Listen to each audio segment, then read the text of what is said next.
What is up, guys? We are back. I'm quite refreshed. Had a wonderful breakfast. We're back on the Draven run. So, for those that didn't watch yesterday, the live stream's on my channel. Check it out. We didn't do too well the first run. We lost all 3 games immediately. Second run, we went 2-2, so we're just trying to get better and better. Preparing ourselves for the Showdown Series in Speyer, which is actually really convenient for me. For those that don't know, like, I live in Germany, and that's just, like, literally a train ride away, like, you know, like 20-30 minutes. So pretty convenient, pretty exciting. The goal is to walk away with a Draven medal card. There's gonna be a lot of Draven players there, so we're trying to construct a better list. I don't know if that's the right word to say, because I don't think, like, the thing with Draven is, like, you don't have to reinvent the wheel. It's already good the way it is, because they got things like brittle steel, which is what we're running.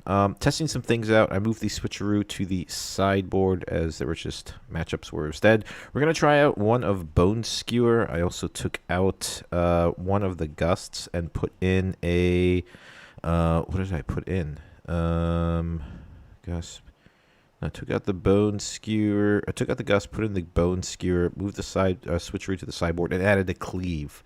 One of Cleave was kind of weak. 2 is, I just think, much better, because it just gets Darius on the line a little faster without so awkward mana commitments, because then you could just go in your third turn with a Darius Cleave play to take a battlefield that they've established. Sideboard, we moved down to 1 Ravenbloom. There's just so much gear destruction here that I messed it around a little bit. I don't want to put Thermal Beam quite in yet. We also took out 1 Brittle Steel. Probably have to move that around. But I figured, like, against Nazir or something, instead of just throwing in the Thermal Beam, we can put in the 2 Ravenblooms instead of the Rek'Sais, maybe, or 1 Rek'Sai, move out a Tide Turner. I'm still working on the sideboard. Also, yesterday, in the Nations Cup, the Draven list ran 2 Up from the Deep, and it did very well. Generally, it wasn't in the main. It's not in the main deck. However, they sideboard in, I think, when they were going second, because there's just a really good card. Helps establish some points, and was pretty overwhelming for the opponent to deal with all the tentacles going around there and with all the mechs. So, really strong. By the way, Germany won against Spain. Very cool. I believe it was 3-2. Yep. Some really cool guys there. For those that don't know, check out the W King cast if you want to watch it. Really cool event going on there. I think Monday is the next one. Or is it Tuesday? I have to check, but by all means, like, I'll put some information in the description when I post some videos about it. But anyway, just a couple shout-outs there. Nothing else changed. Battlefield's the same. Rune Split is the same. Same game plan, but we're just testing. So the rules are we only count best of 3s. If the opponent decides to just leave, then, you know, it's just free practice anyway at the end of the day. However, we're only doing best of 3s. If we lose, I think day 1 you pretty much want, like, 5-2 is, like, risking it. You may get just, like, cut out of day going into day 2. Like, 6-1 is obviously, like, you're pretty much locked in, and obviously 7-0 is just like you're good to go. So obviously the goal, the most optimal win rate is 7-0. However, sometimes it just doesn't work out. 6-1 is okay. 5-2 is kind of close. So let's just get straight to it and start the grind. And here we go. Star Spring, always. Oh no, Annie. Ah, God.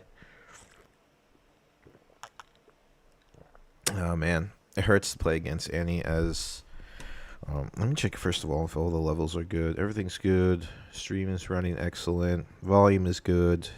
No desktop audio going. Alrighty. How's the screen here? Alright, cool. Bone Skewer is interesting because I could pull their Rengars. I don't think we need this, and it's between the Vex and or the Noxus Hopeful. I know playing against Annie, there's a lot of accelerated units, a lot of ambush units, so the Vex is probably better. We'll try out the Bone Skewer, See how it is in first mulligans. Maybe it can get us some tempo. Thank God we drew 2-drop.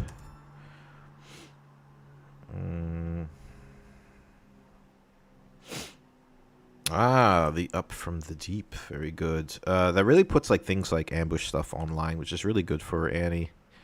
You make your 2 tentacles. You throw it in, play Kha'Zix or play a Rengar. Very strong. However, I wonder how they can deal with. They could put a longsword onto the tentacles as well to make a 3-might unit, which is pretty crazy. Just because. So I was considering Annie, but since they rotated the metal card out, and like the idea is like you should always have a goal going into any type of event. Skirmish is Skirmish is obviously something different. You just want to win. But when it comes to RQs and the new Showdown Series events, now is committing the Vex a little too much here? I think we have to. It stops all the ambush stuff. Yeah. No, I don't think we hide the Bone Skewer here. 6 is a little awkward when Vex is there for them to get over. Things get stunned, they can't move. But yeah, what I was talking about. Should always have a. Really liked your Zed Miracle vid. Do you have an updated version of it with more Vendetta cards? I do have it. Thanks so much. What is going on? T-Gyms. Sorry, man. I do have some stuff with Zed. There's like a mid-range list. I tried mid-range. I think the Miracle version is better. There are some other iterations of the Miracle list that I have. And if you want to, I will put up a video in the next day or two. Yeah, I have some gameplay recorded. I have a back stock of videos going on. I just have to decide which to edit first and put out. Usually I like to rotate through the legends, so there's a little bit of love everywhere. But I could definitely do some Zed videos with an updated Miracle list. All right, so he goes into these on-warrants. What did he do? He played the Zed from the shadows. Pretty interesting. And by the way, thank you so much for liking the content. Really enjoyed hearing that you liked the video. Cool. Awesome. Okay, so that did stun everything, which is pretty cool. So now here comes the interesting part. Do we want to choke out his hand a little bit? With the Bone Skewer and get some hand information? I think that'll set him back a lot.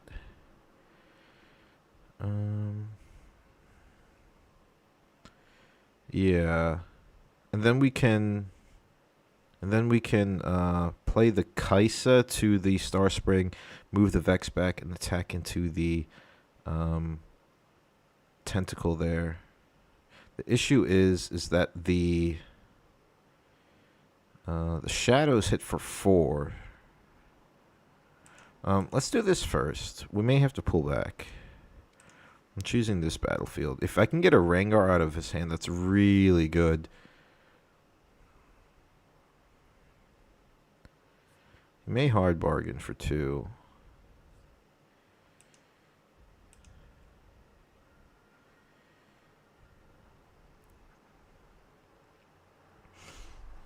Okay, let's see what.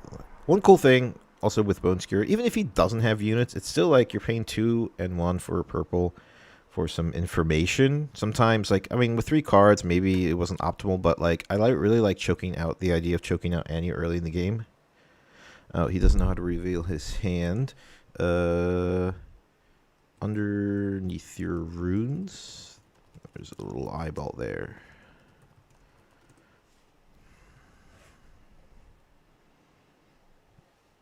Just click it.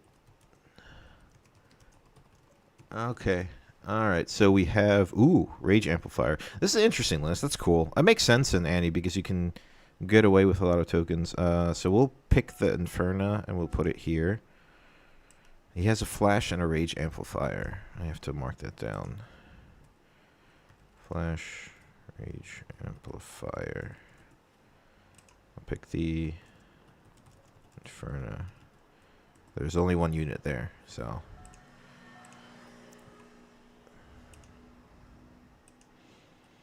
Alrighty, so pretty cool.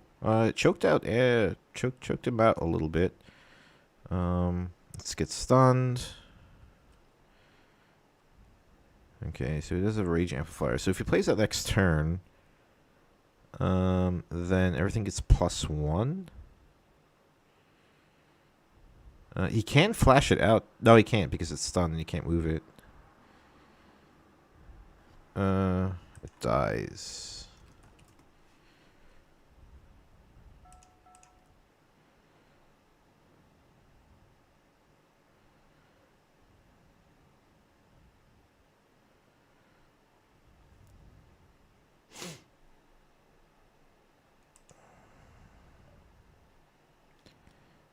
You can't move it because of Vex.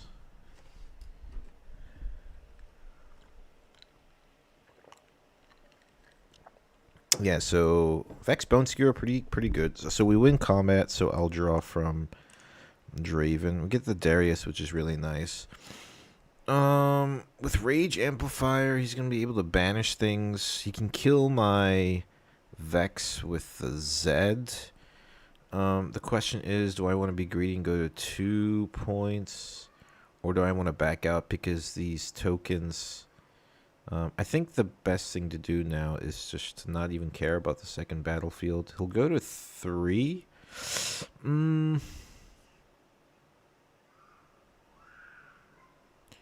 I mean, there's a world where I could play the Overzealous Fan to the Star Spring.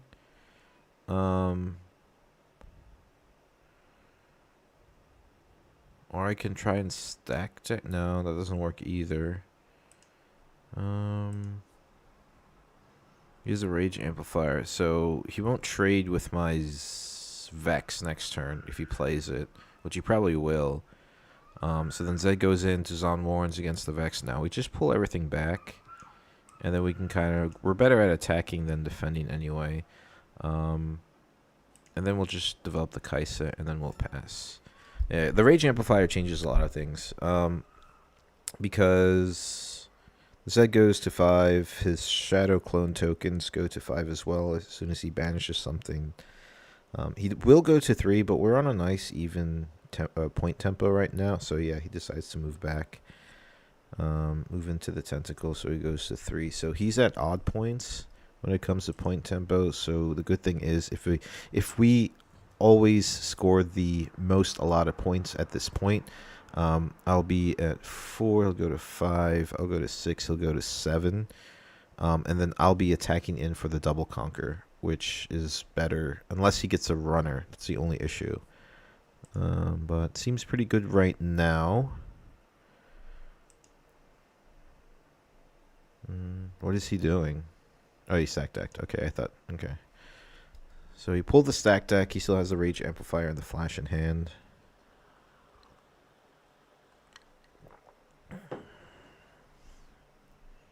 Tentacles is really good fodder. He flows his up from the deep, making some more dudes. Now, if I get anything that I can accelerate, the cool thing is I can move in the Kaisa to the Star Spring, get a card draw.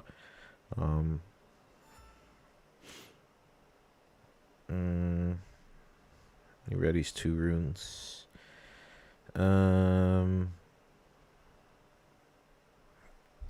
So if I go in here and go to 3, I can just kind of like develop the Overzealous family, the other one, but I think we stack deck first. I mean, developing a Darius is pretty cool this turn too, because it's really good in like the next turn or 2. But let's see what we get first from this, because I can actually pull everything back.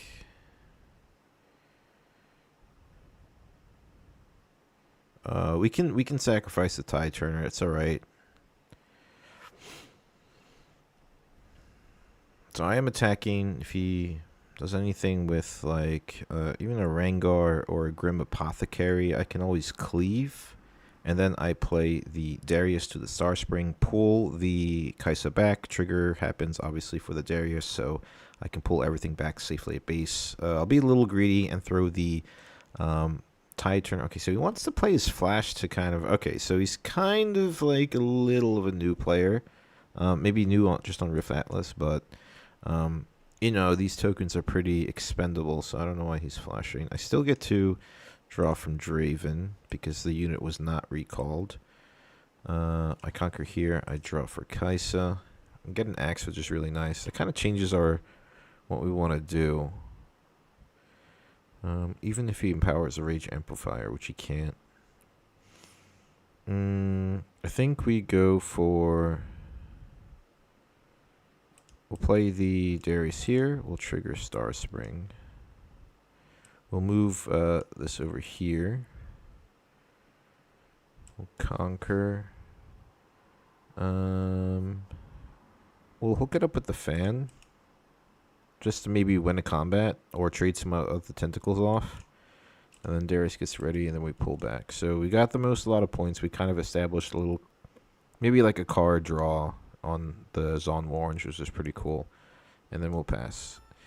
So even if he goes to 5, we can probably double conquer pretty easy. We got Cleave and we got the Spinning Axe in our hand, along with some stacked decks to maybe look for some stuff. We'll go to 6 with a double conquer next turn. We can even move around the Darius.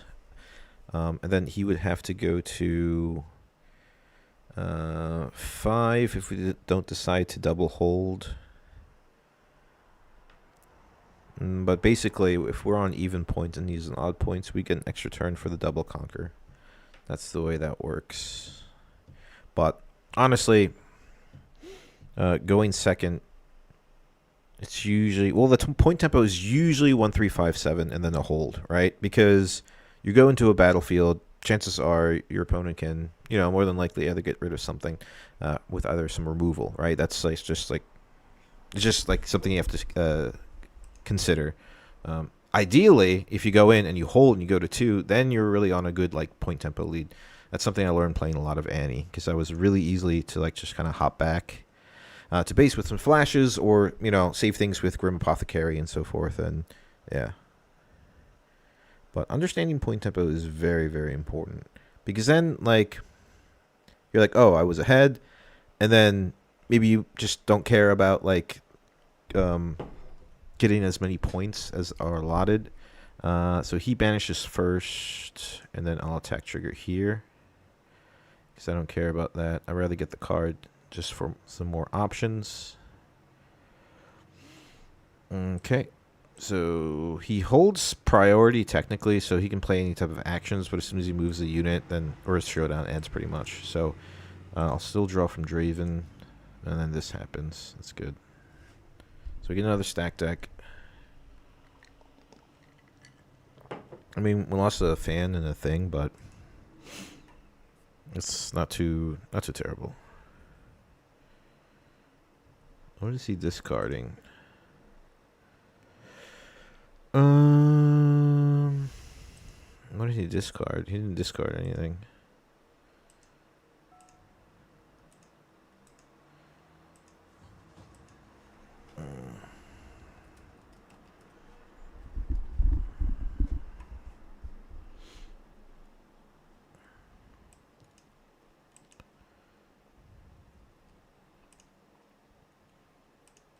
Discarded flash. I mean, technically he's supposed to do that before he plays sector, but it's okay. We're okay. We're okay. I'm happy to help him out if he has any questions, honestly. But looking pretty good, you know. Darius and Star Spring, and just having like some really like cheap spells or even units. Spinning Axe is optimal as well. We can easily get 6 points here. There's an Annie. What did he grab?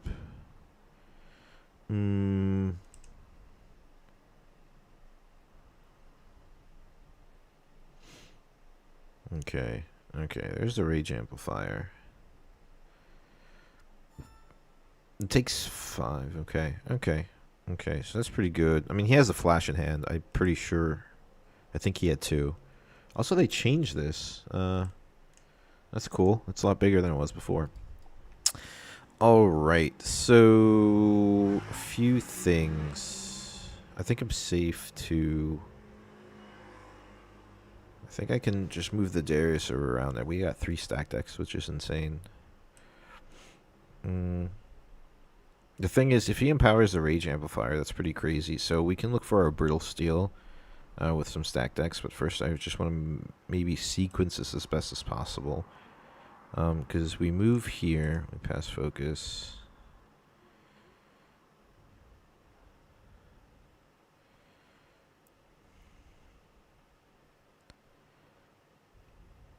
We get a card draw from Draven. We get our other Darius. I think it's play Darius, right? For the first card. Play Darius first card. Starspring triggers. This moves back. Then we play the stack. Oh, he wants to react to that. Yeah, that's fine.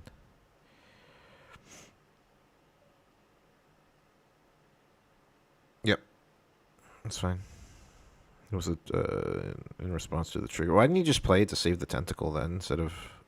yeah, but... and then we play 1 for the stack deck. 1, 2, 3. There's a perfect execution. I think next turn the... I think the Falling Star is more valuable. Then they get ready, as it is the second card played. We can even put in the Vex, or we can even just look for more cards with the draw from the...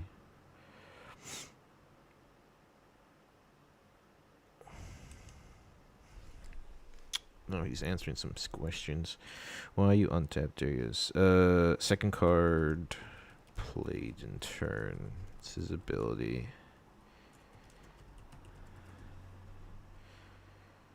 Manios, technically he's a 7 white unit, gets +2.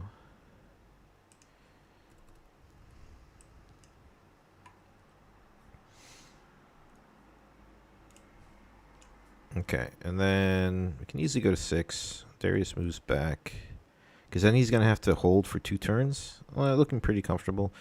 Wonder if we just put in the Kaisa here to draw some more stuff. We can discard a stack deck. We're not really looking for things anymore. The game is going to end next turn anyway. Kaisa. We can... Yeah, we can just get rid of a stack deck. That's fine. And then draw. Cool thing is we can play 2 things next turn. So we can hide the Tide Turner here. And then we can play a Spinning Axe. Be a little cheeky on the Darius or something. But honestly, just killing the Annie. Nah, that's fine. That's cool. No reason to overcommit and feel pretty comfortable. Seems pretty solid. So yeah. But I like this version of Annie, to be fair. It's pretty cool. Rage Amplifier, a bunch of tokens. It's a different way to play her.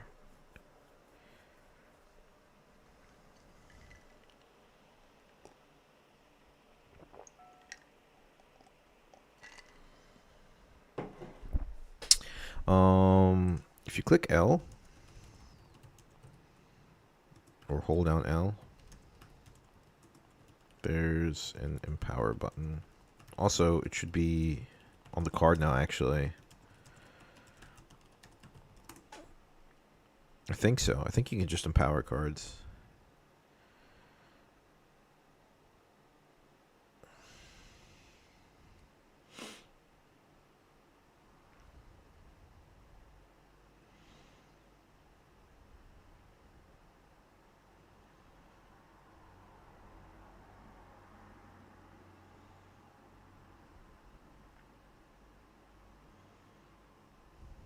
I'm just curious as to what he's doing.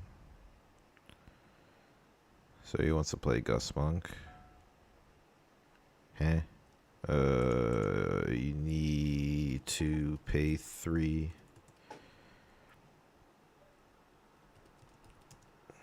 The extra ability. Otherwise, he's just,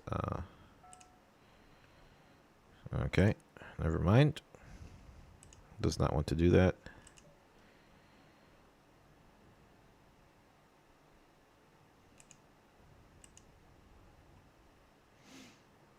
So 4, 7. They're all. It's actually at 5 and 4 because of the rage amplifier. So if I play, so what is he at 9? If I play the Tide Turner, I can move in the Darius, and then Axe. Do I kill everything? Right, because it's 7. Yeah, that's fine.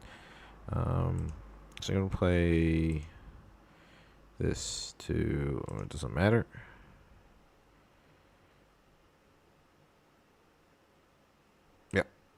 I'm sure he doesn't really have anything in his hand to deal with that. And then, well, actually, here, I'll do it like this, so it's easier for him. And then I'll just do the spinning X on the chain to put here. This switches. Second card played. This becomes a 10. Arguably, I could have just played it on the thing. Make it a little harder for his decisions. And he left. Okay, so, alright, cool. They got a new thing. That's fine. It seemed like he was like a newer player, which is, that's fine. He's just trying to have fun. So unfortunately, he didn't want to finish the set, so we are still on 0. I'm only doing best of 3s in counting towards what would be for like Swiss cut and everything, but not a bad list. Just kind of like awkward to navigate because I'm not used to playing that version of Annie.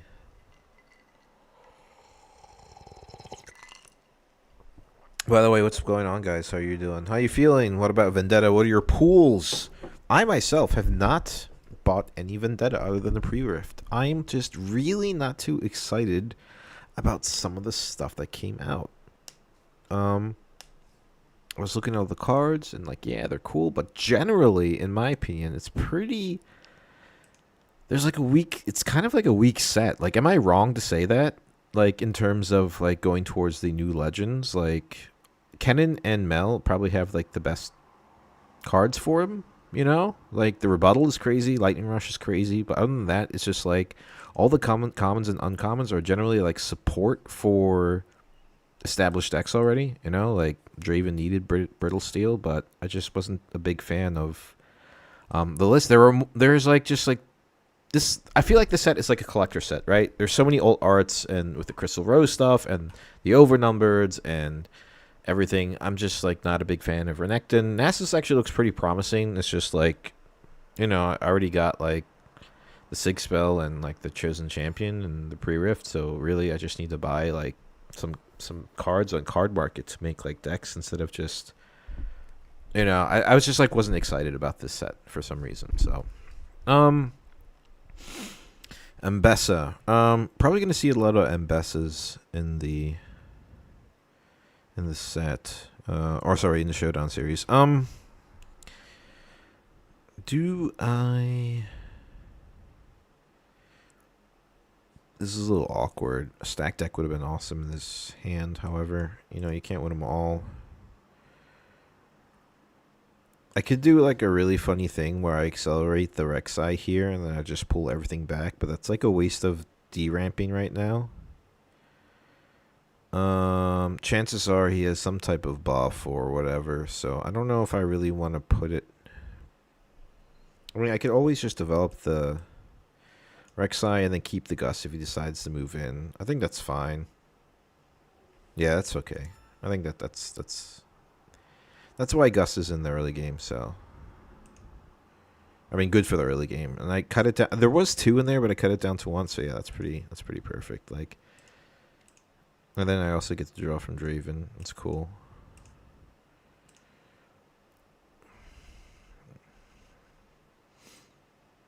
Does he want to crash in, or does he want to score a point and then give me another card draw? He does not want to play. Okay, so we're gonna mark. We should take notes. That's the one thing I have to get up on. I have to do better note taking. Why not? So he had. Let's write it down like we would at an RQ. Do I have a pen here? How do I not? How do I have a desk and not have a pen at the desk? All right, so he empowers his dude. All right, I'll get a pen in a second. Hold on. And decides to move in there. I'll just deny him the point. Honestly, he's just gonna run over it. So yeah, I'll just kill it.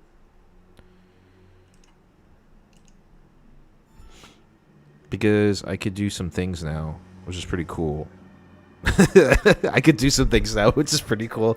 That's kind of like the point of the game. Sorry about the background noise, guys. I live like on the main street, so, but it's just too hot in my room, and there's like yesterday was like no oxygen. So this is good. This is really good. And then it's just going to 2, right? And developing some dudes. I don't want to overcommit. I think just the Pouty Poro is fine on the Star Spring and move the Rek'Sai back.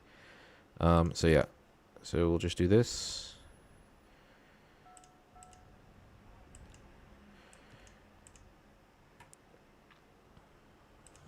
Go to 2. I really like the idea of the Pouty Poro here instead of the Hopeful. Okay, well...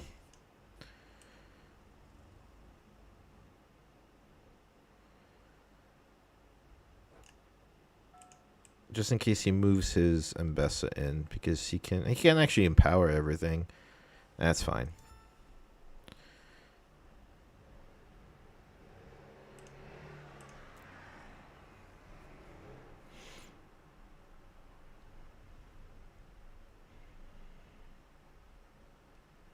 He plays the Mbessa. Oh, he can't empower it, I'm sorry. But he can start executing things, which is pretty problematic and challenging.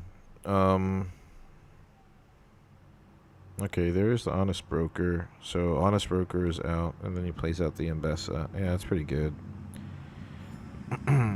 There's a Pouty Poro. I mean, I want to go to 4. 4 seems pretty good, but he can just like snipe my stuff out next turn if he empowers the Mbessa. So honestly, pulling back and developing is probably smarter.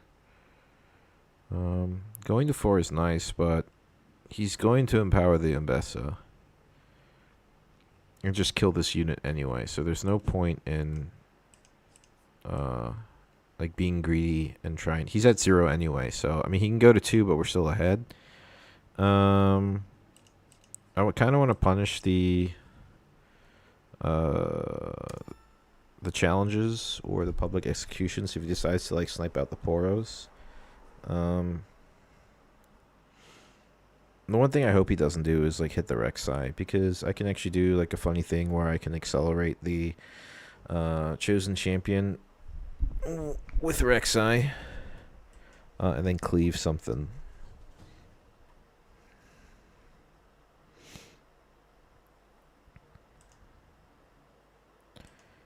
So I'm definitely going to see this match, right, at the Showdown. Like, Mbessa seems like a really promising legend, honestly. I just think people haven't cooked the right deck yet.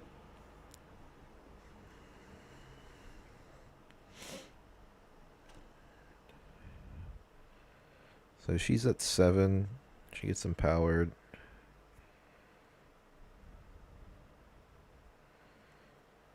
Oh, I see what he did there. So he...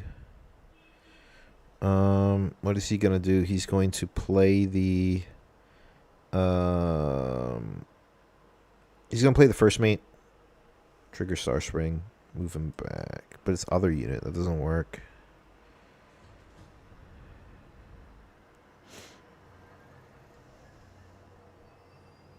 Oh, okay. Alright, I'll draw a card. That's fine. There's the Kaisa. That's pretty solid. But I think I kind of want to keep everything safe. Does he leave anything open? He's all tapped out.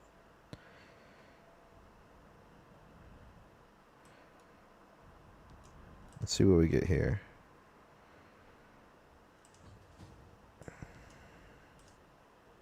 There's another Rek'Sai. It's pretty cool. You go to 5. He goes to 8. It's actually out of range, and then he's forced to use a Rampage on the Draven, though. So 7, 8, 9. Not strong enough yet with the Rampage. I don't want to waste that Draven. I feel like accelerating the Draven is going to be like the game-winning play. I don't think I want too many Rek'Sais out because I want to save it because it's 3. Yeah, so I think if I accelerate the Kai'Sa here, trigger Star Spring, move this back, and then we'll just have to sacrifice a portal to go to 5. That's fine. Then we have enough for an accelerate. Next turn, 1.69 gets over the Ambessa, and is like out of reach of a... Actually, no, it's not out of reach. I have to go to 10, don't I?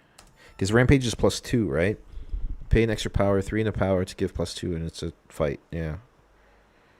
All right, so then I just play it next turn anyway. Like if he can get rid of the Draven, that's fine. But here's the awkward situation for Ambessa, right? That I've always found out. Like in Swarm decks, what do you do? Like you can throw your like high might units like Kayle or Ambessa, but really it's like kind of like super control-y in the sense that like you just want to fight things off, right? But like in Swarm decks, like what do you do? You know? This is not necessarily a Swarm deck. I'm just saying like I have like it doesn't make sense to the only thing that is good to like kind of like challenge or fight or public execution is obviously the Kai'Sa, the Noxus Hopeful, maybe the Rek'Sai, but like the Poros were kind of just like stupid, right? To target down. And like what do you do against like some mech decks where there's like mech units or even just like a Victor, right? There's the Ambessa. Okay, so let's draw some stuff. And let's keep the Rek'Sai in hand because we're at good right now. He's probably trying to stack later or just like overwhelm. So, I'll do this to draw. Let's see what we get. Falling Star would be nice. I could get rid of some of this Ambessa right here, or even the 2 3-might units. So we'll draw here from Kai'Sa. That's pretty good. We'll move the Poro here. Now if we accelerate the Kai'Sa to 5, that's 5 and 1 power next turn. 3 and 1. So right now we have enough. And okay, so we only deramp 1 here. Go to 7, and then we'll do the same thing. We'll just play out the Kai'Sa here, accelerated, to bring it back, and then we kind of have our stuff here, and we can even develop a Noxus Hopeful as well, and we kind of just like give up the Pouty Poro. Now we're like really well set up for a double conquer. He's at 3, we're at 7. Point tempo is important, so pretty solid. I mean, there is that new like board clear card, which is pretty devastating. This just dies. That's fine.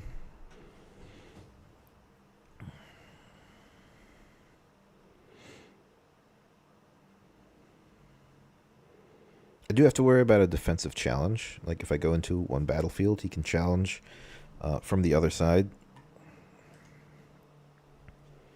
So I have 2 turns to present lethal.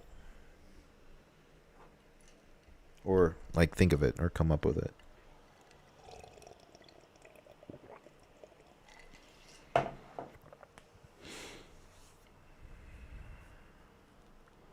But yeah, I like Ambessa's kit a lot.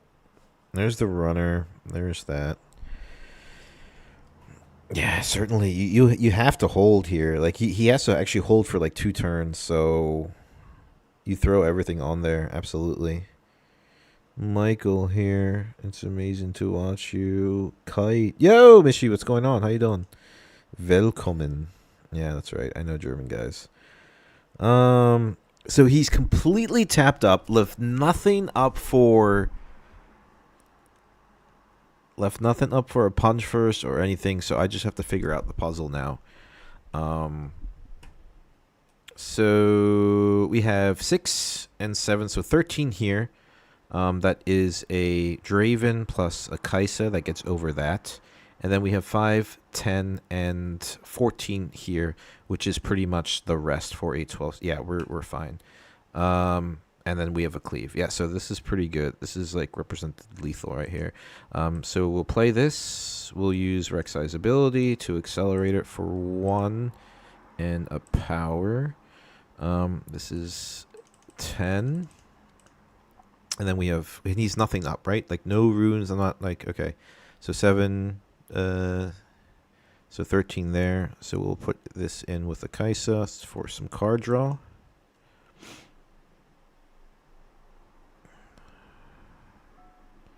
Yep. And then we win from combat from Draven. We win conquer draw from the non-point, and then from the Kaisa as well. There's a spinning axe, and then that's just like, it's just GG's. Like, there's nothing for 8, 12, 16. I don't even have to play anything. Right? Like, it's just, what, 4, 9, 14? Yeah, GG's. Yep. The accelerated Draven for the win. Incredible. Okay, so sideboard. Kind of want hard bargains in. I don't think Bone Skewer is going to do anything for me this game. Only because it's just like some really high value units that he just kind of wants to play. And as we saw, he was like consistently tapped out because he wanted to play his units. He actually didn't really get any spells that turn. He just got dudes, which is really awkward. So Bone Skewer goes out. We kind of want to counter the challenges, rampages, and public executions. Angler Beast, that's more for a token deck. Switcheroo is actually really good because I can respond to the attack trigger from the other Mbessa.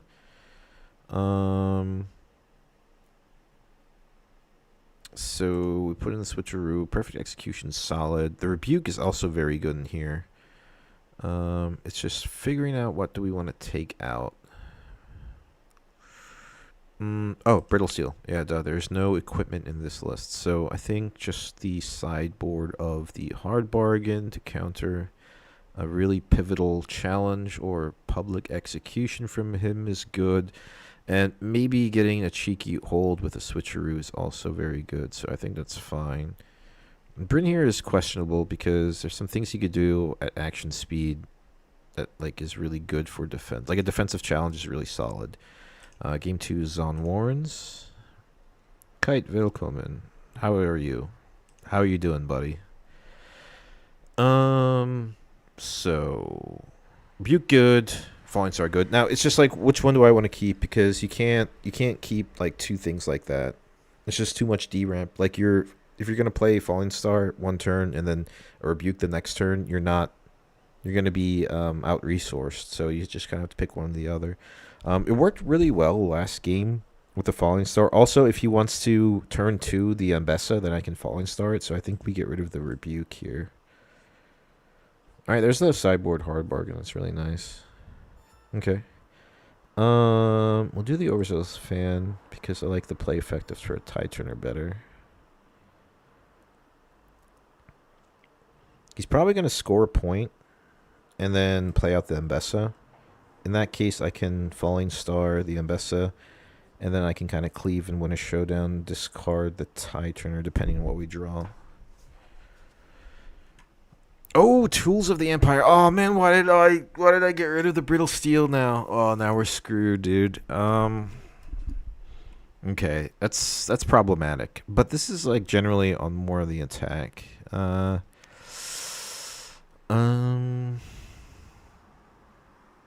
Do we get rid of the cleave? We kind of have to, right?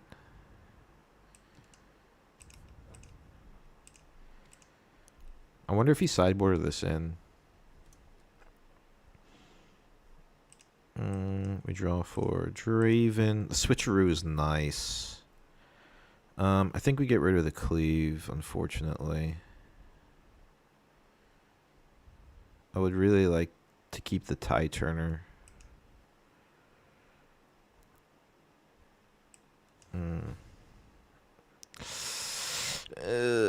That kind of hurt a little bit. All right, there's a Kaisa. That's actually pretty solid.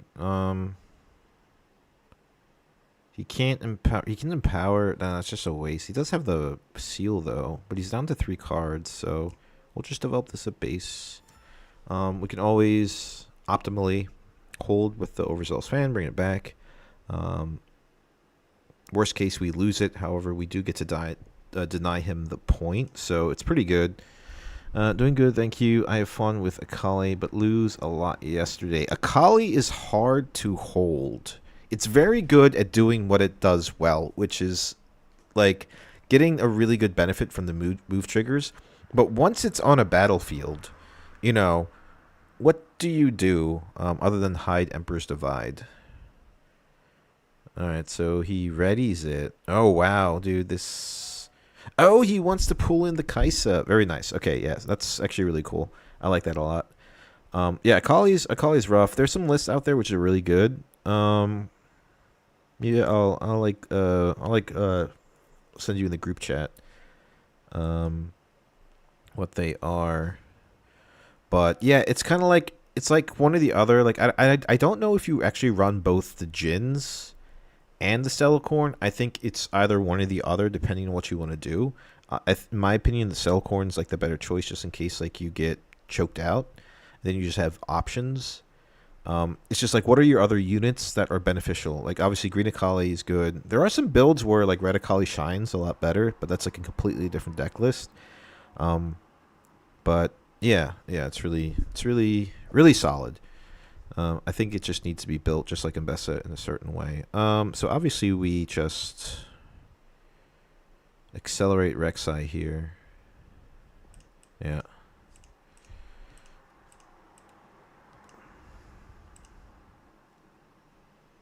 Okay, so we conquer, score.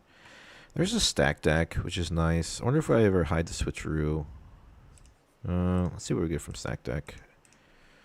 Darius is what we need.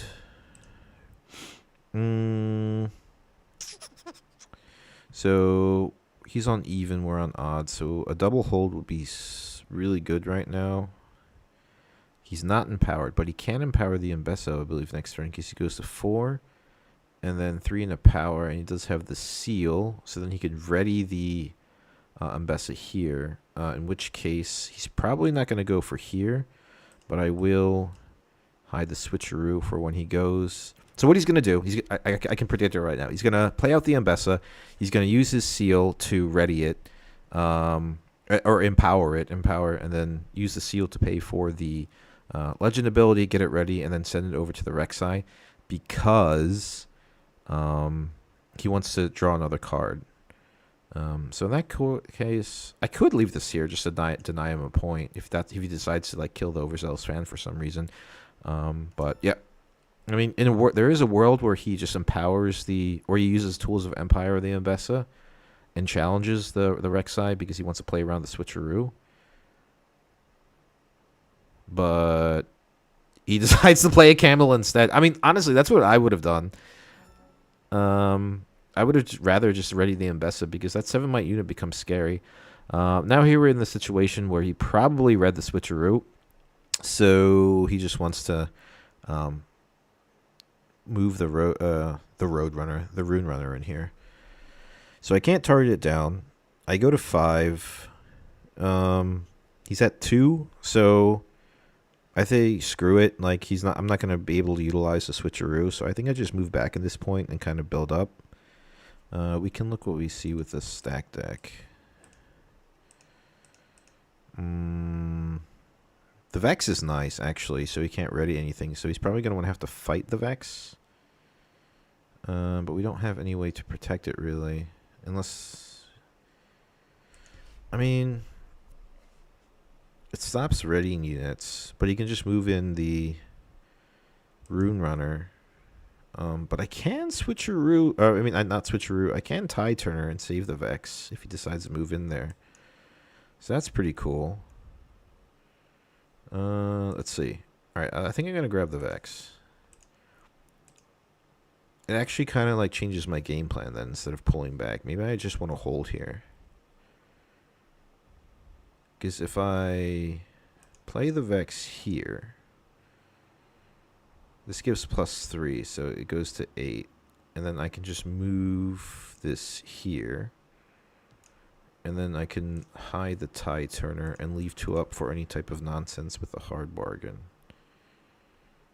That's pretty good. Alright, that's fine.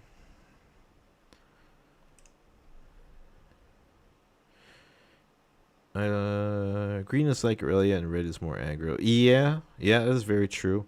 Yep, so we decided to beef up this. So we're just going to tie Turner it out and save the Vex so it stops him from moving in any other type of like ready units.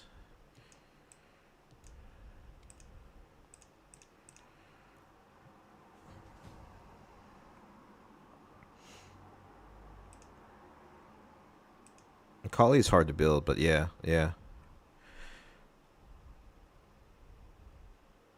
It's just like, what do you want to do? And what's your end game? Like, runners is always good. Oh, jeez. Tools of Empire. Is there a world where you can ready everything? No. So we go to 6, we pull everything back, and we set up a double conquer. Right? We'll develop our our Darius, and that should be fine.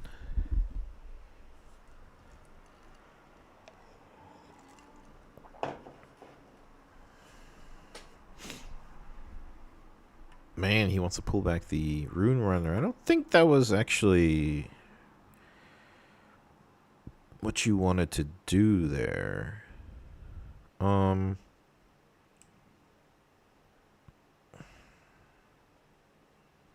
it's different. I mean, well, here's the issue. What this goes to... No, that's bait, man. I think he did that on purpose. I think he's trying to bait me into conquering, which is what I don't want to do because he's really good at attacking with these tools of Empire, so I'm not going to fall for it. I'm not going to waste my Rek'Sai because I can actually, like we did last game, accelerate the Draven from the Chosen Champion zone. So I think what we do is we just develop the Darius here and we just kind of pass and see what he wants to do. We run the risk of some challenge nonsense, but we do have either spinning axes or the hard bargain to kind of save some things. So, I mean, he's at 3. He has to now double hold for 1, 2, 3 turns in order to win. And we just have to double conquer in 1 turn to kind of get over. No, thanks. Yeah, we're back on Draven, Mishi, or Kite, sorry. I'm not allowed to say real names, but it's okay. You said it yourself. Yeah, I'm back on Draven just because I wasn't too excited about a lot of new cards. And yeah, there's nothing he could do. All right, cool. So we got a up. He did not want to finish the set. Wait, did we? Well, we did finish the set. Yeah, we played a game before this. Okay, so we went 2-0 against Ambessa. So now if we were in the Showdown Series, we'd be 1-0, which is nice. So... let's go straight into the next match. No breaks. Only grinding, guys. Yeah, Draven just needed a little bit of gear hate out of Thermal Beam and out of acceptable losses. Factory Recall is just not good enough. Especially against, like, when Azir was the thing. Because Azir is just... they just replay and get another Sand Soldier token. No, this is a little rough. Diana's hard. It's easily... probably like the best deck in the game in my opinion, but yeah, Brittle Seal's all it needed and some other like tech cards, which was really nice. So now he's kind of like a complete package.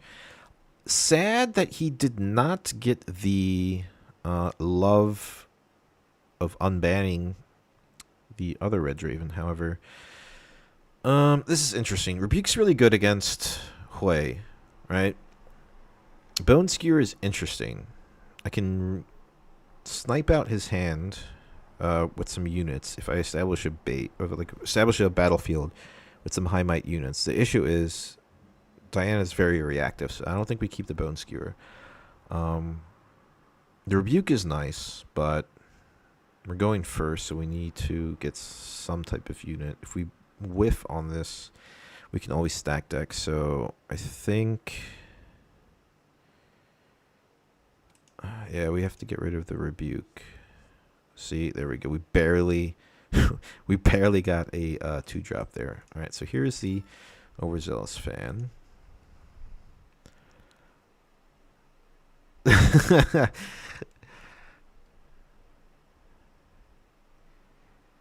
All right, there's that.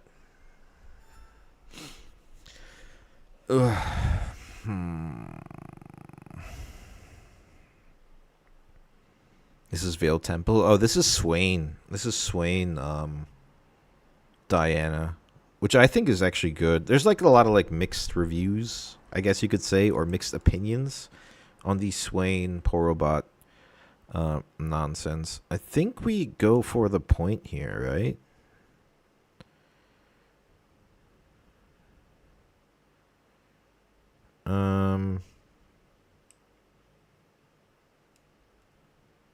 Do we? He's gonna moonfall. See, if I go for the point, he moves in, then he moonfalls anything I develop in the base.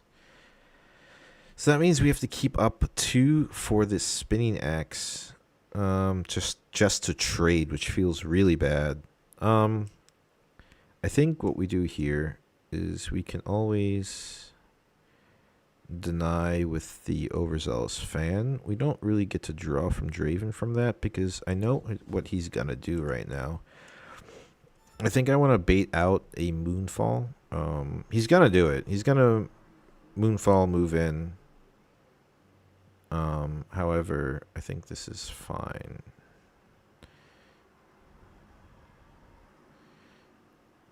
So, defend trigger first there, buddy.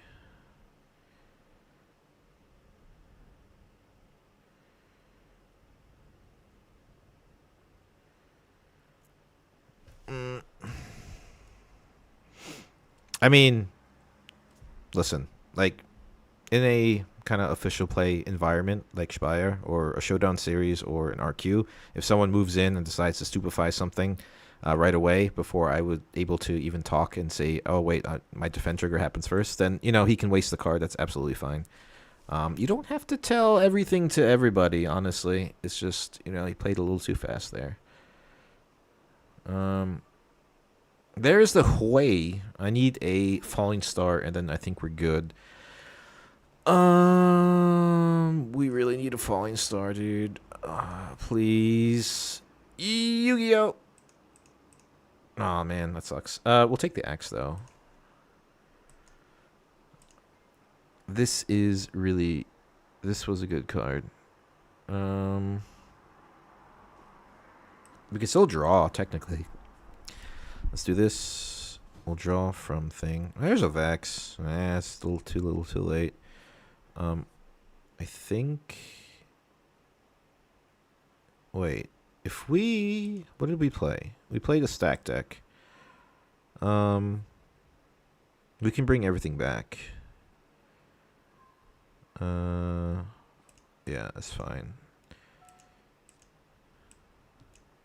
Yeah, so we played the Darius to the Star Spring. He gets ready. He's the second card. Pull back our Kaisa, move back our thing.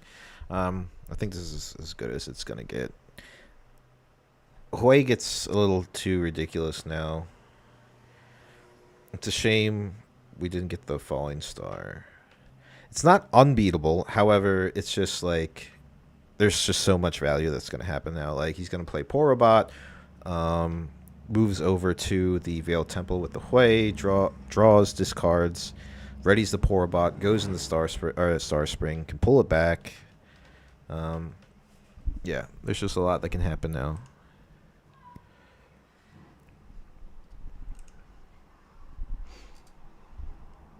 So, what does he want to do? And what do we do next turn? With 6 runes, he's probably sitting on a Moonfall. Probably can kill something. That's fine. Yeah, there's nothing I could do about that.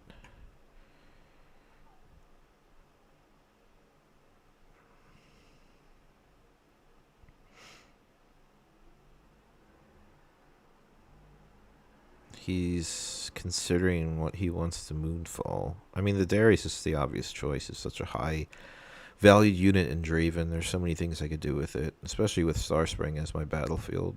Just like it can dance around the world, pretty much. All right, so he's gonna start off with a stack deck.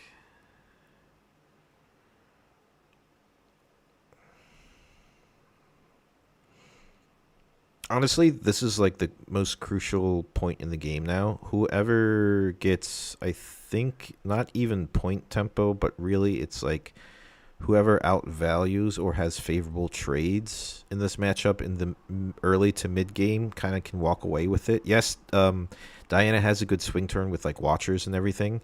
There's the Tide Turner, so that's just bait. So this is the perfect play. Like, you know, he didn't even move his way, which is just indicative of he has a Moonfall in there. This Tide Turner moves the Hui. He's probably also holding on to Ride the Wind to move over here to score on my turn. Which is really good. So, if it is the...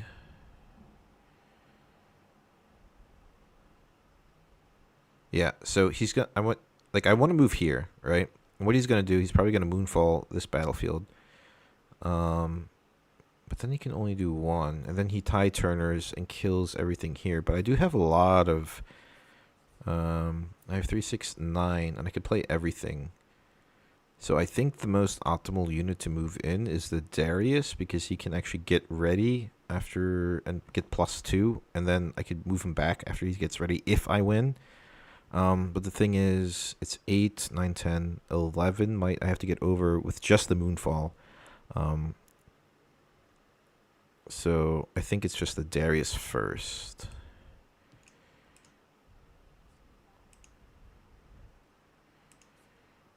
Oh, okay. Well, that's nice. Cool. Okay, so he wants me to move in here. With the Kaisa. And then Tide Turner, and then Moonfall this over. But we can get over it. Can we, or is it just bait, guys? Or do we just develop 2 units? And then pull back the Darius. Nah, that's bait, dude. It's such bait. It's such bait. Get out of here. I don't play your games.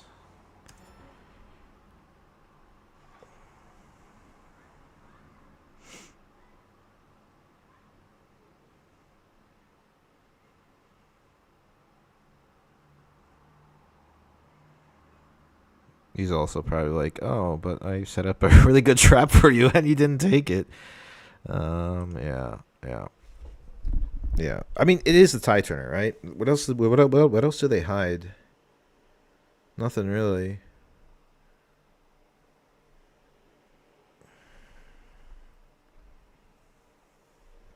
I mean, now he has to start moving his way around.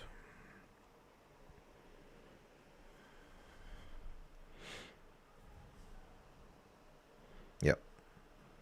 What is he drawing and discarding? I really, really need...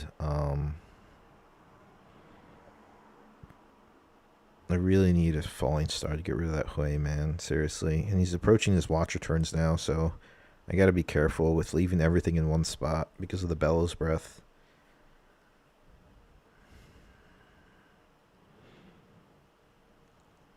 I leave myself a little open to some like removal or like some nonsense when it comes to like dragging something in with Moonfall because I'm like all tapped out. But he then like the decision is in his court as to what's more valuable to me in this instance. So he has to pick and choose like what I think I want to survive. And honestly, I can win some combat, so the Kais is not actually the most valuable. The Vex is pretty good because it stops the Watcher turn, but the Darius is something I want to keep, which is why I didn't decide to develop the Darius next turn or last turn. Because Darius Cleave just gets over Hui with just discarding one unit. Yes, it does like lose to him riding the wind or discarding 2 units. But I do have the axe. Okay. Don't like that. I don't like how he... Ooh, perfect execution is crazy, actually. Oh, man, this is such bait, dude.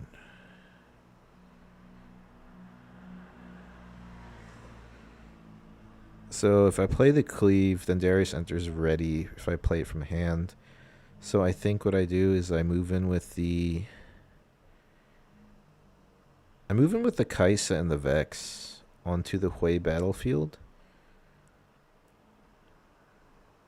Or do I move the Darius into the other battlefield and then I can play maybe a Cleave and an Axe just to like nuke that battlefield? Oh god. I mean, it's a tie turner, right? So he's gonna get 8 and then he's gonna be able to -2, so I have to be up over 10, which is what I can do with the Darius Cleave and Spinning Axe. Okay. He could also just, if I move in with these 2 here, he could just easily just Moonfall this. So I don't think that's the case. I think I have to pivot my Darius here.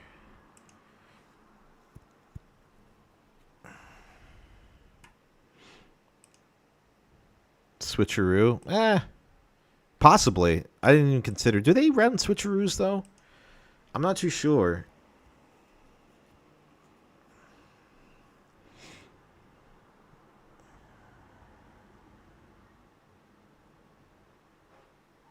What is it?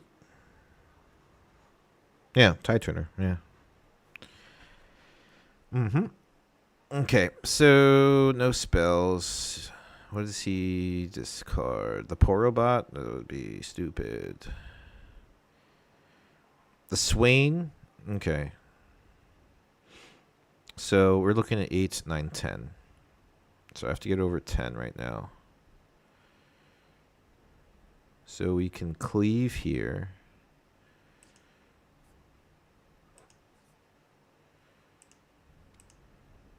And then we play the Spinning Axe. Unfortunately, it doesn't get Darius ready, but we can play Public Execution. Or do we just trade? If he decides to like pass focus, then we just end the showdown, right? Which I don't think he will. He'll probably Moonfall.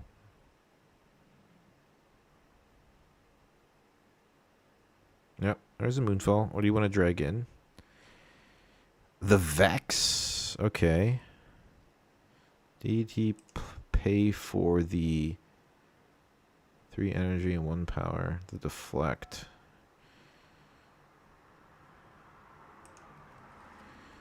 Deflect, please. Bitte zahlen deine Steuer. Yep, there we go. Okay, so then we get a -2. So this goes to 2. This goes to 6. We could still trade off the Hui if he wants to, but he's probably gonna just ride the wind out of there.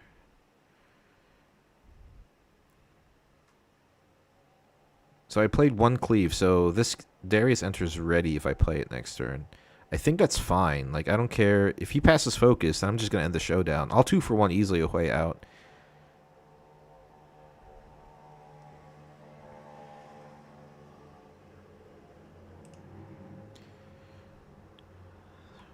Yeah, it is the most German thing I said. I love how I like last night I was watching the stream of Nations Clash, and I was just like every time Deflect 2 was or Deflect, I was just like Bitte zahlen deine Steuer. Oh, he does decide to pass focus. I think we just kill out the Hui because we can easily double conquer from this point. I can develop a Darius. Like, it's cheeky. Like, honestly, I should be playing more things. No, I don't want to lose it though. What can he do? He can ride the wind out though, which I think is what his plan is. He's probably like, I don't want to 2 for 1 something, but I can easily Um, yeah, that's fine.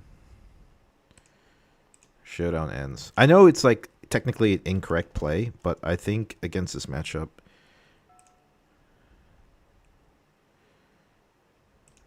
Cool. All right, that's awesome. And then I play the Darius here. It enters ready, second card. And then we can start cracking some things left and right. I think I want to get rid of this Raven Bloom before it gets too big.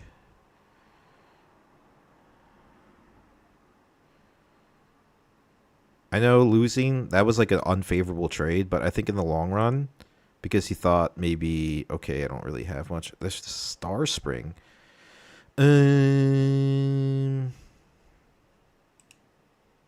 Sure. That's fine. Okay, so he's running out of options now. What does he do now? I think I just move in here. With a cleave.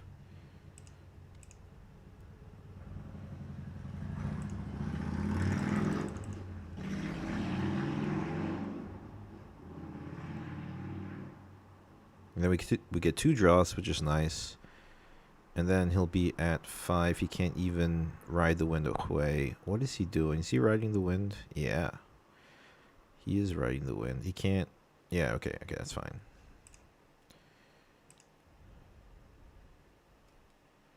Or he does not want to. Yeah, that's fine. You can ride the wind. Where do you want to ride the wind? Where do you want to ride the wind? He wants to move over there. Sure. So he gets to 5. By the way, Draven happens here because you left the battle. Pass focus. Conquer. Kaisa draws. This, you actually held that battlefield last turn, so you don't get to actually play there. But I could just rebuke now, honestly. Seems dumb, but didn't you have... No, you can't. It's just Rift Atlas is a little bugged. You were there this turn already with Hui.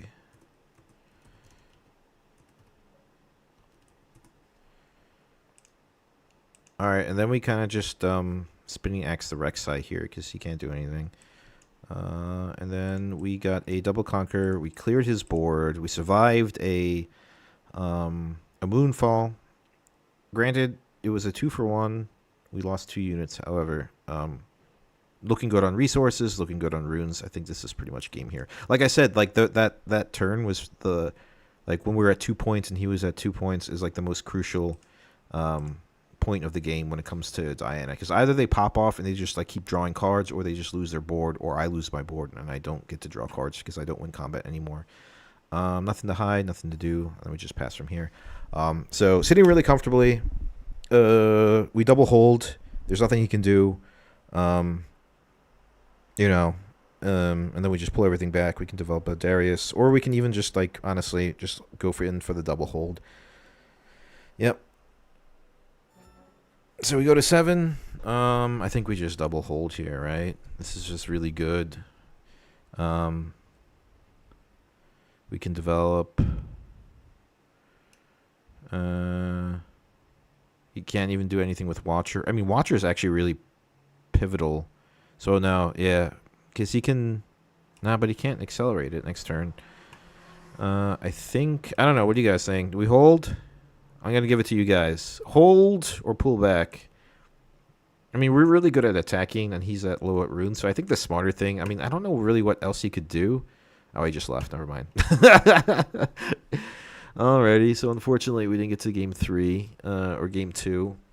But, yeah, he decided to give up. So we're still only 1-0. Because we are not... Oh, it's the same guy. Maybe we can just... Yeah, it is the same guy. Maybe we can count this towards the 2 games then. We go first, which is nice. Renner is really good in this matchup, but nothing I want to hold on to right now. Axe, we have plenty of axes. The Rek'Sai is solid. I'll keep that. We just really want a 2-drop. There you go. And we get an X anyway, so worked out. Alright, we'll consider this because I don't want to... Holding. He can score. He held on his turn, but he lost control, so let's him score on your turn because he didn't score yet. Oh, it does. He can score. He held... Yeah, that's right. What am I thinking? Yeah. You can score. He held on his turn, but he also lost control, so let's him score on your turn because he doesn't score yet. Okay, yeah, that's true. I don't think that would have made a difference. I guess Rift Atlas isn't bugged. But he would have only been at, what, 3 or 4 points. Okay, then that's my mistake. Sorry about that, guys. I think... Oh, we have the Diana here. We do have the Gus, which is nice. I think this is pretty easy. It's a pretty easy turn, right? Sure, really, it's just this.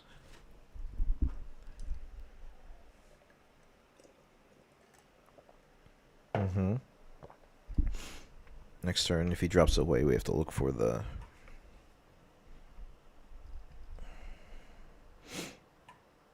Sucks. You didn't get a spell.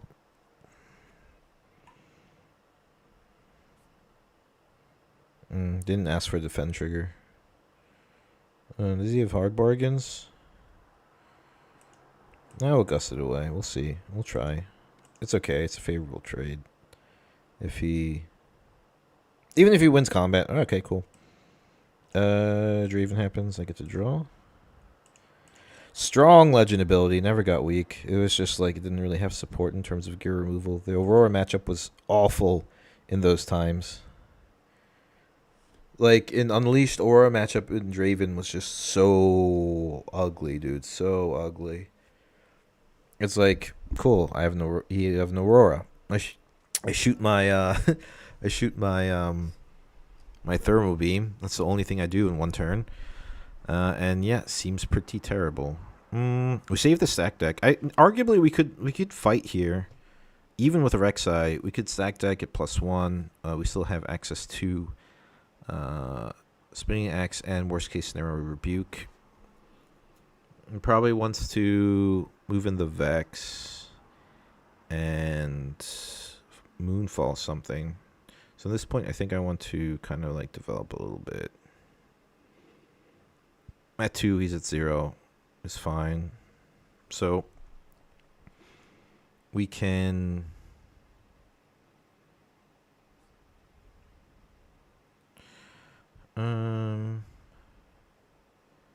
I wonder if it's ever...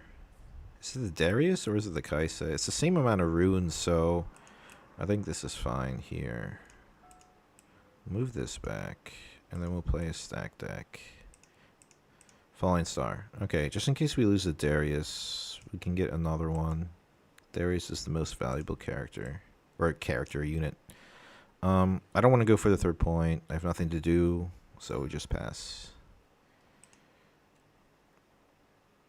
Jace Aurora. Yeah, that Jace Aurora nonsense is a... If like, the thing is, it's not unbeatable, right? Like I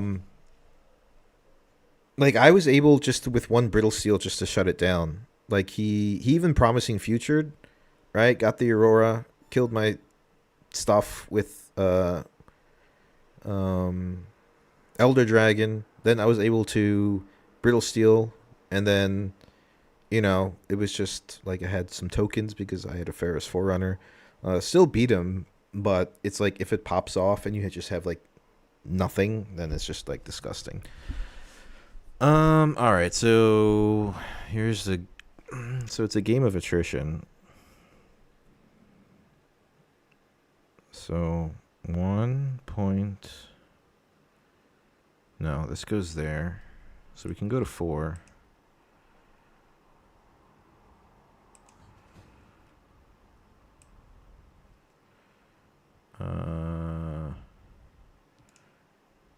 Go here.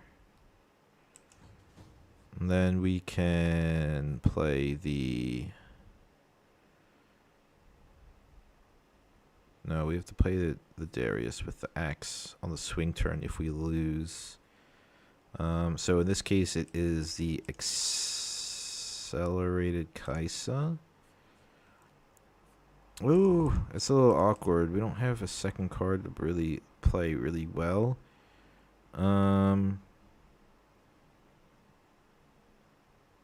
Maybe it's just axing something. I'm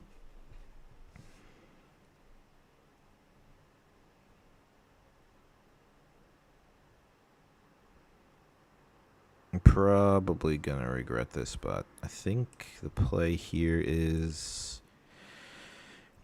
I'm thinking Accelerate Kaisa on the Star Spring to bring back the Overzealous Fan. We're better at attacking than defending. He's at 0 points. We're at 4. And then playing the Axe, just to play the Axe to bring back the Kaisa. That leaves us tapped out, but it leaves us with, 4 units. And then we could always Darius rebuke something. And we have another Accelerate Kaisa next turn. I don't want to hold. And even just with 4 cards in his hand, we'll be much better at attacking, so that's fine. We'll accelerate the Kaisa. Now, the question is, what do I axe? Do I want to axe the Darius, or do I want to axe the Kaisa? Because if he Moonfalls with this, it's the most value with 6. I can pop off more things. Whereas this is at 7. This goes to 5. So I think it's just... I mean, it becomes like an obvious target, but that's fine. And then we just go everything back. Score 2 points, move everything back very nicely. That's what I like about Draven. It's pretty skin and bony champ Draven. Yeah, that's actually like a really good development that turn too. Because what is he at 7, which is really good.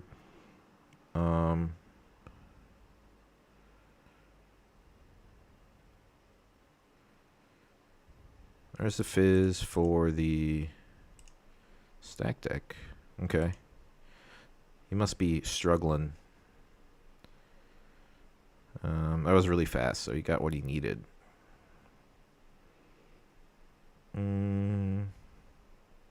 There's the Hui Hui. There's the Vexy. Point tempo is important. He decided just to hold back the whole entire game. Now he's like in a really bad spot.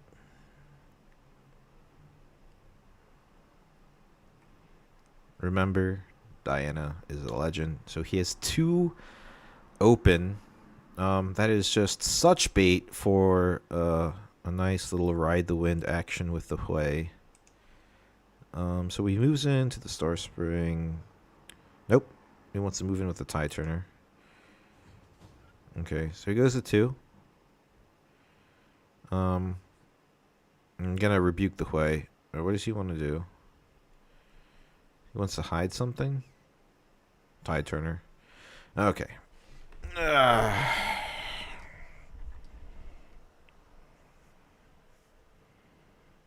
So.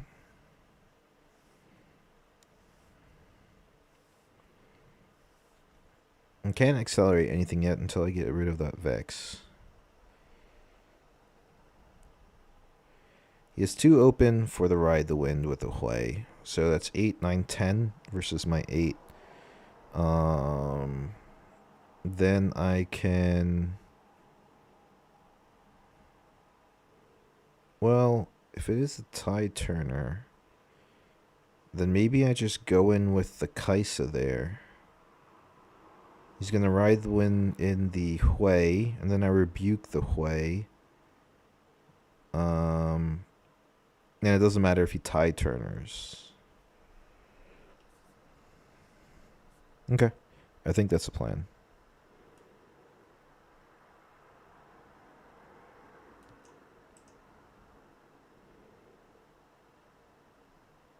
Ride the Wind away.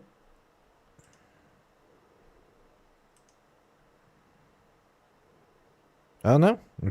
Okay. So we draw from Draven. Draw for Kaisa. Oh, dude. Yes. Yes. The best. And get rid of that. Get out of here. Get out of here, way. There we go. Now we're sitting comfortably. Now it's just easy peasy. Right? Because what is it? What is it going to be? It's going to be... Oh, no, he can still ride the wind, the Vex over to the Kai'Sa. So I think I just move over here. And then we just move in here for 8, right? Also, he becomes a 10 if we commit to the Rebuke this turn. Switcheroo. Okay, that's fine. Wasn't expecting that, but it's just we'll just do the Rebuke here. We go down a lot, but I don't want to lose my thing. Okay, that's fine. Win for Draven. Conquer score. Also, he's ready now. Second card, right? Falling Star Rebuke, second card. Move back. Go to 6. We're kind of hurting now at 4, at only 2 runes. That was a lot of commitment. That's what I was saying, like, when you're in your mulligans, like, either you keep one of the Rebukes or one of the Falling Star, but we're kind of, like, we're, like, super ahead on points, but a little bit of a disadvantage in terms of point tempo. So I think this is fine here, but I don't want to stack the battlefield too much because it just gets hit by a Moonfall too hard. So everything becomes 2... But then we're better off with a double conquer if we just play the hopeful here, because he's gonna bring one of them in anyway. So I'd rather just chill here, and then we can accelerate the Rek'Sai maybe for a double conquer next turn. So we'll see. Oh damn, 40 people watching. Yo, what's up, guys? Man, I think that's the highest it's ever gone. How are you all doing? All right, so we'll take this as like the second game against Diana. So I mean, we beat Mbessa the first game. The Annie player didn't want to finish, so that doesn't count. It's just free practice. Feeling pretty good in this game. We are short on resources. That was like a huge commitment just to win those 2 battlefields. But yep, it's fine.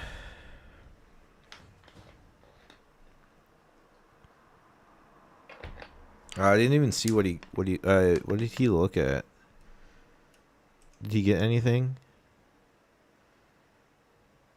Oh man, guys, what did he reveal? I missed it. I was grabbing my which is better, Zed or Draven? Draven is 100% better. I like Zed like in a Miracle Shell. Like, it's pretty cool. It just reminds me of, like, you know, Unleashed Draven, like the Miracle list. But the issue is like, you're only going to play Zed as a Miracle deck, because I tried like different iterations in terms of mid-range.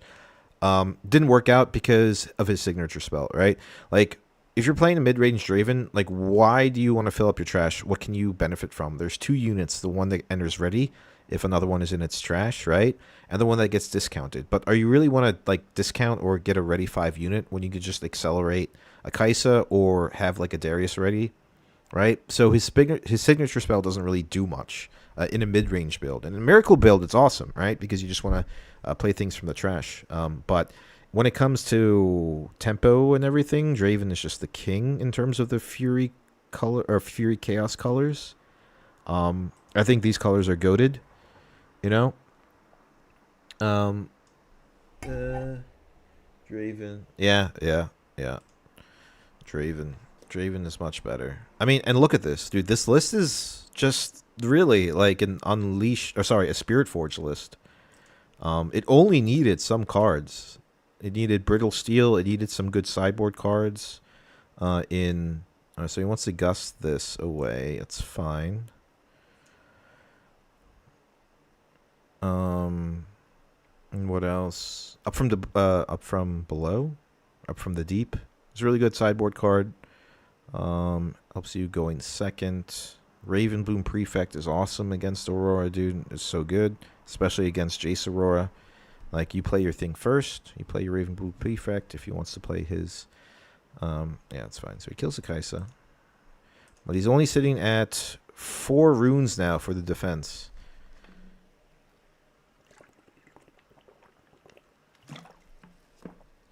Mm, if I was him, the question is, since he's Ravenbloom's at 7 might, do you do a defensive Moonfall, which he probably has, or do you just do an offensive where you just do it right now? Probably right now because his Ravenbloom is nice and chonky.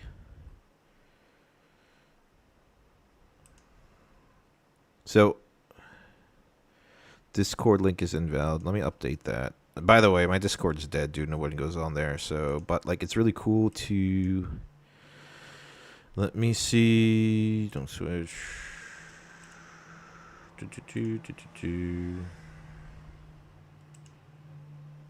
Here, I'll send it in the chat. It should be a better one. There you go. All right, what's happening here? And he passes. Okay, so defensive. There's not much we can do here. Honestly. In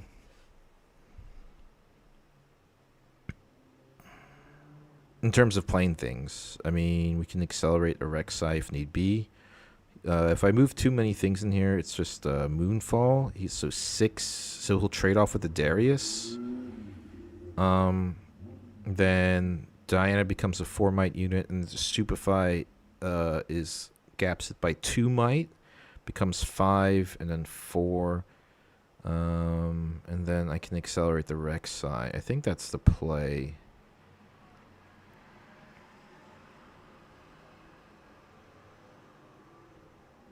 I can even do some things where I just throw everything in here. No. 2, 4. I throw everything in here. And then I Moonfall the... He Moonfalls. Then I can play Patty Poro and Noxus Hopeful. Gets ready, moves in here, and gets +2. Or is that bait? Because it becomes 6, and then the Stupefy becomes 7 might here. 6, so I need at least 1 over there. 6, 7, 8. 8 beats the 7. Okay.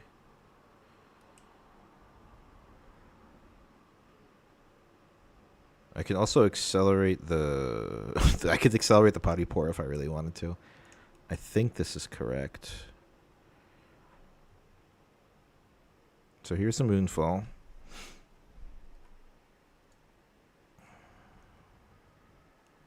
Oh, the Star-Crossed. I wasn't expecting that. I should have read that. Sure. But that's cool because I can cascade the Spinning Axe. Oh, he doesn't want... Okay, sorry. What does he want to... What do you want to bounce? What target?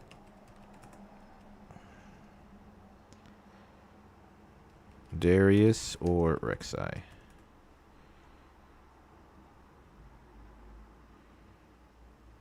And the Rek'Sai. Okay, that's fine. Approve. Okay, so there's no Moonfall there. Alright, this is easy. Then it's GG.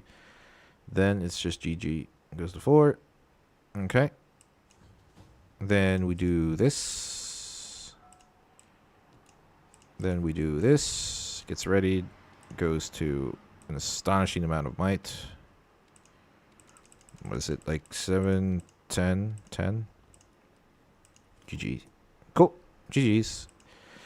If he wants to go into another match, yeah, that's fine. We could do that. I need practice against Diana anyway. So Hard Bargain is a really good...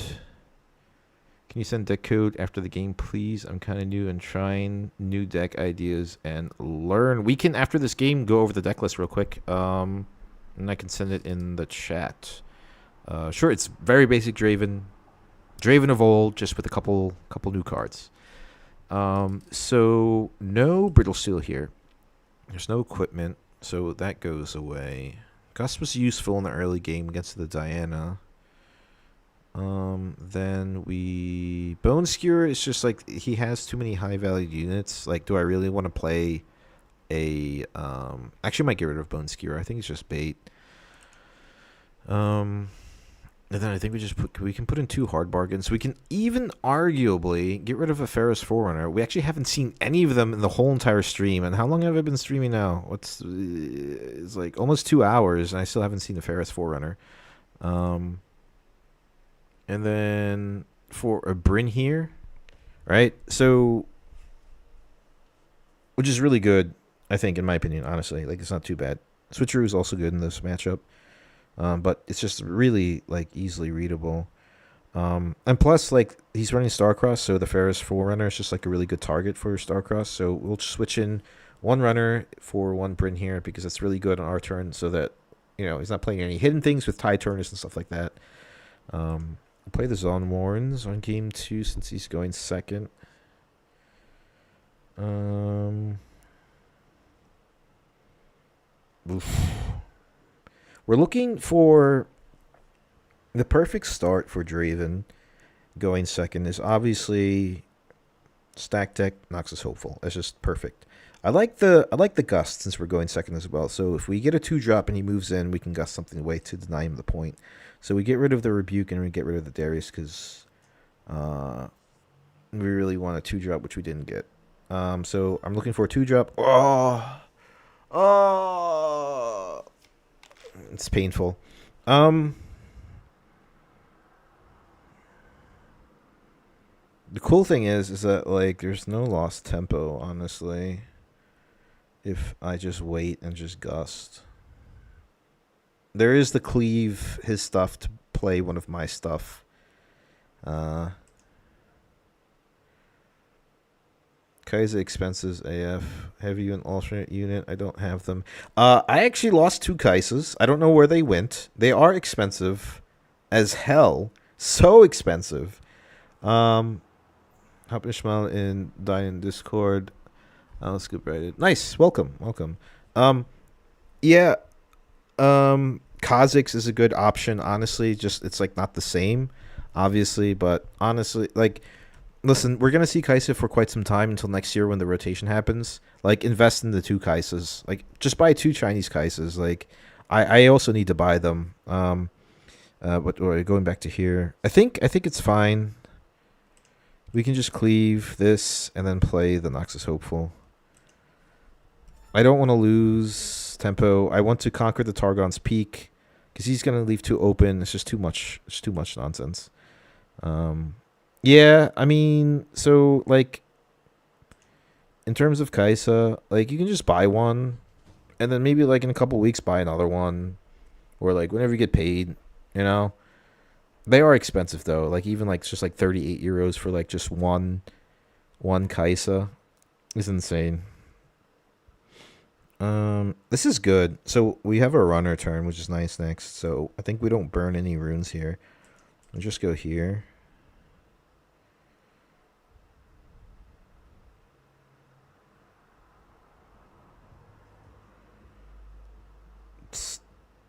Star-crossed. That's really weird. I guess he just wants to deny the point. That is like a terrible, terrible play, in my opinion. I don't think that's worth it. I mean, he denied a point, cool, but it's a little. Yeah, I'm not a big fan of that play. Yeah, Kaisas are expensive, but it is very good. 5 in the power, accelerate, draw a card. Oh, please, come on. Falling star. Oh, man. So this is a tie turner, right? That's just a tie turner because I know because you star-crossed it. Can I beat it? 4. Goes to 2. I can actually perfect execution twice, right? 3, so I get what? 7, 8, 9, 10. And then I don't have enough for spinning X though. Yeah, that's fine.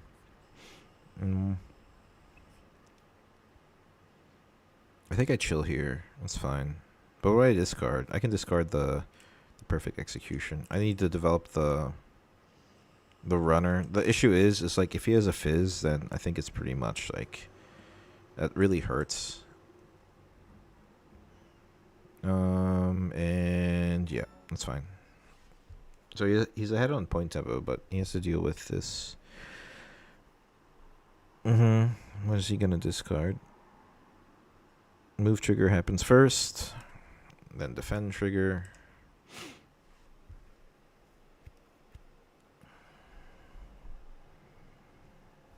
Yeah, he gets to draw again, but you know, it's fine. He's gonna he again played the stupefy.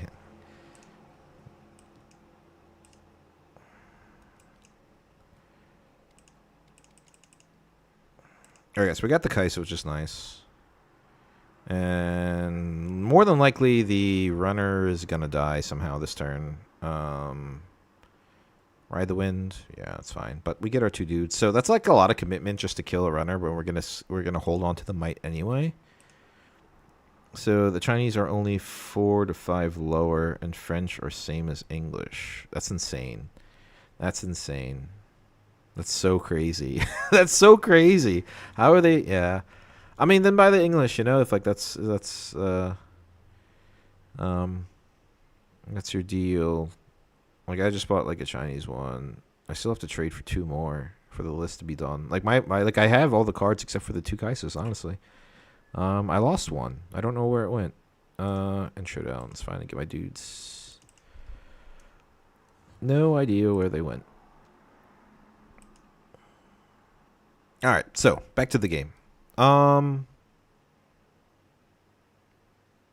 good thing is we're up on resources. He's like overcommitted a little bit. Starcross, the Ride the Wind. He burned 2 runes. We curved evenly. Oh, that's a little rough now, isn't it? Was it Tide Turner? No, this is Switcheroo. If this is Switcheroo, then we just move in with the 2 mechs here. Now we still have to deal with this battlefield, but I have to kill the Hui first. Let me see if I can stack deck something. If I can get the... Alright, this is something. It's something. The Rebuke is something. And we're up on resources here. So if this is a Switcheroo, that's absolutely fine. Because then he's not going to be able to move that. So we can just go here with 6. Because he's thinking I'm going to like throw Axe or like accelerate Darius or something, but...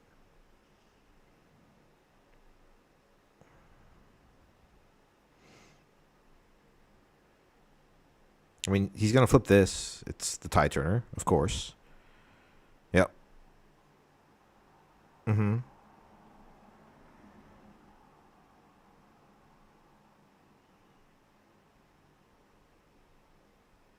Is this another Tide Turner? Oh, okay. I didn't really expect that. That's insane, actually. And then he decides to go to 8 there. So he's looking at 8, 9, 10. I have 3, 6, 9 with the Spinning Axe, which is tasty. So we're just going to Spinning Axe here to one of these, and then we can Cascade in here. If anything here dies. So we're looking at 6, 8, 6, 7, 8, 9. And then we'll Gust the 1 Tide Turner. Now, if I was him, I'd kill this mech, because then I can't Cascade. And then we will hard bargain the Gust there. If he's smart, he'll kill this one. Like, he won't kill this one, because then I can Cascade and move in here. Don't kill it. Don't kill the one with the Spinning Axe on it. Yeah. That's what you do. So Draven happens. This dies. We conquer and score. We discard the... We discard this, I guess. Right? And then we draw. Oh, there's a Tide Turner. That's pretty useful. I think we could just easily go in here and kill the Vex for next turn, right? Because he's going to move it back anyway. down to 3 cards. We can hold this for the... or, arguably... Can we win here? Like, I could rebuke the Vex and then clear this. Did he... No, he played spells. The Ravenbloom is... We can accelerate next turn. We can even just hide this for a little bit of might. That's absolutely fine. To the moon. She literally goes to the void. Yeah, I know, right, guys? I think we kill off the Vex here. I think that's good.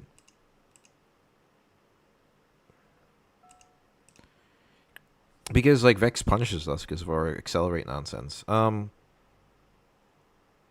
We can even Tide Turner here, develop a might, move back the mech a little bit. For next turn? Or do we hold it up for...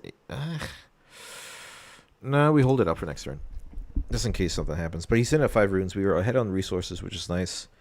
And then, like I said, guys, after this match, we'll go into the list. I'll take a quick break. Gotta go to the bathroom. And then, okay, so he wants to moonfall this. This is a little... That's pretty crazy.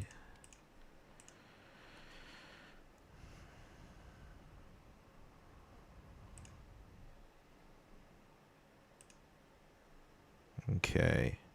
So he moonfalls. He still hasn't developed his Diana.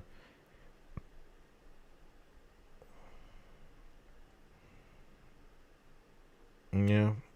Draven can beat Diana, but it's just like not easy for both of us, right? Like it's rough for either of us. But he's still like super ahead on points though. Like I'm behind, but it's still not looking too good. Like I'm ahead on resources and everything, but he's gone through 12 cards. I've gone through 9. I have to start making points. I gotta get ahead onto point tempo. I really wanted a Falling Star, obviously. Didn't I already play Falling Star? No, that was last game. I think I have to accelerate the Kaisa to draw a card here. There's an axe. That's really good. He's at 5, 6, 7. So then I have to, if he double conquers next turn, then I have to double conquer, then double hold the next turn. My Draven Showboat will be at 9 defending, which is really good, and I'll have access to some axes. The question is, do I save the Kaisa by developing the Tide Turner? I mean, obviously this is a thing that happens. I can rebuke in defense. I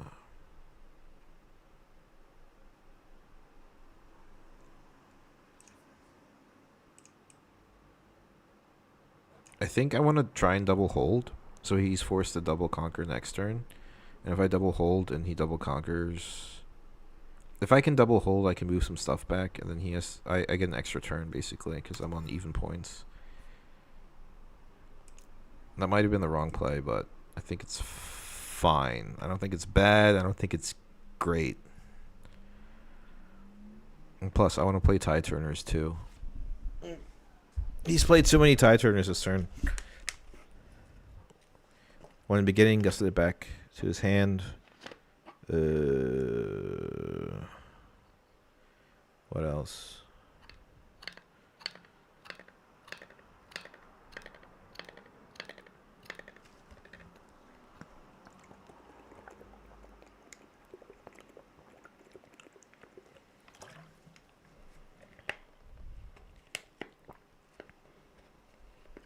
I want to win some combat this turn. And I also want to double hold. So the cool thing is, he has to calculate 3 might on everything. Like, like when Draven leaves up 2 runes, guys, just you have to think that they're just gonna be able to play a spinning axe. It's just like fact. It's just going to happen, all right? Now he wants to move in here. He's looking at my units here. You know, Moonfall is just gonna happen. Did you trigger the 2 rooms? Oh! Thank you very much. I forgot about that. That changes everything. Sorry. I forgot about it late. That's actually kind of like not okay. Sorry, I forgot. Too late.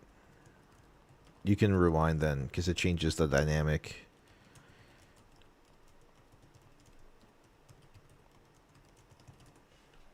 I mean, it totally changes like the dynamic of his thought process. Like he can take back the move if I forgot to ready the runes. It's absolutely fine.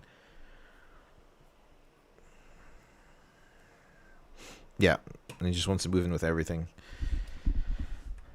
Abandon. He got an abandon, so I have to worry about the rebuke to the abandon, and then the moonfall. That's fine actually. It's not terrible. It's not great for us, but okay. So this happens. This goes down to 2. This goes down to 2. We equip the axe. So he's 3, 5, 6, 7, 8. Equipping the axe doesn't get over 8. It only goes up to 7. He has an abandon. We already know that. And we don't have anything to accelerate next turn, which is pretty awful. So even moving back stuff, it's not looking too good for us. I'm not gonna lie. He's just gonna abandon, so there's no point in playing the rebuke quite yet. I think we save the Kaisa. I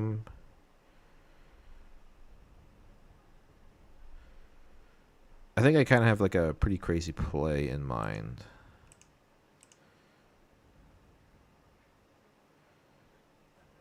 Resolves. This switches.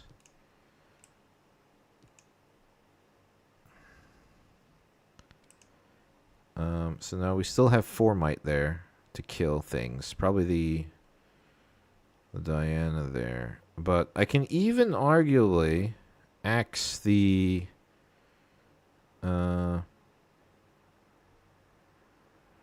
thing. No, I think I just killed the Diana in this situation. It's a good trade for him. He goes to 6.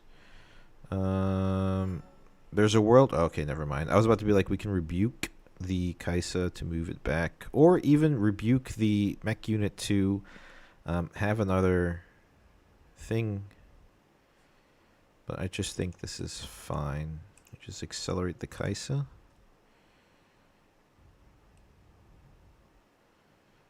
Four. What does he have though? We have to play around the star-crossed, right?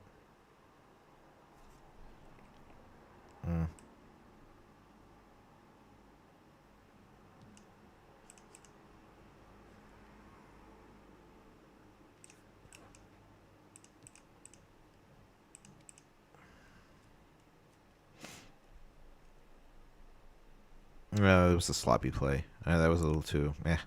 I'm not happy about that. 1, 2. The flash. Interesting. Okay.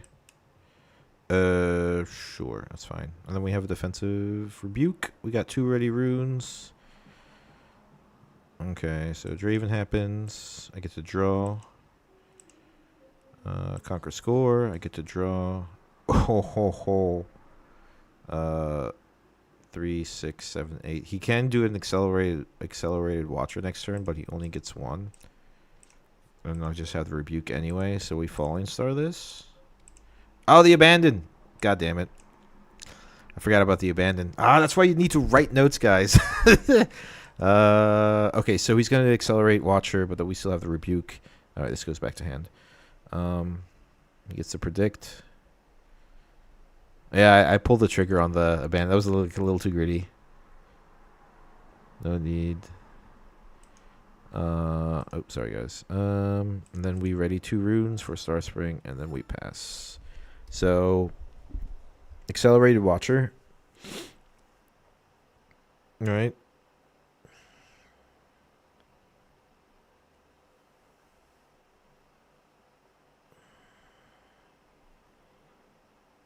Or is it a Hui Railuin? 3, 6, 7, 8. Yeah, he's at 3. Oh no, he's only at 7. Never mind. I thought he was going to be at 8 runes. Okay, that's even better. That's awesome. So we came from behind. He was at 4 points. We were at 1. We slowly gained some tempo. And then was able to do a nice position where we could double hold with 2 axes, a mech, and a Kaisa. Honestly, the accelerated units in this deck is what makes it so cutthroat. Like, we have Rek'Sai's, which actually can accelerate anything from, in terms of, like, outside, right? So, obviously, we have a sideboard up from the deep. If we flow those, we can accelerate technically those tokens. We can accelerate the mech tokens. We can accelerate the chosen champion, right?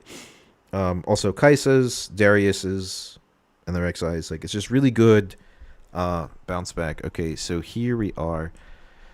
That's fine. We can do that because we have the Rebuke in our hand. Can I put one... What? Huh?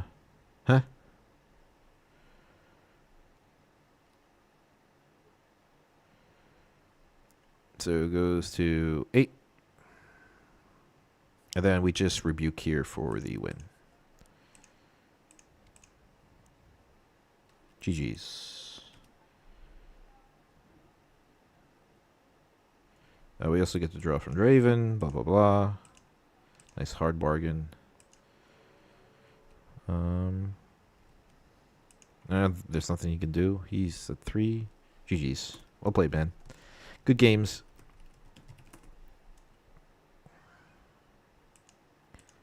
Yep, cool. Awesome. What do you guys think? Draven? Draven good? Draven good? I think Draven good. I think Draven real good. I had this. Yeah, he was actually really, really cool. The stack deck, maybe you could have looked for something. But yeah, that's really good. Surprised we came from behind too. Like, yeah, the Targon battlefield is good. Maybe I should switch this. Nah, I love I love Starspring though. Honestly, it's really good. Yeah, you too, man. Really good games. He was a really good Diana player. It was a lot of fun. Scary stuff, the Ty Turner. Okay, he left. Yeah, so what, we were at 1, he was at 4. We were able to come back with Draven just because it's so cutthroat. So let's look at the deck list here. We'll edit the deck just to go over it. So for those that are interested, oops, sorry guys. It's nothing too crazy. I'm still like, okay, so obviously, Draven. Showboat's the only option. I played around with like having the purple version in the sideboard. Didn't work out too well. Bone Skewer was just like a little something I wanted to try out. It worked well in one game. It's hand information. Maybe it'll stay. Maybe it'll go. It's just like that weird one of. So I took out the switcheroo from the main deck and put the Bone Skewer in just to try it out. It does It does like help draw cards. Does stun things. However, in certain matchups, like it's just like, there are too many high valuable units with on play effects. Like in Diana, there's the Fizz. Next week, it's to get rid of them, but then they get to play stuff. Like Hui's a really good target as long as you get over 5 might. So it's gonna stay in there, just testing it out. Obviously, the 1 Brittle Steel is really good. It's what Draven needed. I think there's enough reasoning to have main deck gear hate in every single deck nowadays. It's just like Aurora is a thing. Even against Aurelia, equipment is a thing. In the early game, if you can pick off like 2 pivotal gears against Azir, is really good. And I just think like we have Tools of Empire. We have some really good empower mechanics in Mel, right, with the tome. So, I mean, it's just like, this was the one card it was missing in Unleashed. Well, Draven was at least. It's just cheap gear removal. Because acceptable losses doesn't work because we have our axes. And Factory Recall just isn't strong enough, especially against the Azir matchup, because they can just play it again, because it only goes back up to hand. Next, 2 Cleave, standard. 3 Darius, standard. 2 Runners, standard. 2 Falling Stars, That's, just basic stuff we've seen since Unleashed. Gust, 3 Kaisas, 3 Overzealous Fans, Noxus Hopeful, 1 new card, Perfect Execution. In this, in conjunction with Darius, like Darius can just like dance around the world really easily. To the point he'll probably end up at our opponent's base somehow.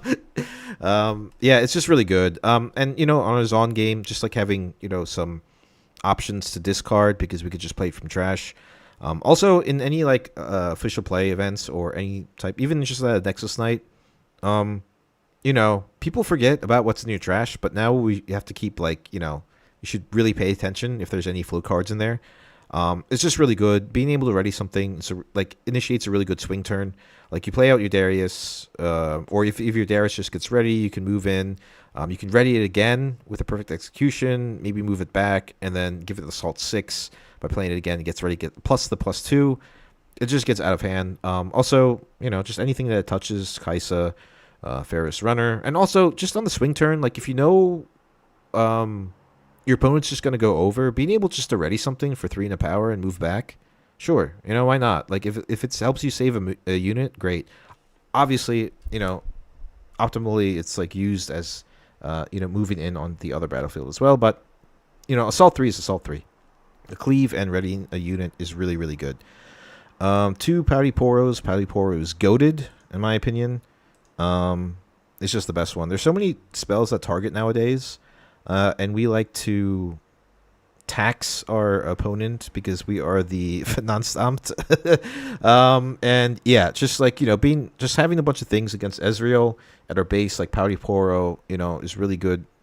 Deflect with the Pouty Poro and the Vex, right? Like those are just because do you really want to Hex Tech Ray a Pouty Poro if you're gonna have to pay a power, or do you really want to Bell's Breath it twice if you're gonna have to deramp so often? It's just a really good goated Poro. That's it. To rebuke, we don't have good Starcrossed targets, so we don't play Starcrossed. And plus, because we don't really have crazy on play effects. We don't actually have any on play effects other than the Bryn here and the Angler Beast. So Wind and Ghosts, it's funny because the way this curve works, Wind and Ghost is actually not good in this. That 3 energy and 1 power makes a big difference. Talking about the 3 energy, because there are often times where just that 5 might is so crucial. Because you go 2, 4, 6, and then 7. Or sorry, 2, 4, 6, 8, and going second you go 3, 3, 5, and 7.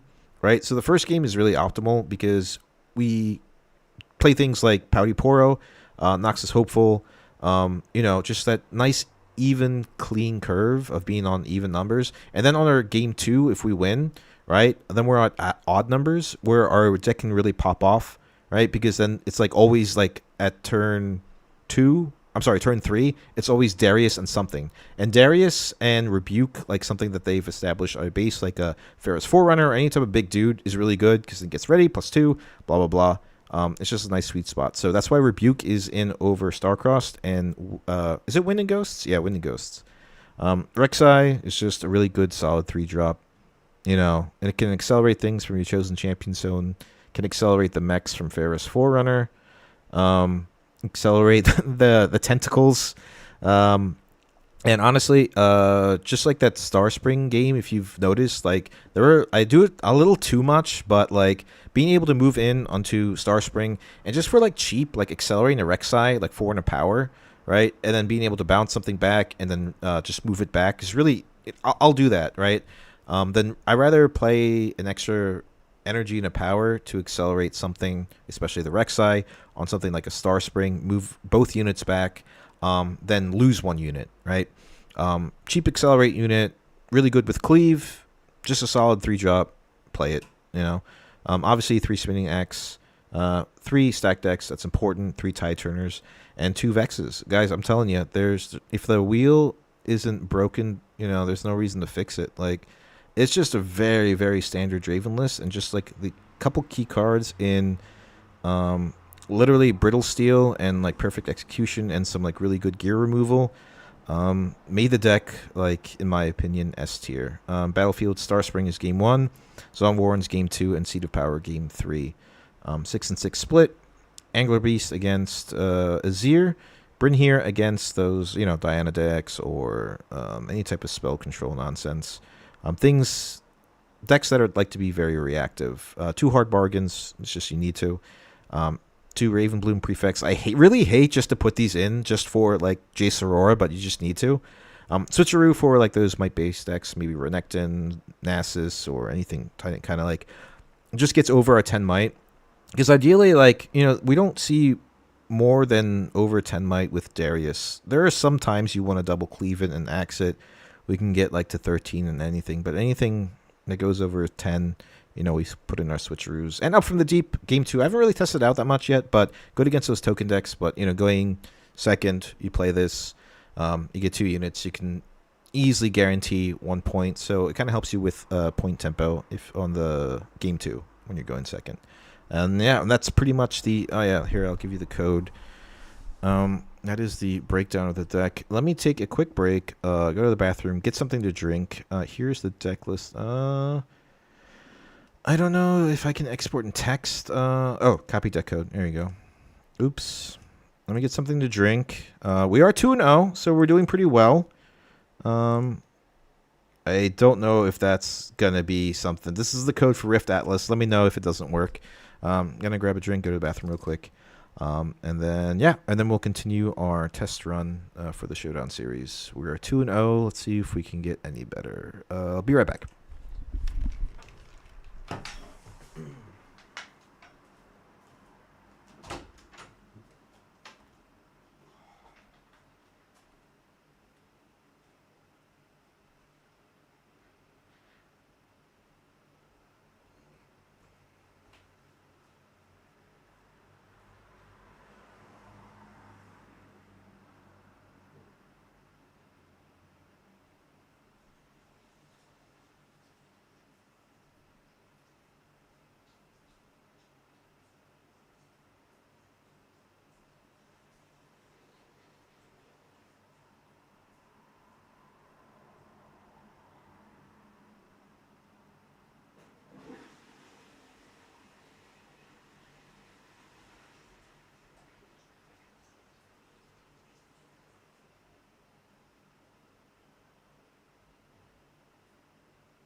We've got back to the end of beginning. Yes, I know. You can hear me sing. I can hear you sing. I got that song stuck in my head. Kite, Mishi, I would love to play with you. However, we're doing just randoms just for some, like, crazy matchups, just to get some training. Nothing, personal. It's just, I kind of had a plan on... Ooh, what happened here?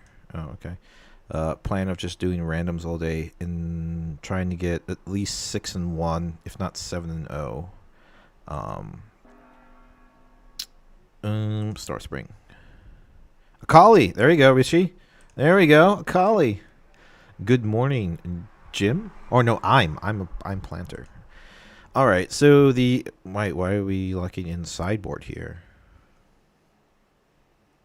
Huh?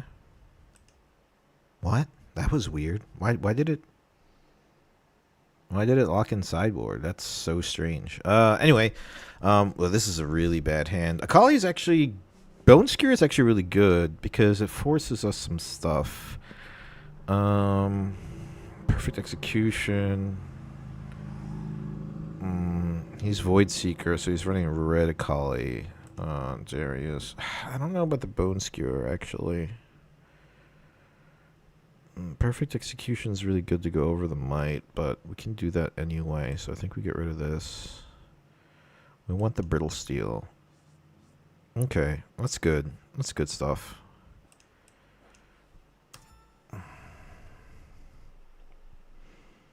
Plays out as Akali. I don't want to Falling Star here. It's a little too early.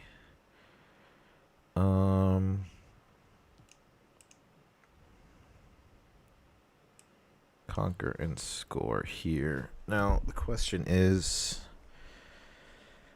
I actually don't have much experience against Akali here. The question is, do we develop the Tide Turner? We can do a crazy thing. Tide Turner, play effect.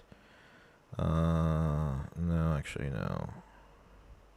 I don't want to burn one either. I think it's just stack deck.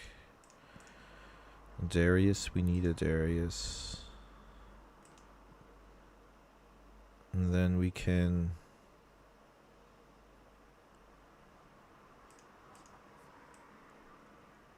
So the issue is, if he empowers the Akali, then the move trigger kills the Overzealous Fan before the defend trigger. So what we want to do is we want to kind of save it by playing the Overzealous Fan here. How much does the Empower cost? Is it 2 or 3? I can't see. 2 and a power. Okay, so it's easily doable.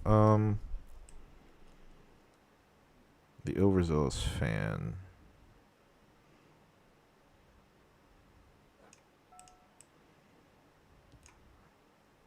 Question is, do we hide something here? I think it's fine. I think that's fine. What would you take out for the tentacles, though?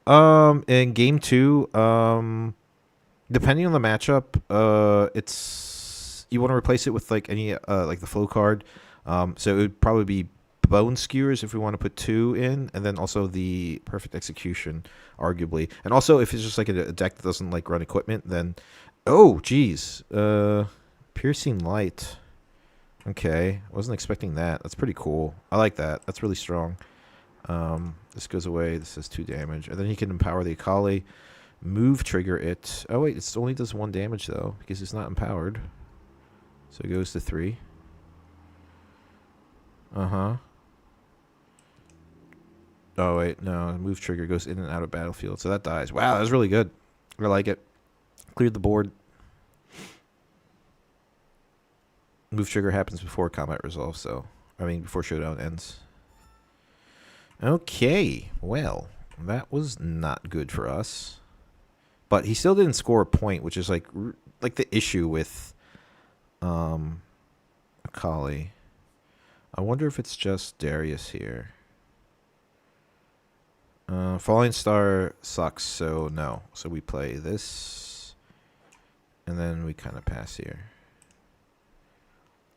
Yeah, Tentacles is just, replacing it with the Brittle Steel if there's not running any equipment.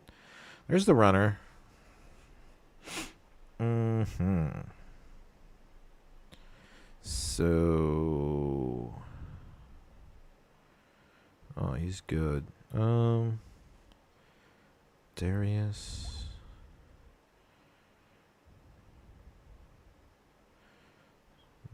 Because he wants to be attacking, so we can't be holding too much.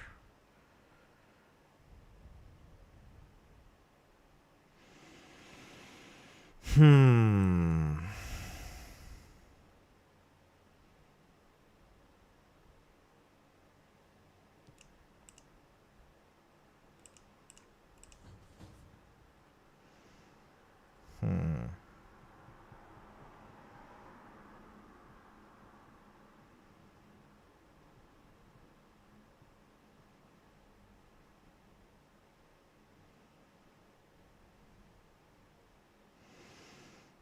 Hmm. I think we need some hand information here.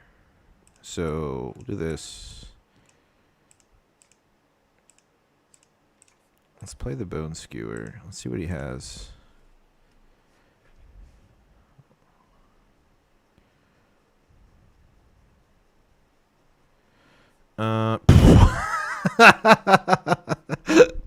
Jesus. TC Feyfolk, no, never mind. Nothing. No, thank you. All right, so he has 2 shuriken flips, a falling star, which is what I was afraid of, and a vile maw. Okay. Nothing, please. We'll save the. We'll save the Vex, right? With the Tide Turner. And then next turn we can Falling Star some stuff and the Darius to move into the Ferris Forerunner, which means we need to draw like a Rebuke and or a that's fine. An Axe to get over the Might. Just plays out a Tasty Feyfolk. That's pretty cool.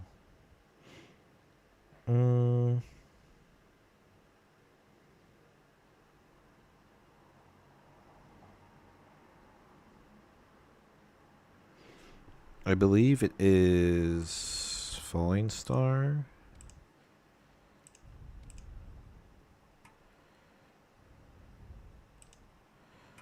And then Darius enters ready, right?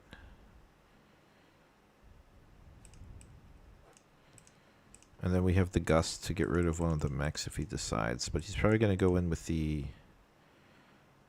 so we win, we draw combat.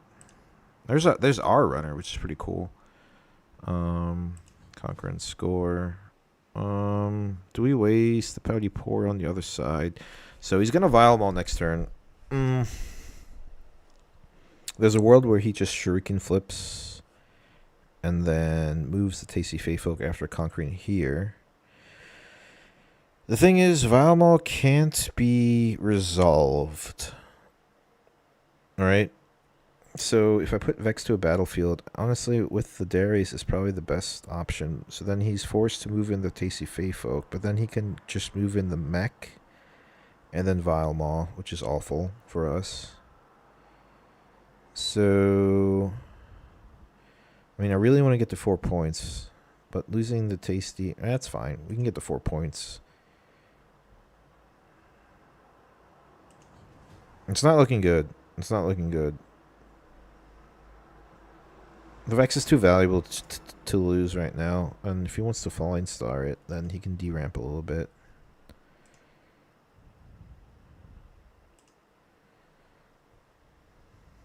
Ooh! Do I want to win a combat? And then he moves his Vile Maul there? Sure. I like that. Unless he has Defy. Yes! I get to draw. Alright, not necessarily the great.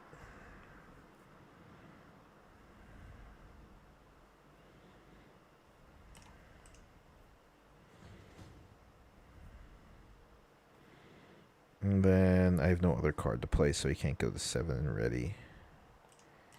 That's unfortunate. That's fine. So he's going to play Vile Maul defensively.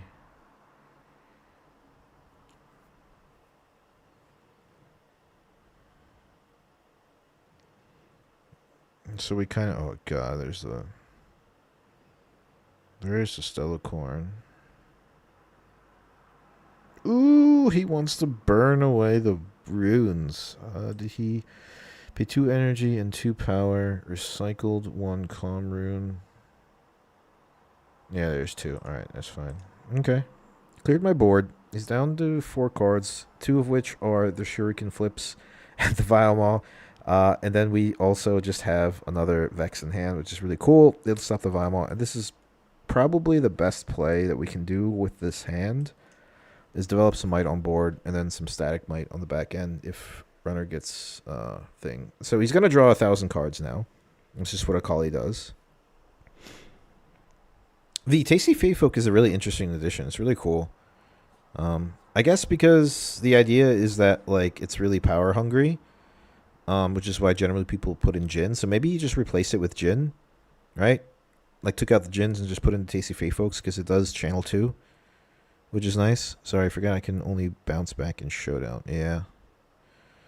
Yep. So he plays another Tasty Fey Folk. So he has 2 Shuriken Flips and 1 Vile Maw. And tapped out. Okay. The cool thing is that we can Rek'Sai.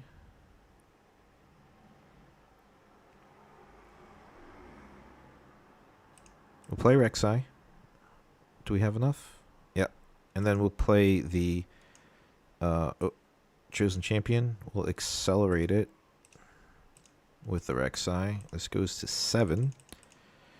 And then we don't want the Void Seeker. So we go to 5. We match points. Okay. Draven draws. There's the Axe, which is nice for next turn with one of these. We go to 8. Now, the question is, because Vile Maw is an 8 might unit, do we want to go to 9 by moving in this stuff here, and we can go to 5, or we can go to 6. Wait, 5, yes. So he's at 8 now. Move in here, we still get our might, and we still get a conquer point. We go to 9, so it's hard for him to get over the 9 might unless he has a discipline. So he has 3, 6, 7, 8. Yeah, so he can technically discipline. But I think the race is important right now, so... And we have Axe next turn for some shenanigans.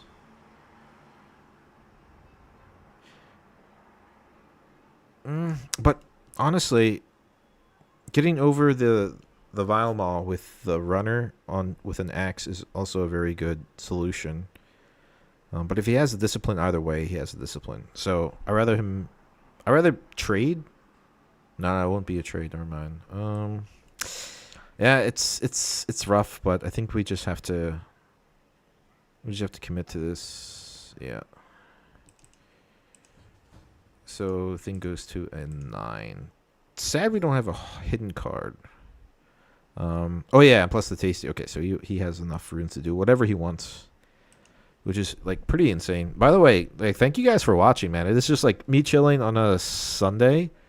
And I've had more viewers like watch this stream like in preparation for the Showdown Series. So thank you for your time. Thanks for watching. Hopefully this has been you know, a little bit educational, a little bit, you know, informative. But basically the way I get better as a player is like when I'm playing alone, like I haven't streamed in a while. I just talk out like my plays the whole entire time. Like I just talk to myself. And it's just really useful, you know, because then I don't know, when I talk out loud, it's pretty good. Unfortunately, like, you know, when you're playing against someone at a skirmish or a Nexus night, it's not really, you know, great. So this just happens. And then he can Shuriken flip, right? Move this over here and kill it. Which is sad, but pretty good. I mean, like I said, he just throws 1,000 cards. The interesting thing is, like, all I have to do is double conquer, but getting over the Vile Maw is pretty crazy. I'm not going to lie. He has disciplines, yeah, so he's going to Shuriken flip. It does 2 damage, but I kill the Vile Maw, which is nice.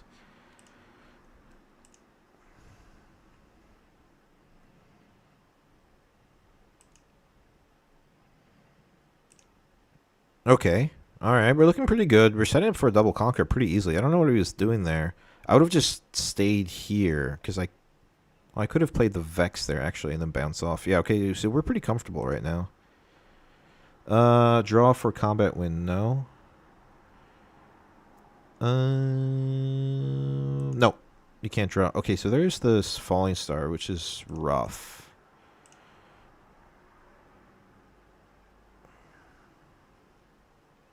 If we can get an accelerate unit, we just win. Which is Kaisa's, Rek'Sai's, Darius's. Like, the options are pretty plentiful. So even the stack deck would be nice here.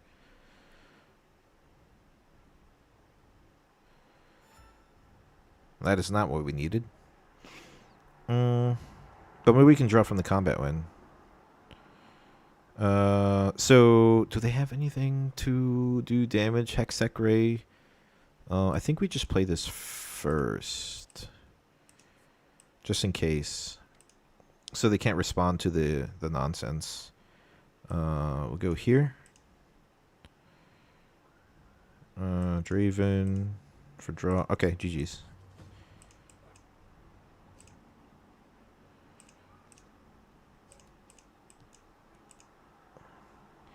That's why we run all the accelerate units. Alright, so sideboard against Akali. Game 2. Oh, why is this like this? Am I only doing best of ones, maybe? Maybe that's why. I don't know. Or maybe just like Grift Atlas is a little bugged. I don't know. Yeah, why is it? I'll choose him to go first. Why is it like this? Why is it like this?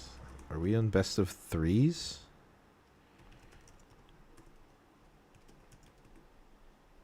I think we're on best of ones, honestly. That makes sense why you can sideboard right away. So, you won against their Fae folk. Oh, I drew with you mean the Draven? I'm pretty sure I drew from that. Yeah. Oh, it was. Oh, okay. I'm matched up to best of one, so we can do game 2. So I assume he wanted to go first and everything. So in this matchup, because I saw the Vile Maws, even though the runner was useful, let's play a Ferris Forerunner. I'm sorry, a Bryn here. He's got some reaction nonsense happening there with ambush units. The switcheroo is quite useful as well. I didn't see any equipment, so we'll get rid of the brittle steel. Bone Skewer didn't really help, so let's play a Up from the Deep. Oh, no, he left. Never mind. Okay, cool. We were on best of ones. Okay, that's why. All right, so I can't commit that to being a win against, since we didn't do a best of 3. So we're still 2-0 then.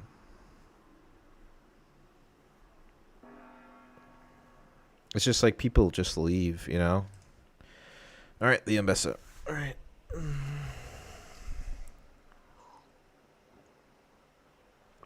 That sucks. Lost a dice roll.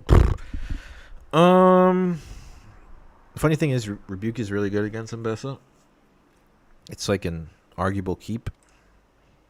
We definitely keep one cleave, but I really like to see some other units.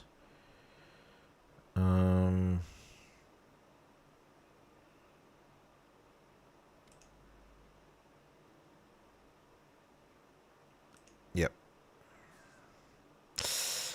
Little rough there. Little rough. Okay. Yeah, that's cool. We can stack deck maybe into a Noxus Hopeful. It's usually the perfect turns. I think Ferris Forerunner is really good. Vex is really good against the Legend ability, though, and it is a nice 4-drop.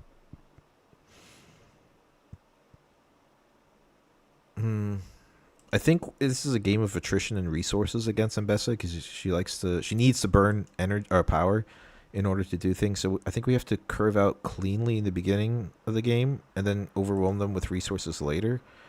So we'll take the Vex. And then we'll just play the Fan here.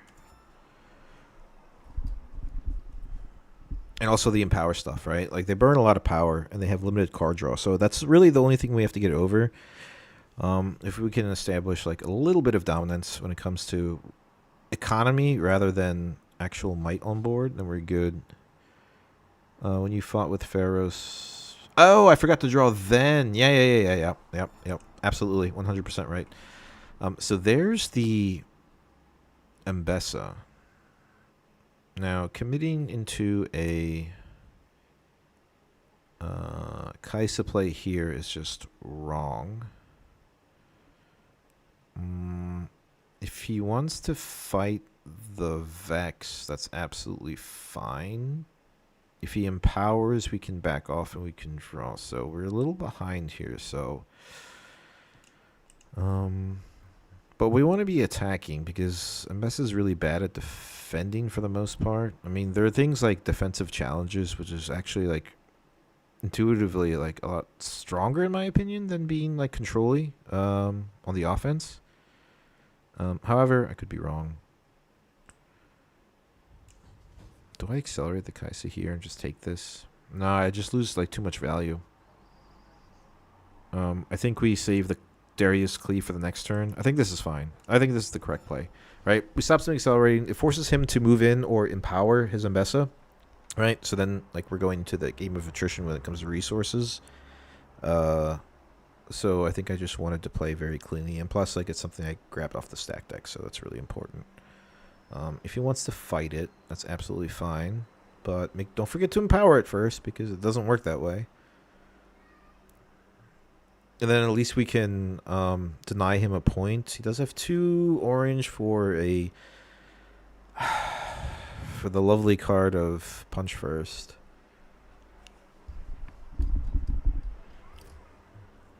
But as you can see, he's already... Does he want to know how to empower? If you press L or hold out down L, you tags come up.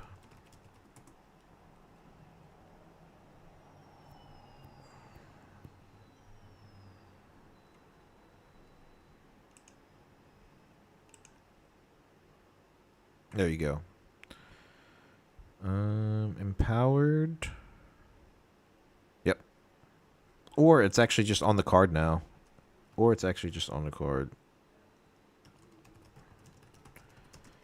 Okay, so Cleave Darius is nice here. Yeah, I did one against. Yeah. Cleave Darius is nice here. Next turn. So 7. So I'll do this. Defend trigger. Just helps us win combat. Draw. That's another Kaisis. Not too shabby. And again, if he wants to burn power, then we can just be ahead on resources, which is what they want to do.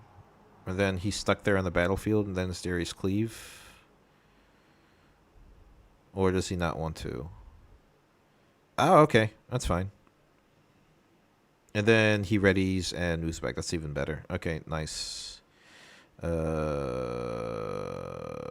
Yeah. Okay. Forgot about the first mate there. I have to gotta write a little note on there. He leaves it there. What is wrong with you, good sir?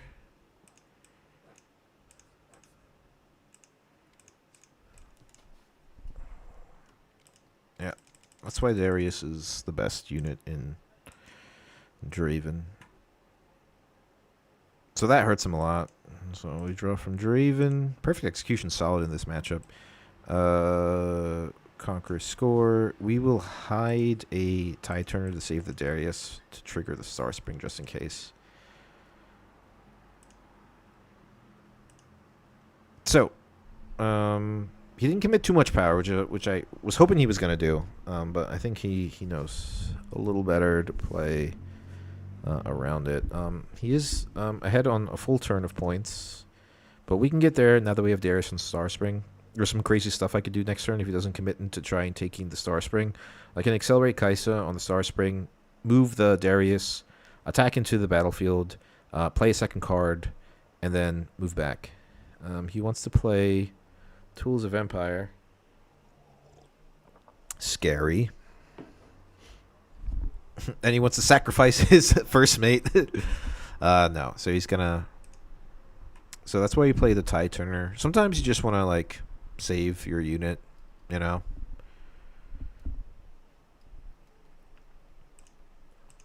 Hold on. Press C. Press C. And you get a counter box. It's probably coming from.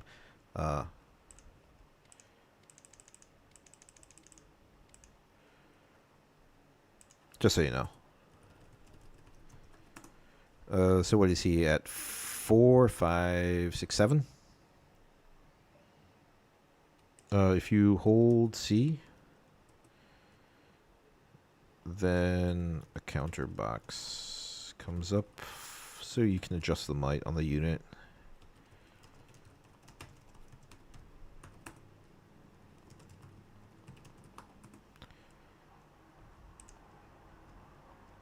But you gotta drag over it. He doesn't care. Alright, so we'll play Tide Turner. And then trigger this to save the Darius. Seem good.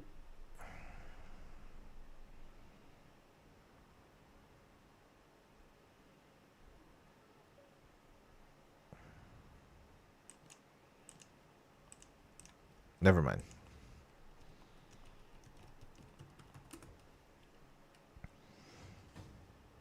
So is that 5? We're at 2. We could come back from here. Interesting. 1 up. Telegraph's punch first, so I have to worry about 8 might, right?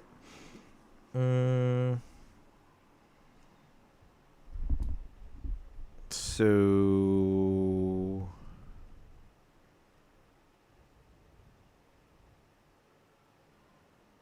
yeah. Let's see. 4, 3, 7 runes. There's a world there's double Darius action going on here.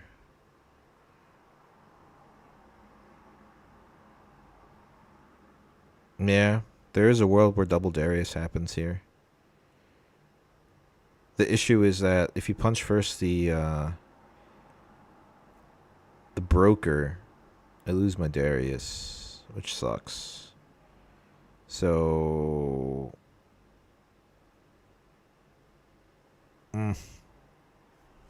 So, like, the idea was to move this in here, right? And when combat, draw a card, play out the Darius to base Tide Turner, and then I have 14 might going into this battlefield. But I'm scared of the punch first here. I have to play around the punch first, so is it ever accelerate Kaisa into the first mate? Or do I just perfect execution the Kaisa to go to 7 to trade? I'm thinking.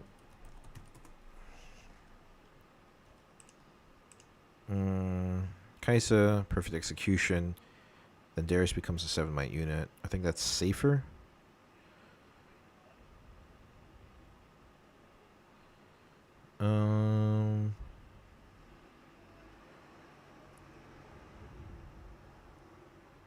It's fine. I'm just going to risk it for the biscuit. Nice. Alright, so we draw for Draven. Conquer and score. We play out the Darius. We play this to switch Sharu, or to move these two.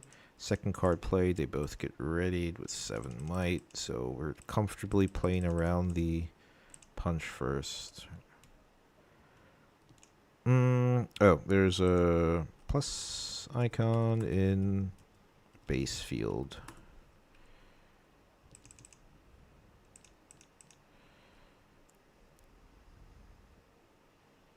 And then we just move in here. So if it is a punch first, then he can kill one.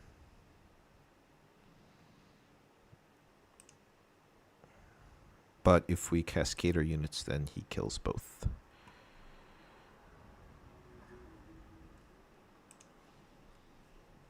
Win combat from Zadriven. Conquer and score. At 4.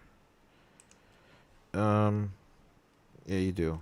So, next to your runes, there is a tiny plus sign top left corner where it generates all the tokens.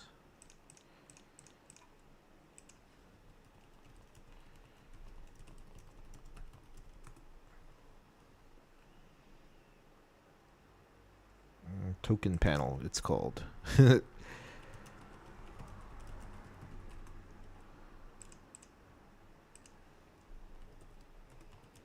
Next to your runes. That's at base.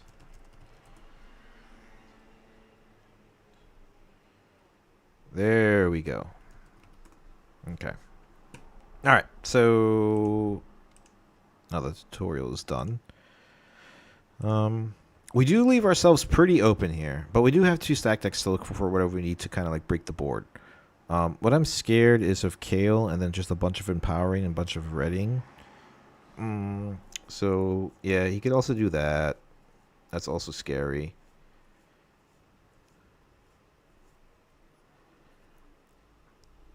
Does he empower it though? 2.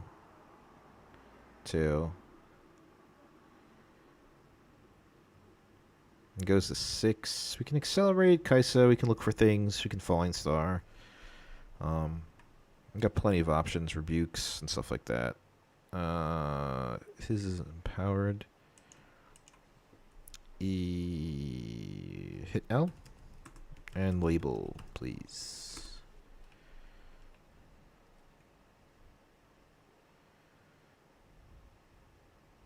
Okay, so it's empowered to what does it have? Salt 2 and then has a kill trigger? Yeah, okay. So he's just going to clear this battlefield. Not optimal for us. However, I think it should be alright. We can look for things with stack deck. We'll be sitting at 8 runes, which is pretty comfortable.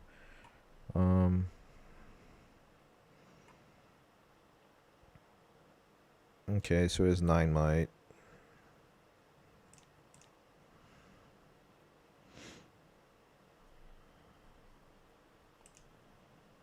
Goes to 6.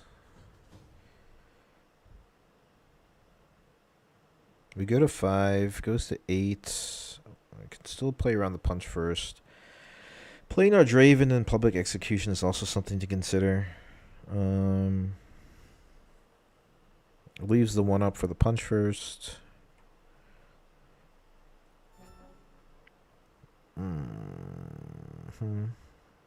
The repulse is also something, so like even the Falling Star probably won't help us that much.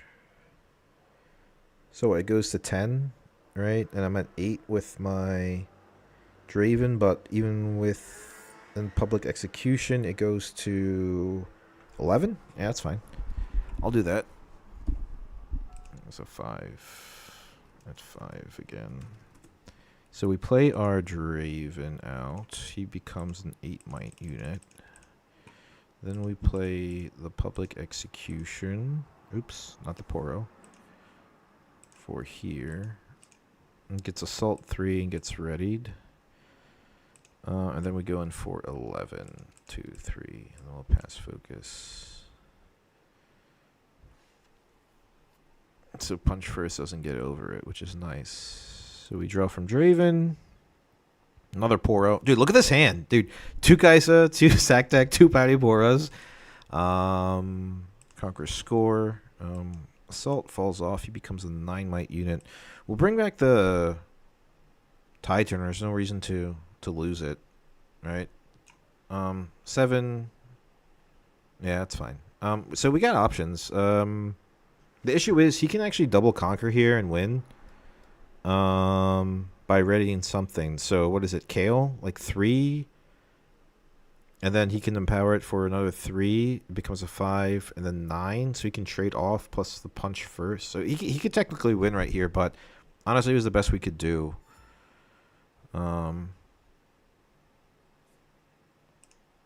Because his legend is empowered, so it's just like scary.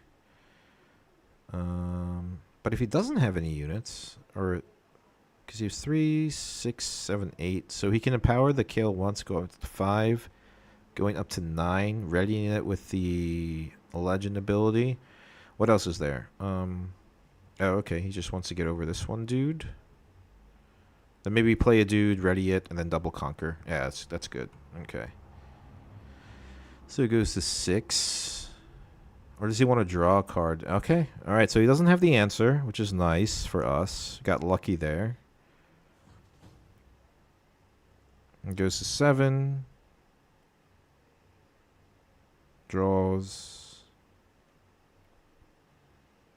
He needs to kill this because I can just bounce something, move in here. But we'll stack deck first to make sure that we're doing everything properly. So we empowered this as well to go to 7. And what is he? Exhausting 1. What is he doing there?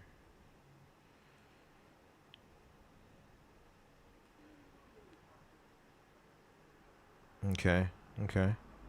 So 2 for the honest broker. That doesn't help.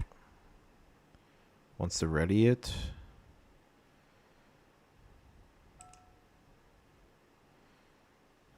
Or recycle a room, whatever you want to do. Okay.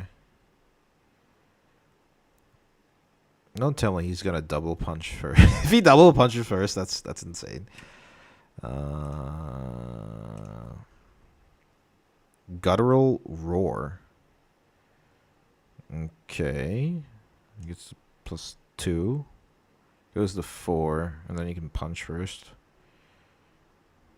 What is he doing? Oh, he wants to fight it. Yeah. That works too. All right. Yeah. Yep. GG's. Yeah. It was an awkward line, but it worked out in the end. There's nothing I could do. We'll go to game 2. Things I could have done differently. Establish more might on board with different units. He just got ahead on point tempo and played it very well. And then we can go into the next game. Nice learning experience. I think also committing to the... So Switcheroo goes in. Bone Skewer is arguably pretty good. The Brittle Steel needs to stay. Nah, Bone Skewer goes away. Switcheroo is good. Angle Beast doesn't make sense. Raven Blue Prefect is pretty solid, honestly. It's not too terrible. And then I think we try out Up from the Deep. Perfect Execution was nice. The Gust, just things are too big, really. It only helps out in like the first couple turns. We'll try Up from the Deep just to establish a little more might. And like score some points, because he was just ahead on point tempo. Rec size needed. Hopeful. The runner is good. I think that's fine. Just the 1. We're going first, so we'll switch to Seat of Power. But yeah, so like I said, like I think why am I on best of 1s again? No, we're not. I get to choose. Never mind. Awesome. Wait, we're going first. That's right. Never mind. We'll keep Up from the Deep. We'll see how it works. Turn 2, turn 1. We got some good plays. This is like a decent keep. And yeah, so that's fine.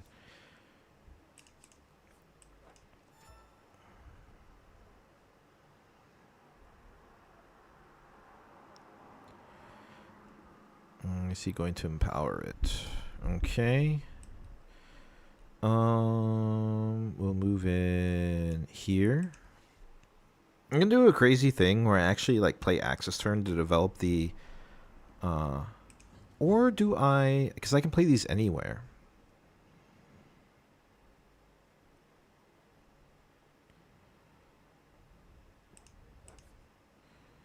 So I'm gonna create some tentacles. Oh, play him here, actually. No, I'll play 3, so at least it trades, and keep 1 for the conquer. And I'm even going to do a crazy thing where I play a switcheroo there. I would never usually commit so much into, like, the first couple turns, but I lost, so this is how I play when I lose. I I think I go too far. Stack deck. I mean, it's Falling Star. I need a Falling Star. But this is nice with the tentacles and switcheroo. Actually, I really like that. That's pretty cool. Repulse is a thing, but you know, it is what it is. So not too terrible there. The Vex is nice.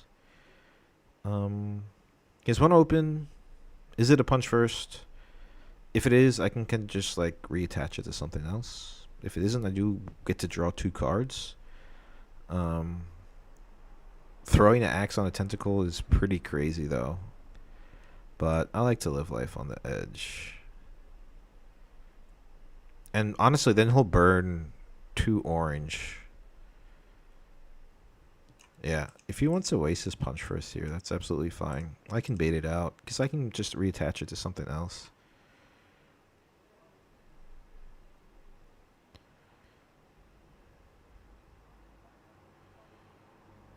Ooh, we got it. Alright, so we draw from Draven. Conquer score, draw from Seat of Power. There's 2. Oh, that's nice. We'll put this... So what he's going to do, he's probably going to empower and then fight something. Right? I like having 2 units here because of the switcheroo. I think I want to keep... What is this? 8 might here. Baits out some like guttural roars or something, which is fine. Or do I just keep it at base? I don't think he can... I think this is fine. I think establishing some might on like a double hold is just really good for... Like, if he can't crack this, then I'm in like a really good position. If he cracks one of the battlefields, that's still okay. The thing is, right here, he wants his battlefield, so like the empower costs are a little better. But I think this is okay. This is okay.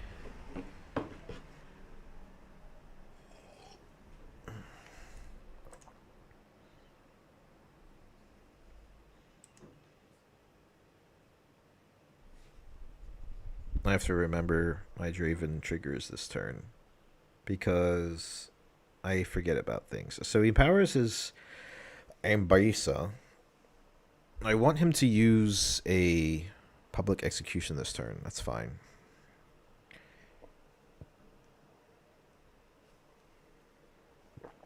Or a guttural roar. That's fine.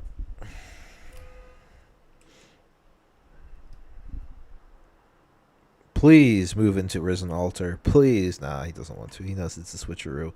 Yeah, it's okay. Cool thing is she's stuck there now.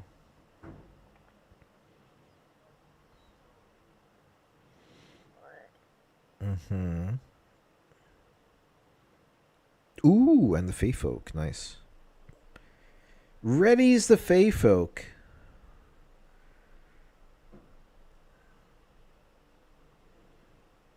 To drag something... No, he doesn't want to do it.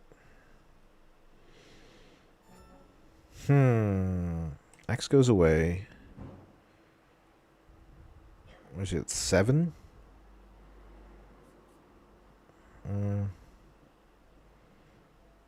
I can't accelerate. I can't get the Darius ready this turn. It's not worth it.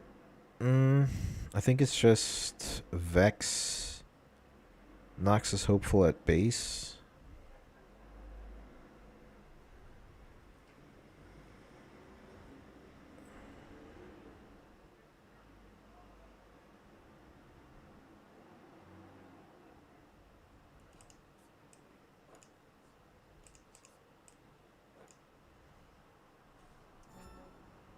Yeah, that's fine. Yeah, this is Mbessa's good. Mbessa's real good. I like it. But I think it's just like I said before. It's like kind of like, okay, here's the challenge or public execution. That's fine. Mm-hmm. Did he pay the deflect? Uh, defect, please.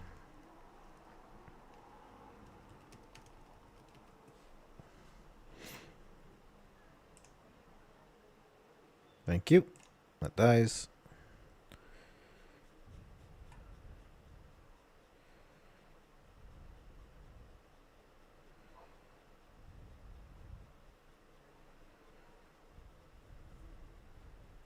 And Best is also like for those that are going to any type of like regional or anything, or if you're going to the Showdown series, and Best is a really great option to like do both, right? Like it's either like your game plan is like to get a medal card or like, you know, top to get like or RQ invite or anything like that.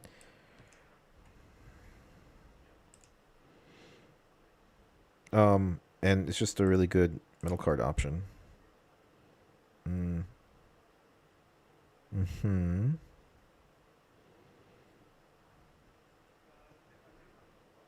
I need Darius Cleave. 3 for the okay, so he wants to draw a card.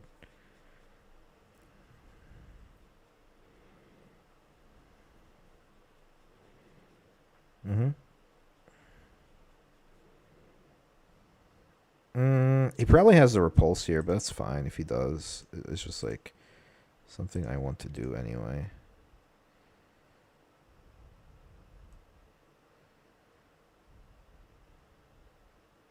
I mean, I have to play it anyway. Like, I just have to try, you know? He probably drew it from the initiate, but I would never go into this battlefield if I didn't have, like, the repulse or anything. Oh, he doesn't. Oh, man. Yeah, I mean, I know, like, I'm ahead on 1 point, but, like, honestly, take your time the next couple turns. Like, you could pick off with, like, a public execution, like the lower might unit or something. Um, or just, like, next turn move in the Kinku Initiate, which is, like, much more optimal, and then you can move in with this.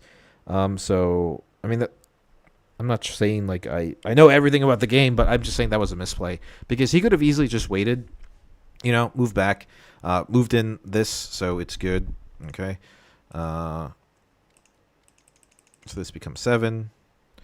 I get to kill off his Mbessa, which is nice. Draven triggers, but yeah, I would consider that like to be a misplay. You know, quite honestly, because he has time. All right, there's a Kale. That's really bad. The Kale is bad, so I need to fish for some stuff. So what we do here is we switcheroo. Having 4 might on here is really good. Then we move here for the 6th point to draw. Okay, there's a stack deck into a falling star. Please, for the love of God. Nope. Overzealous fan isn't too bad. So we have to threaten the double hold this turn. So it's either Kaisa and we save the Darius Cleave. If we can hold one battlefield, then we can Darius Cleave next turn. So I think developing more might on one battlefield with the Vex there is okay. And then no, but we can't. We only have 4. We have 5 runes. So it's just the overzealous fan, or maybe it's the cleave because we can develop our chosen champion at the risen altar, and that's sitting at 8, 9. Nine's hard to go over, especially with only 3 cards in hand. So maybe for the backswing we can, because he can only empower it twice. Has some challenge nonsense. So I think it is just the cleave for next turn. And then because we're sitting comfortable, like we're at 6 points, he's at 3, so we'll just play this out here, and we'll go for the hold. It's a lot of might, so I think that's safe. I can wholeheartedly recommend Zed over Darius if you run 2 or more Ride the Winds. Yes, so Ride the Wind is something that I actually really wanted to consider again. There was this like real, like, there was a shift during Unleashed, because Ride the Wind like fell off for some reason because there were so many green decks out there, that Defy was a thing. But granted there are more counters out there now. Ride the Wind is game winning. And it's something I want to like try and smash in the deck. I just, for what I wanted to do with the list, it didn't fit, you know. But I'm sure I'll like make a variant of it where I can just like fit Ride the Winds in there. Also with you're saying red Zed or purple Zed? Do you mean, Lance? I'm pretty sure you mean red, right? Because of the token? Purple's really good too, honestly. Purple's solid. But it's just a little slow, right? Because like I really need the Kaisas, the Rek'Sais, and the Dariuses. And the Vex is just too good to take out. Okay, good. So we got the win here, and it is best of 3. So the sideboard was pretty solid. The Tentacles helped out a lot. Now the question is, I did see the Emperor's Tool, so the Brittle Steel was useful, but the question is now he's going to be really aggressive with his spells, and the hard bargains I think are going to be very useful. If we do see a hard bargain in our hand, and there's gear, then it was the wrong sideboard. Switcheroo is useful. Rebuke is good. Brittle Steel.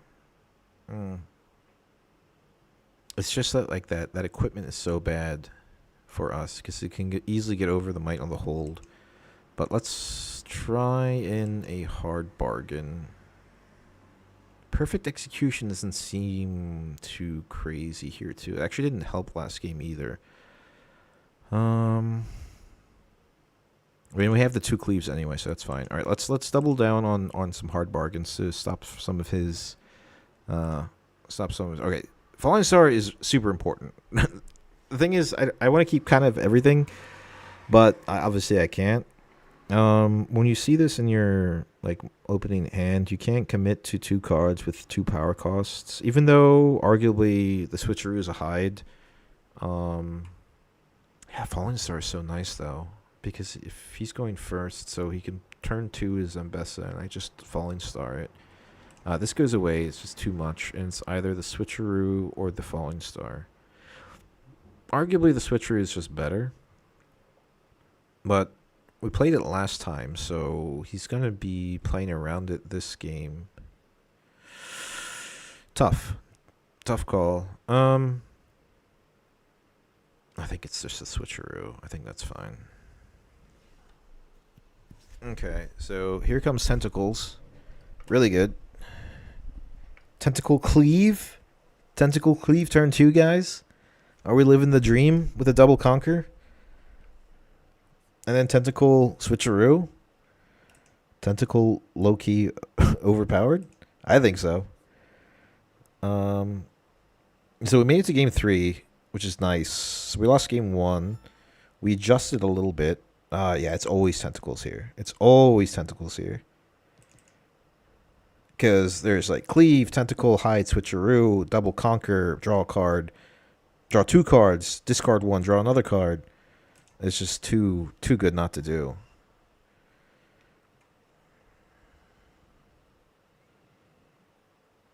I can't believe I'm playing Tentacle Cleave. And then I can even still play a Rek'Sai at base.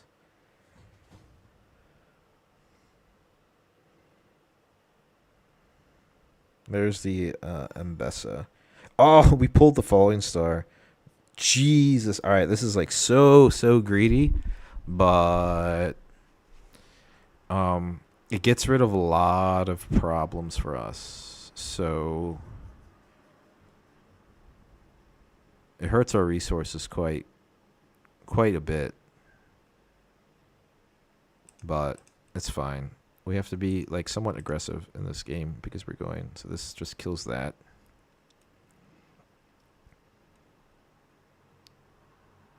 Mm-hmm.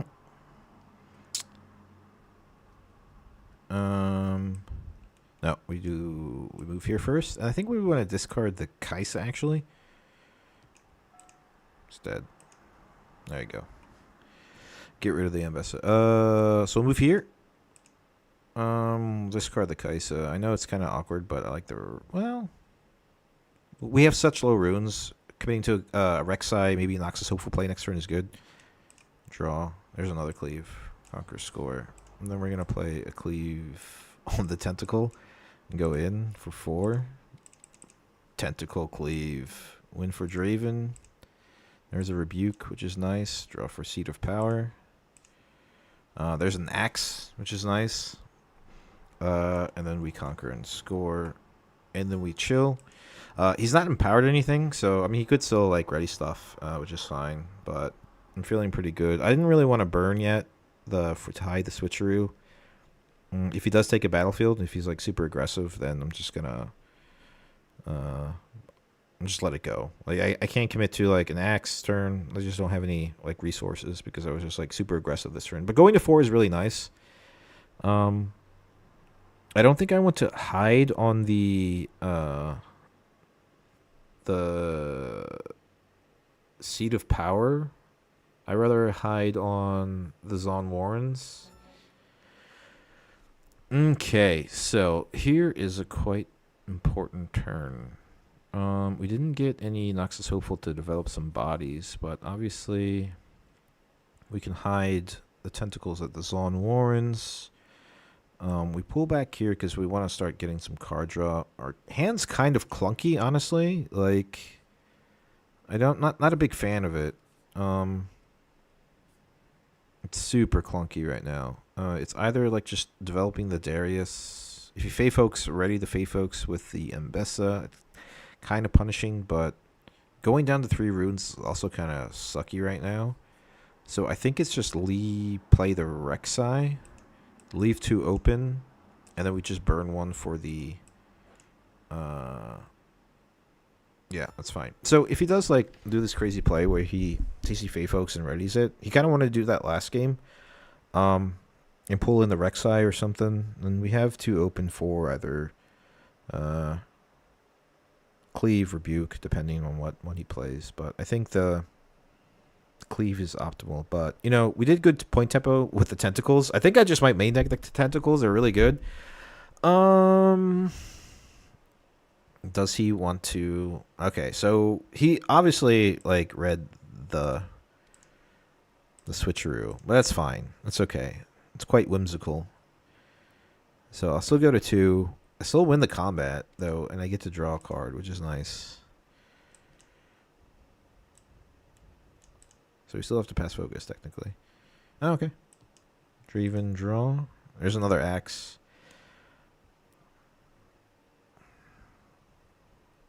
Tentacles are good. Tentacles are good. I should get some like tentacle emotes for chat, guys. That'd be pretty funny. All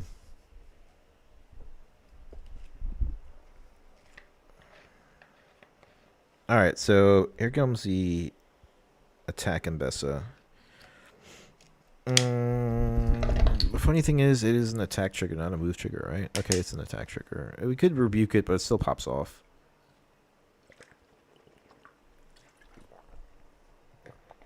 So, I think because we're so ahead on points, we have to tactically just like point tempo with Darius, like move in, place 2 things, and move back.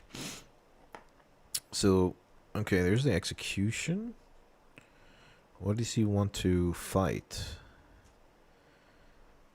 Ah, okay, that is why we leave 2 up, my friend.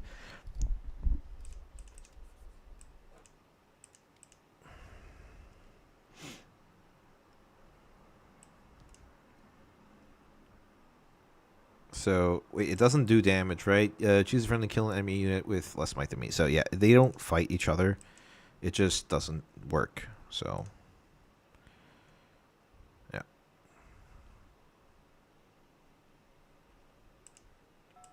Which means that this card's a lot better than I thought it was. It's just really, really neat.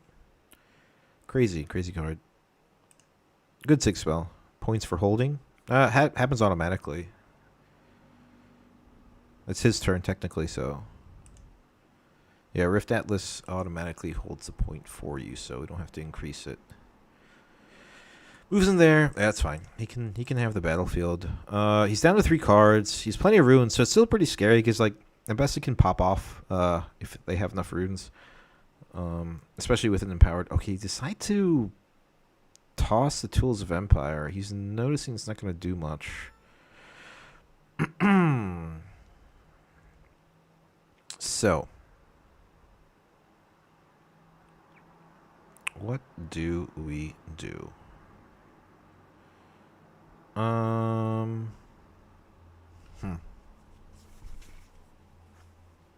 don't like the idea of not having too many runes here. Disconnected? Oh, why did we disconnect? Boo. Did we disconnect? Let me refresh. Okay, there we go. So we'll move in here. We can always rebuke the Ambessa, which means we have to keep all our runes open. But we'll see what we discard. Go in here.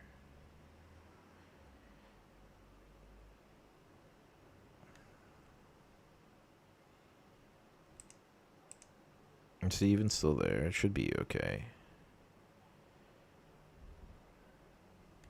Let me see if he's still there.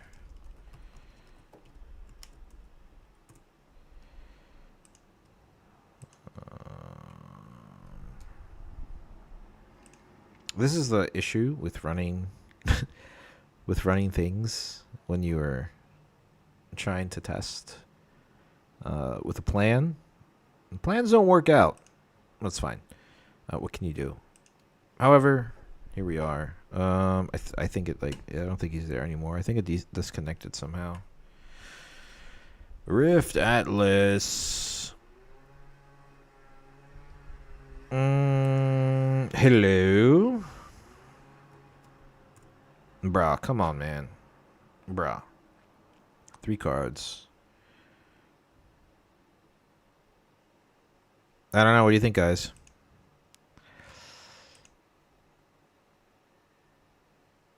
I can just, like, refresh again, but I don't think it's going to help. I think he disconnected. I think the thing's just empty. Okay, so arguably, like, what? We would have drawn a card. Okay, he's just, like, disconnected. He's gone. So let's say if we can count this as a win, because it went to game 3. He's at 2 points. We're at 4 points. Would have gone to 6 this turn. Discard and draw would have been probably the cleave draw, and then we move in here, right, to draw this, and that's another rebuke. So even if he moved in, we would have been able to rebuke. I mean, it could have gone either way, but we just had card advantage. So I don't know. I'm just gonna count this as a win because he left or disconnected or somehow or closed his computer. So we'll count that as a win because it's been 2 hours and we haven't been playing like best of 3s. So all right, so we're 3-0, guys. Woo! Best of 3. Let's go straight into the next one. So much better than yesterday. Yesterday I got crushed, dude. I got waffle stomped by Kaisa of all. Wait, guys, chat. Have you seen the new Kaisa list with the temporal breach and all that nonsense? With Brynhir, Watchers, playing Rockfall Path, so they just permanently banish your cards when it's hidden there. It's absolutely bonkers, dude. All right, Nasus. Nasus is scary. But the thing is, I think we're too fast for Nasus. I don't feel like playing a ton of Deflect. Although, arguably, Steel Paws early game is okay to deal with. They're all Deflect units in there with some stuff, right?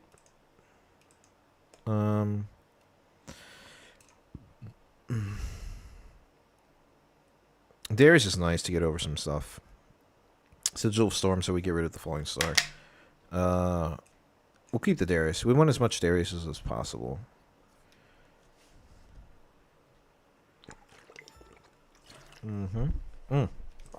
Perfect start.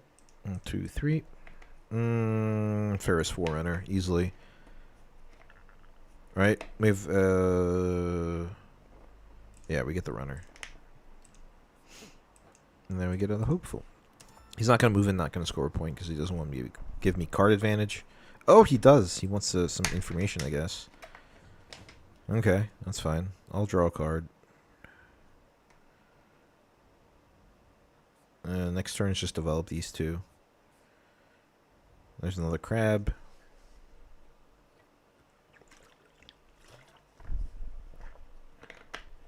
I was contemplating about building Nasus too. I think it's a lot better than what people think. So he's sitting at 4 runes. He can't empower the Steel Paws quite yet. He's 1. Probably gonna retreat it then, but I still draw from Draven. Yeah, that's fine. Death knell happens before combat wins, so don't let them look at your hand before you've drawn from Draven.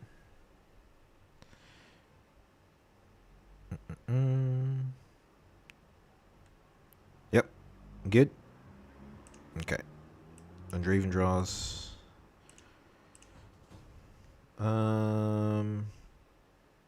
Formight's fine there. I like it. I mean, there's a crazy world where I can accelerate the Rek'Sai and bring everything back, but that's just, like, I don't know, inefficient. Because this is, like, a rune battle, pretty much. So, I think developing the Rek'Sai and the Poro to base is completely fine here. Because, like, he's lesser units, but they're just, like, really impactful and huge. Also, we have to worry about playing out too many units because of the Watcher Bellows Breath turn. Like, that's very punishing. So we kind of want to, like, spread everything everywhere. Maybe 2 units there, 2 units there, 1 unit there. But we don't want to pull everything back. So initially already, because, like, Nasus will get to, 7, 8, 9, 10 plus runes. Already, I'm going to commit to a double hold game plan instead of double conquer. So I think I want the point tempo to be 1, 3, 5, 7 and then double hold. Because it's just, what is he doing? Why does he want to? That is a lot of disciplines. Yep. So the game plan initially against Nasus, like, you can't go to 6 and then pull everything back just because of the Watcher Bellows Breath turn. Like, they just have too many runes. So it's going to be a 1, 3, 5, 7 point tempo and then for a double hold. So they have to commit to either 1 or 2 battlefields and try to break both. Which is why, like, I kind of, like, held onto the runner. So okay, so that trades. That's fine.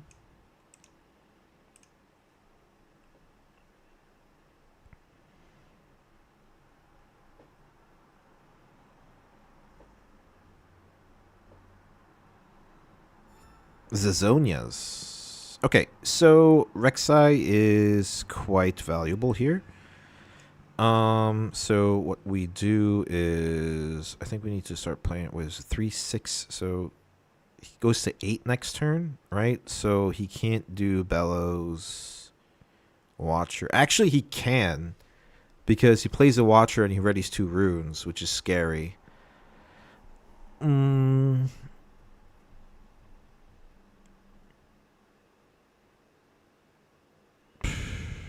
If I conquer, I play Darius, then I play the Poro.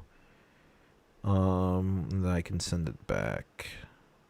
No, it's runner. It's runner this turn. Like, it has to be runner.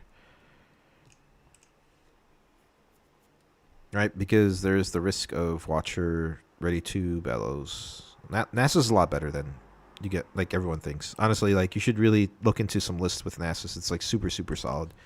Like, I think it's, like, a top contender. A lot of people sleepy on Nasus. So we'll spread the love a little bit. So we're on the 1, 3, 5, 7 point tempo, which is nice. Yeah, I know what the battlefield does. No, we're good. So, like, the issue is, like, the Watcher, Bell's Breath turn isn't optimal here, you know? He can empower the Steel Paws, uh, take this battlefield, but then I'll hold here, right? And then I can move in and go to 5, and then we kind of just like go from there. So he empowers.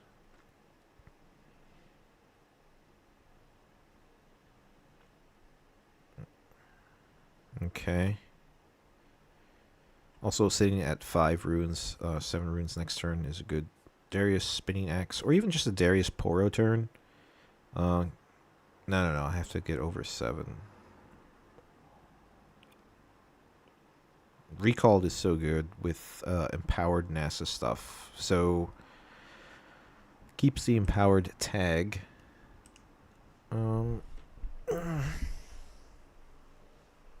Alrighty. So what is his? What's his plan? Doesn't have enough for the Sig spell to kill the runner.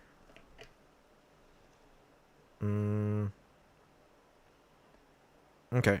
Yeah, that's probably the best thing to do. I kind of want to keep runes as much as possible because of probably gonna having to rebuke a deflect cost unit in his list. We're looking for brittle steel right now, but he does have like defy and stuff. Cause I don't feel like killing that cat twice. But I think I might have to. Alright, so we go to 4. Leaves 2 open for discipline, so we have to calculate 9. Worst case scenario, 2 on guards, which is plus 4. So we have to risk 11. So Darius Spinning Axe is quite interesting here because it goes to 10, and then we have to commit maybe a mech to it, right? But even that's 13, right? So worst case scenario is 2 on guards, probably just as a discipline, honestly. So we'll go to 9, and then it's like kind of like overcommitting. And that's our whole turn, right? We also have 4, 5, 6, 7, 8, 9, 10. Just attacking with all our units. But then we have nothing. Then we can just kind of like build up our base again.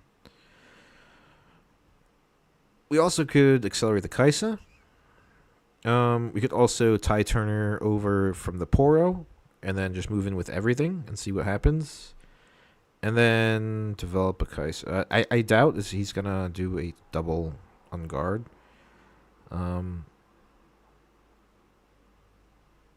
I think it's just, is Darius Axe too early though? That's the thing. I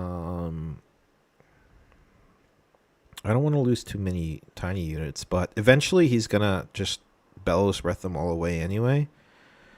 Probably next turn. So maybe the tie Turner play is correct. And then just move in everything there. But that's like a bad trade. It's like a 4-for-1. No, I think it's just Darius. Maybe even just a Poro instead of the Spinning Axe. 7, 12, 11. 7, 8, 9, 10, 11. Maybe the Spinning Axe is too much.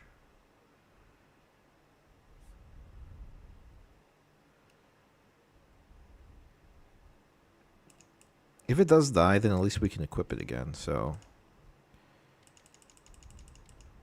And I think we commit a bot here just in case if it's a double on guard. Yeah, that's fine. Okay.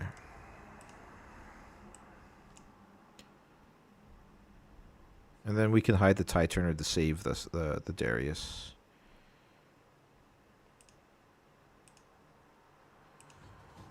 I got everything nice spread out. So, hey, Zonia's. You forgot your Zonia's trigger, dude. Keeps empowered, by the way. It'll be fair. Still at 8 with the Darius, which is nice. He has to commit here. So we're at 1357 point tempo, which is nice. So we got all the points allotted to us. And And then we'll pass. We could save the Darius with the reveal of the Tide Turner. Here comes Watcher. Yep. Mm-hmm. Here comes Watcher's Bellows, everything. Luckily, we spread out our units everywhere. So he's at what, 6? Right? 6, okay.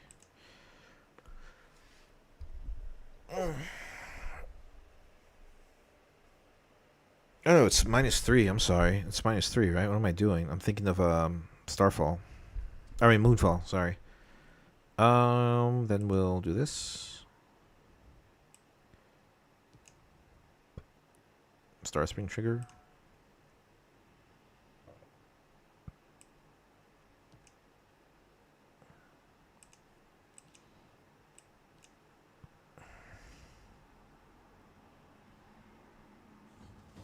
Okay. Conquer's there.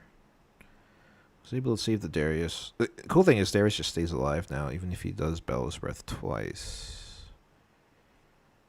Which is pretty solid. Goes to 4.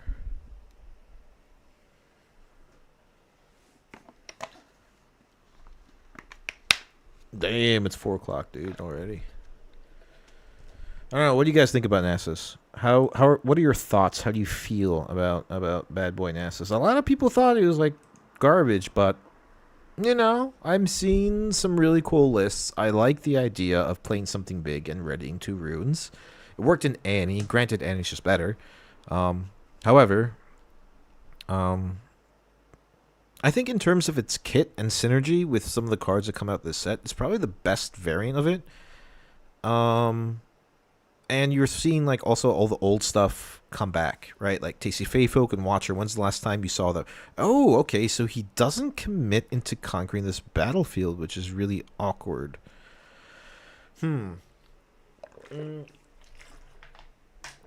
So here's that funny instance where I wanted to do the 1, 3, 5, 7 and then double hold, but he's sitting at 3, 6, 7, 8. Goes to 10 next turn. So another Watcher is also like a huge threat. So maybe we might have to change that game plan. We already have 8 here, so let's just maybe find something where we can react to give it another +2. Does he... I would defy this if I was him, honestly.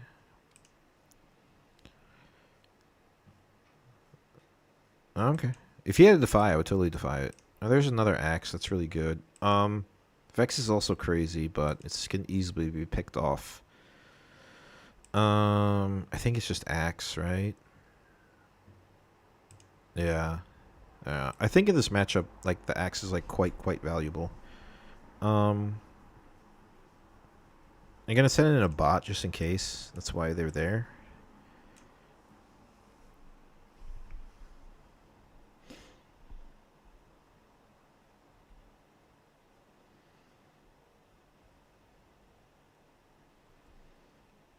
Just for like a little like backup night, like, you know, we play a stack deck. If we play the Spinning Axe, Darius gets +5. Again, the most useful and powerful unit in the deck, in my personal opinion. If he had some dragon synergy, he'd be stronger, I think. Agreed. Agreed.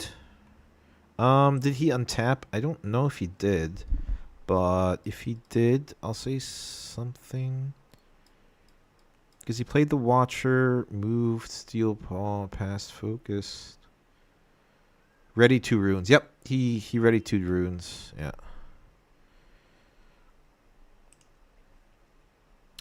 Dragon synergy. What dragons are you trying to play in Nasus? What's a blue-green... What dragons are in green or blue? Are there any? I think dragons are more like Fury body colors. To be honest. I think so. Okay, cool.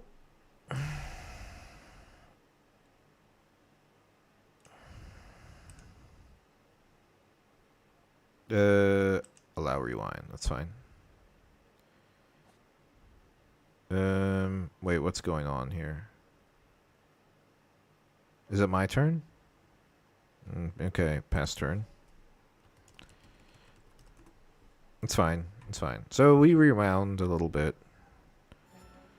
Okay, so all this shit goes away. We stack deck. Yeah, it went back a lot. This is to hand, recycle all. I got my spinning axe, and then we go in here and here. Pass focus. So he wants to. So this goes to 7. I'll approve. And then we'll spinning axe here.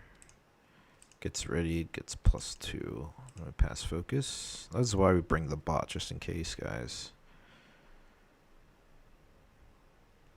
It's 9. Oh, I'm sorry. Wait, hold on. Let me do this. So he's 7. Sorry. Right. So 7, +2. So he's at 6. 6, 9, 12. At 12. Okay. So we draw from Draven. We get the stack deck, which is nice, and we conquer the score here. Now.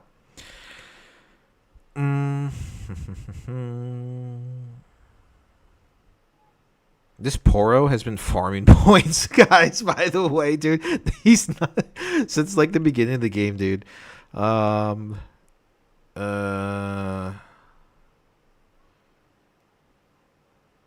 don't think I stack a battlefield. That's not correct. Maybe we can stack deck again and look for something. Tie turn is actually no. Overzealous fans the nuts here. Because it forces him to move into the other battlefield. With something. But I think I just want to...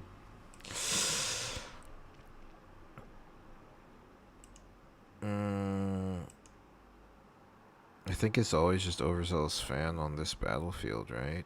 With the Darius, it's 5, 6, 7, 8, 9, 10, 11.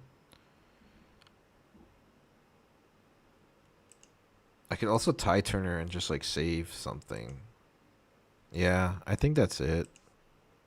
Yeah, that's it. And then we'll just play this here. Alright, we'll hide the tie turner. And then this has to go here. If he does a watcher turn, that's fine. We can save the Darius and then kind of move around and accelerate the Kaisa next turn. That's fine. So, show me what you've got. If he had some dragons in... Okay, no, if he was a different color to play big dragons. Ah, I see what you're saying now. Yeah, that makes sense, right? Like, if Nasus was... Here's watcher number 2. Yeah, well, that was to be expected. So, what is this? This all gets down to 1. Yeah, that's fine. Improve. What is this now? This is down to 1. This gets down to... Just we'll put it at 2 and then +5. So he's still at 8. Darius, big boy with 2 spinning axes, dude.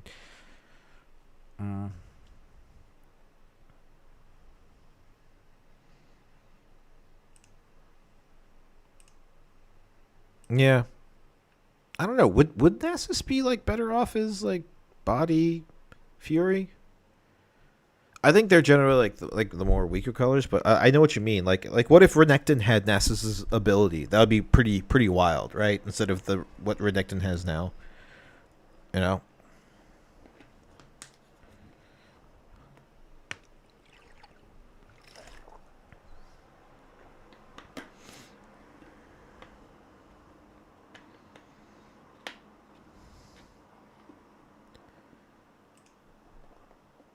Playing some big dragons, dude. I can't wait for Aurelion Soul. I'm gonna predict it now. Aurelion Soul is gonna be the first like 3-colored legend. It's gonna be something stupid. It's gonna happen, guys. There's gonna be like 3-colored something. He's afraid of the switcheroo, but it's just the tie turner. To save Zedarius.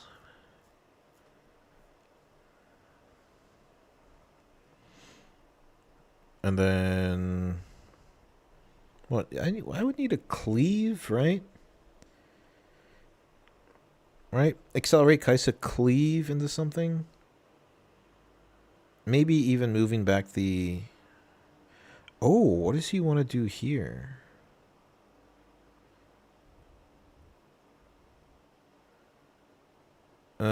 I don't think he knows Darius is at 8. Let me tell him.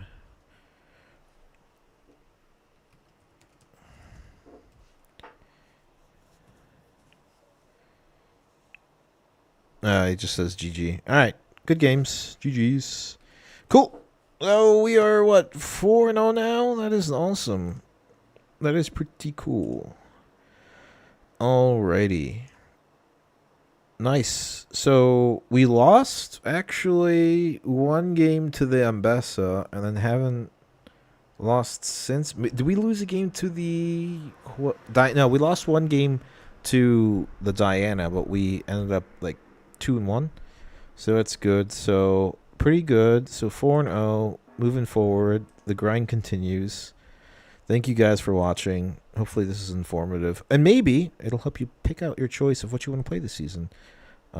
I really suggest, and correct me if I'm wrong, but you can go back to Unleashed and look at some lists and just like upgrade like older legends with some of the newer cards just to revisit a little bit. Because, I mean, I really liked, just playing new legends every set is cool, right? Against Nasus again. Darius was so useful. And we have some nice... We're going second, too, so maybe turn 5. So we go, 3, 5, 7? Yeah, it's nice to keep. And the spinning X is good, too. This is actually pretty solid against this. So another Nasus. I wonder if it's the same dude, maybe. Whoops. Ooh, the Clockwork Keeper. No stack deck, but that's fine. We can play this and pass. I think this is the better version of the list.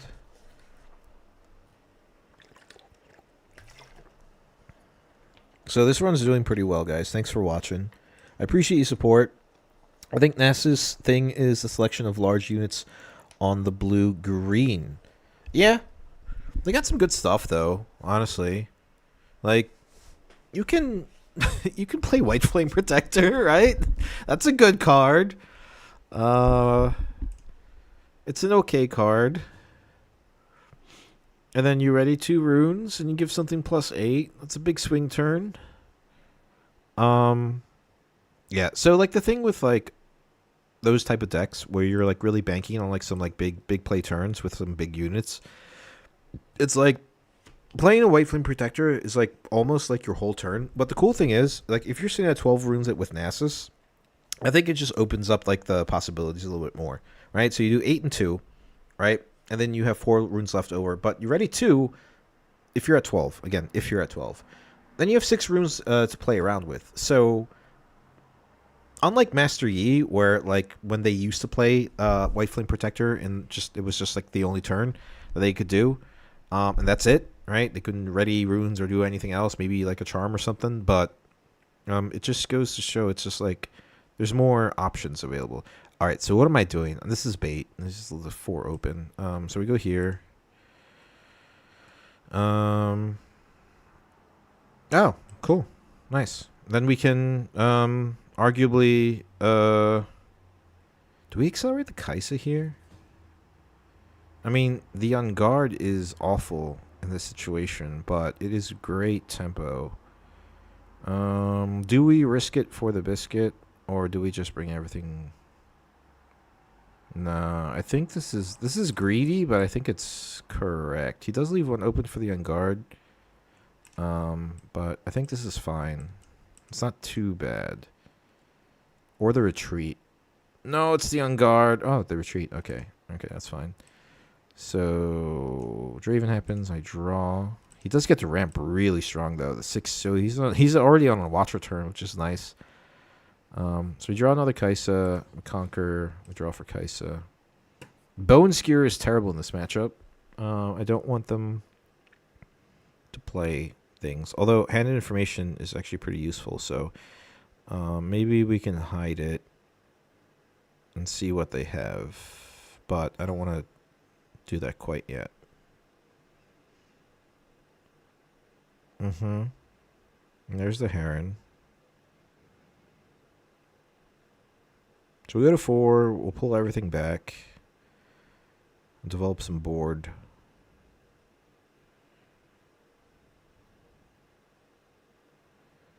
Huh.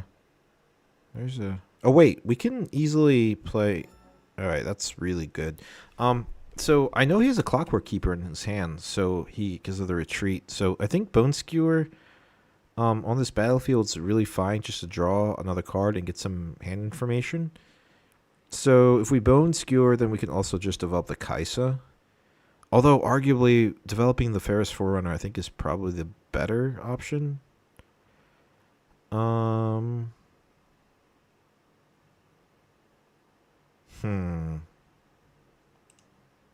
I think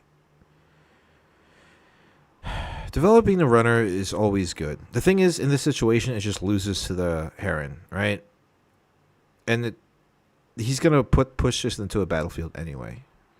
So I'd rather be taking his stuff out with a Darius and then maybe later plopping down a Ferris Forerunner. Because, like, the runner doesn't survive next turn, right? So let's do this.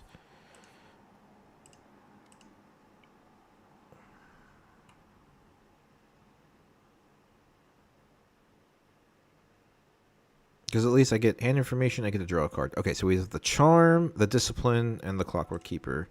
And another Heron. So that's fine. So he's going to charm something, it dies anyway. He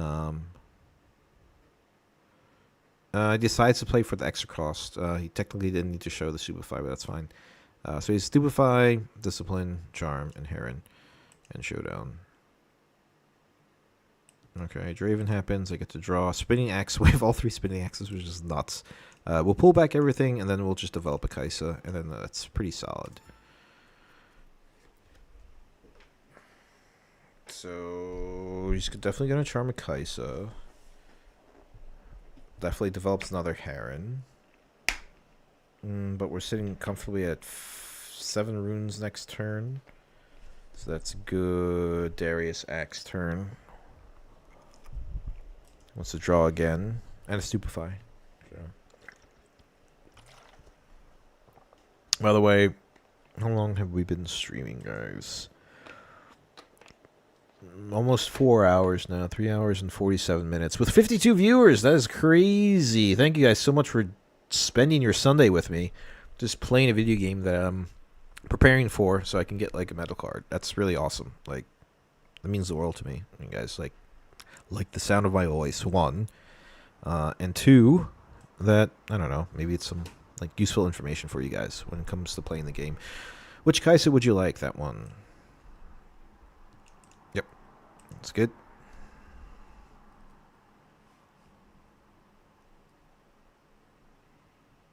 I could kill the Steel Paws next turn, too, but I would have to deramp too much. Nah.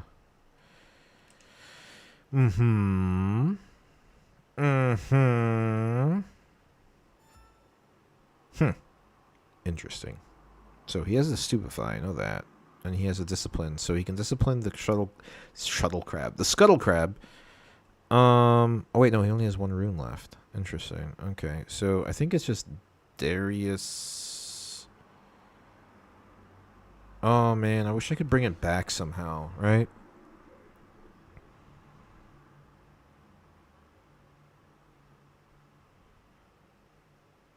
Is there a world where I go here with the Kaisa, draw 2, see what I have?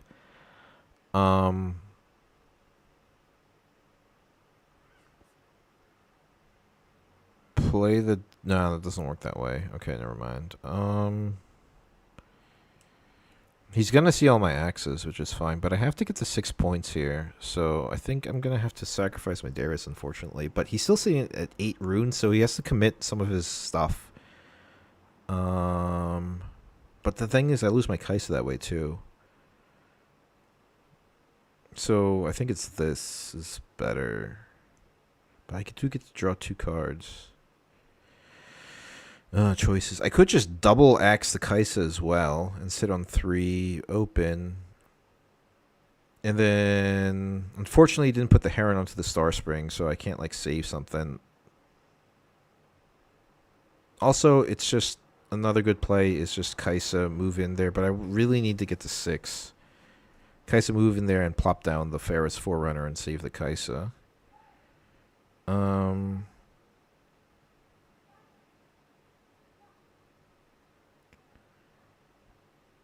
I think it's this. This is fine. I think I really want 2 points here.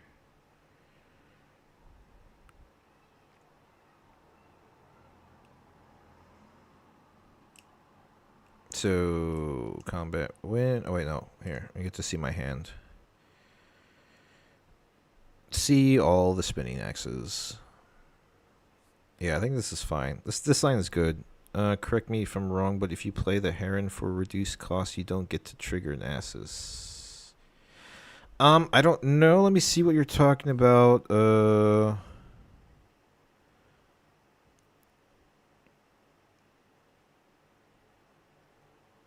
I don't know. You're probably right if it's at a reduced cost, but I think usually sometimes it's like the base cost, but it didn't bother me. But something, thank you for noticing, because it's something I look out at the Showdown series. All right, so we draw from Draven, we conquer, we score, and we draw again. We have so many cards now, so we're pretty well off in terms of hand size. So I think it's just this, and then X, this gets readied. Move here for 10.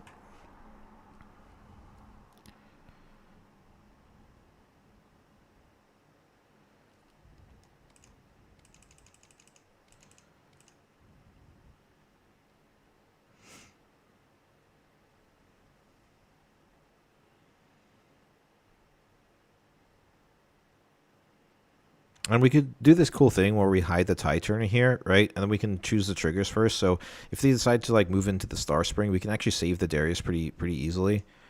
Triggers again. Because you use you play Tide Turner, you use the switch trigger first, and then you use the Star Spring trigger to bring the Darius back. So that is why I like Game 1 to be with Star Spring, because you can do crazy things, like just confuse your opponents and confuse me, to be quite honest. If that is, then yes, you have to pay 7+ mana. Yeah, you're right. So it does say when you play a unit, gear, or activate ability with energy cost 7 or more, you may exhaust me to ready up to 2 runes. Now, if it gets the Heron discount, that means it does not cost 7 runes. So, yep, you're 100% right. And here comes the big boy. Here comes the big boy. Wait, why is he only playing it for 1, 2, 3, 4, 5?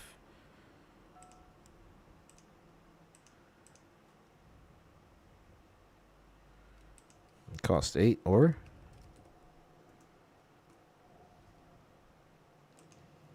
One, 2, 3, 4, 5. 6, 7, 8. And what, you ready to? And you ready to? 1, 2, 3, 4, 5, 6, 7, 8. But oh, and the power. Okay. Never mind.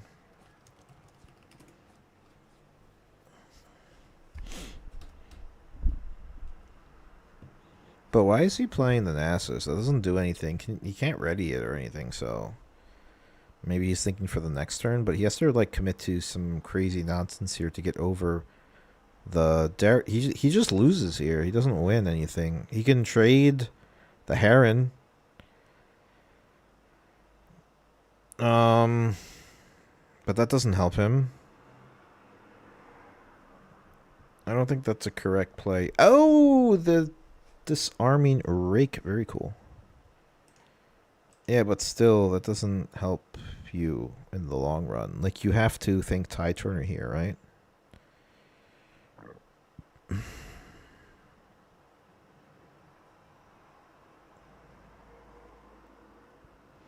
And then you can't do anything to empower these. These aren't empowered, right? So Alright. Just gonna switch this. And then GG's. Because he can't do anything, so it's just kind of like... Yep, so we just switch here. And Showdown. Do I want to trigger the Star Spring? Then I trigger the Star Spring trigger here. Yeah, that's fine. It's okay.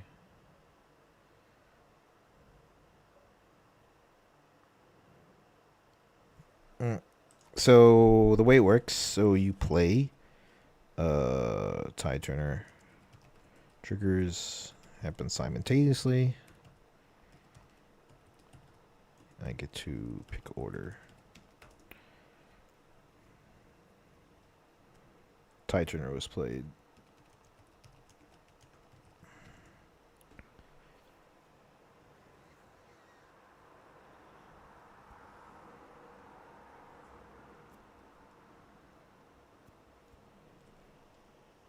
Totally works. The crazy thing is also with like Tide Turner and like Merchant, which is what I was like testing back in the day. Like if you move Merchant there, then you play Tide Turner there. You choose the Star Spring trigger first. You move the Merchant, the Treasure Hunter. Sorry, the Treasure Hunter. And then you move back, and then you trigger Tide Turner, and you move again. So you can develop 3 gold. All right, cool. We won. GG's. Ugh, what is that? I think that's 5-0 now. Technically, that was the second game with Nasus. Even though they're from 2 different people, that's absolutely fine. So technically, we're 4-0. Yeah, because the last game we only played once, and then he left, and then we played another Nasus. So we'll consider that as a win. So 4-0. So what? When we're at the Showdown Series, I said 7-0. So if we can get 3 more best of 3s, then we're pretty good. Running deep in almost 4 hours, which is pretty good, actually, for 4 games. That's pretty solid. That's about average. Because, like, honestly, like, at the end of the day, it's about endurance, right? So I wanted to see, also, just to train my head if I can just play these matchups left and right. Kennen, bring it, boy. I am so excited for this matchup. What about you? What about you guys? This might be the loss, honestly, but I've been wanting to smack around a Kennen. What is this? Trifarian War Camp? What is this? Tentacles Kennen?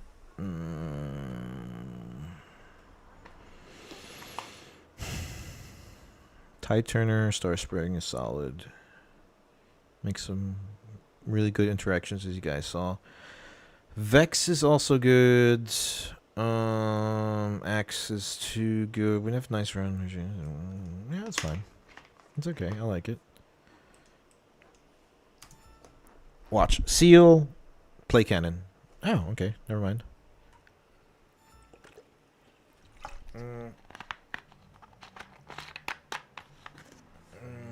So what does he do? He plays the cannon.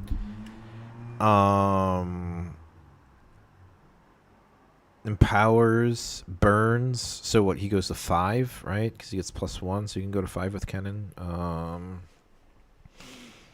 So just like the Diana game, the first couple turns are the most important. Kind of just like dictates who wins the game. I don't want to do any tricks with Star Spring quite yet. If he gets a hold of Trifarian Warcamp, it's really hard to break, especially since he's throwing Nocturnes on there. So I think the correct play is to just move here. And then develop the Vex. That's fine, because we can always Darius stack deck next turn, just in case. I mean, this is a pretty good thing, because if he wants to Lightning Rush some stuff with some Nocturnes or anything, at least they get stunned. Okay, so this is like token control, or token nonsense, right? So, some Call of the Week's coming in our way, which is next game. So, I'm really like thinking about the sideboard, guys, so I think obviously it's up from the deep in the sideboard. Darius hasn't arrived by the time. Don't you have to target to put Star Spring trigger on chain? And Darius hasn't arrived by that time, so your only target is Kaisa. So move trigger happens. That condition has to finish. So he moves over, and then the star spring triggers. Technically, I do have to. I do have to like target tell him. But it's kind of like hard when you're not talking to the person.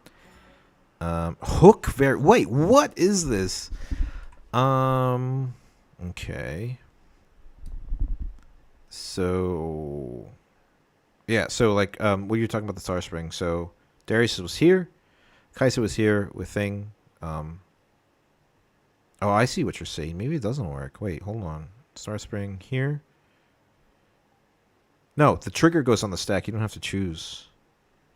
Same thing like with defense, unless they change it in 1.4. I have to. I thank you for noticing, like saying that. But as far as I'm concerned, I believe if you, because the trigger goes on the stack, and then when the move happens, then you can choose the Darius.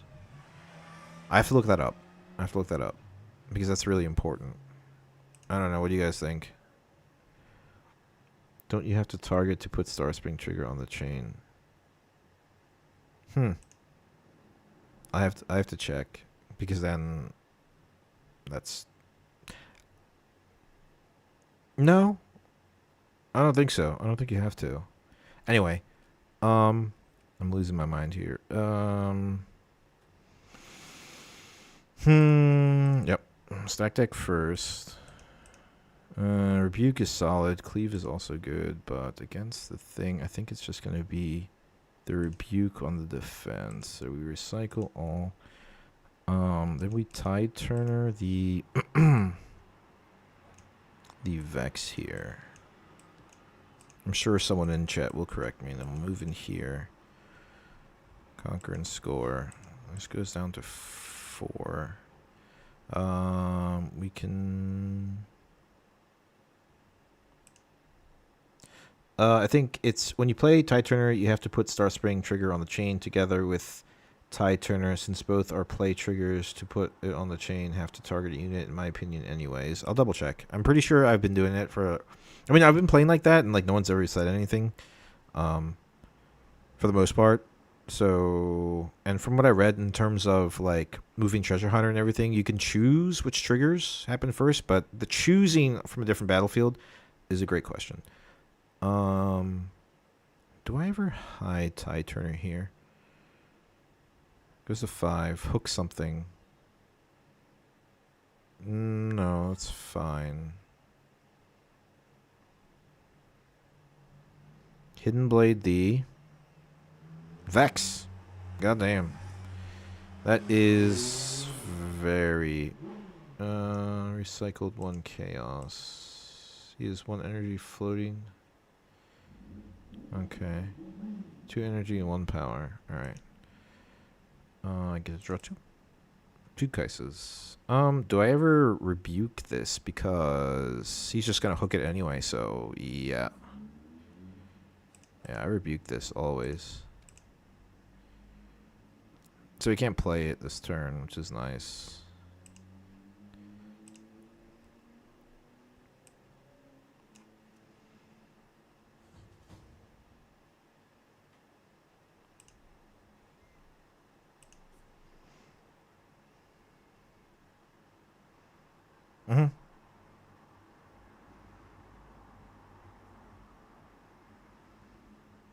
Escaped Greyback.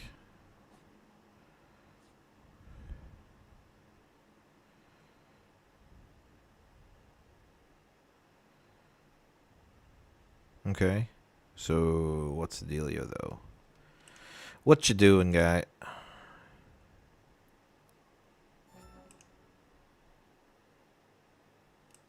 Yeah, he had no yellow for hook. That's really funny. That's hilarious. And then we try. Oh, guys. I think we have to punish him. That's really funny, dude. That's really funny. He's gonna leave. He's going to leave. We can even just play another Tide Turner to like get another point. And honestly, like we waste the Tide Turner, but I just really like it. And go to 5. Yeah, that's fine with me. The brittle steel was clutch. See, that's what I'm talking about, guys. Dude, just need a brittle steel. Which is really solid. So that's fine. It goes. We have Darius. We're sitting at 7 runes next turn. So that's really good. What is he bringing back? The Disciple? Ah, okay. The Vanguard Captain. Yeah, makes sense. So swarmy, swarmy, swarmy.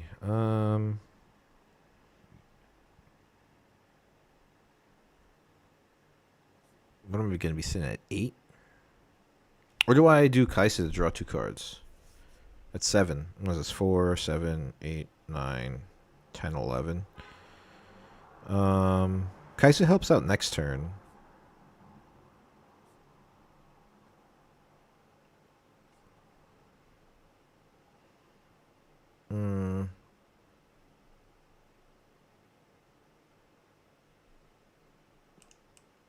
Surely it's always this, right? Because it threatens like some good stuff. And if I get another tie turner, that's pretty awesome.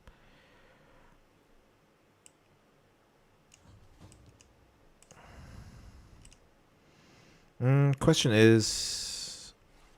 So, he can split up stuff, but I have 6 here. He can give something assault, so he's probably going to give the thing assault. And then, okay, yeah, this is pretty comfortable, actually. Honestly, it's not too bad.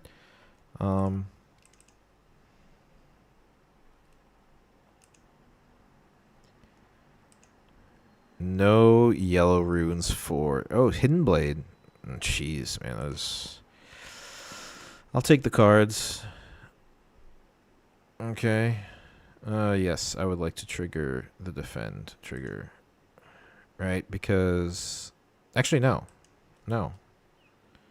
Oh, no, because then he gives it assault and he kills it anyway. Yeah, so I want to draw the card. And there's our Darius. Yep, that's fine.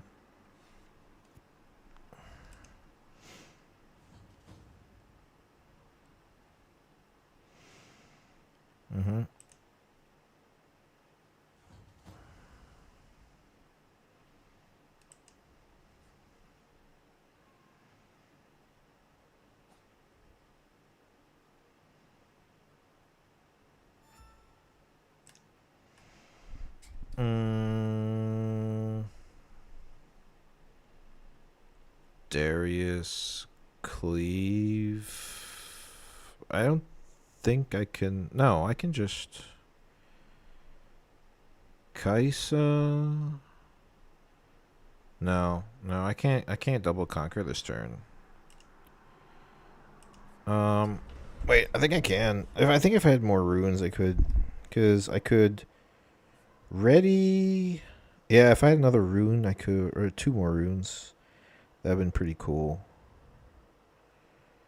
But... I'm just contemplating whether it's, like, correct to... build up a little bit. Because he probably has a Cold of the Week, right? So I just don't want to sit on one unit. So I'm contemplating, like, accelerating the Kaisa. And then playing out the Tide Turner. Or, sorry, turning out the Noxus there. Moving the Kaisa back. And then hiding the Tide Turner as well. I think that's the better play. Because I just, like, I like get behind from... like, a Cold of the Week really hurts me in that position. So I think this is better.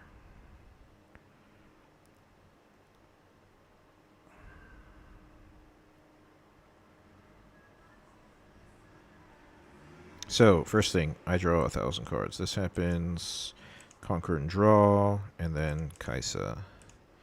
Whew!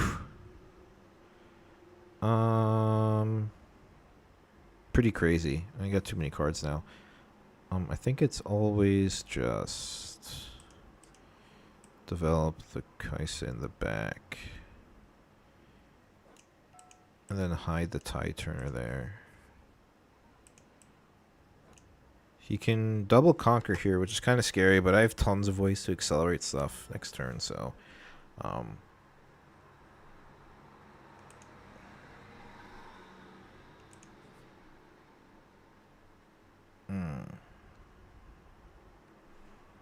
So one thing I want to notice or like mention is like when you're consistently deramping on the uh like accelerate and the power, you never actually get above five runes. But since this deck is so aggressive, or like this version of it, like the token generation, I guess, um, thing, it's pretty insane. If I end the showdown and kill the cannon, that's probably really good. Um, because what is he gonna flow? He's gonna flow stack deck. Get some answers maybe. So it's not like over yet. So, but I think he wants to conquer and then call the weak, so then he can easily just yeah. So I think this happens, right? Um, no effect. Star Spring to move back the Noxus Hopeful.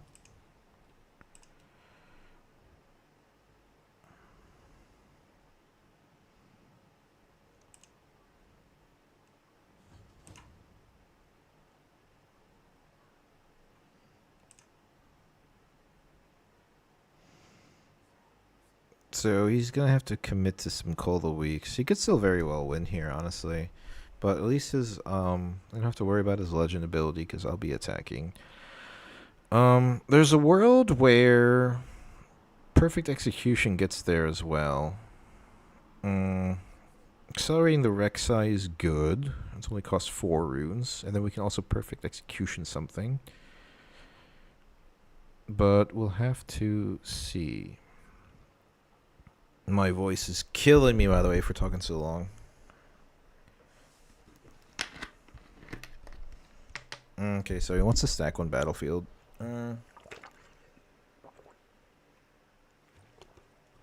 Okay, in for the double hold.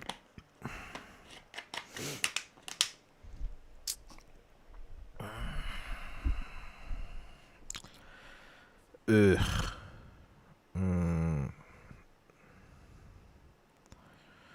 3. So what is this? 8 here. Not too worried about the 1. So we're looking at 11, 14, 18 here. Now, if I X 7, 8, I have to make up for 10. I don't think I got this. I think he kind of like out-tempoed me, right?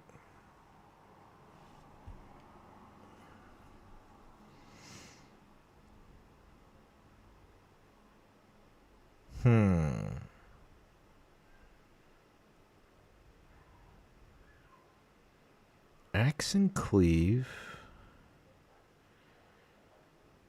Axe on Kaisa goes to 7. Then I have to beat 18. 11, 14, 18 there. But I get +1 from Trifarian War Camp. This is a lot of math. Hold on, let me think. This is crazy. Sitting at 6, 7 runes.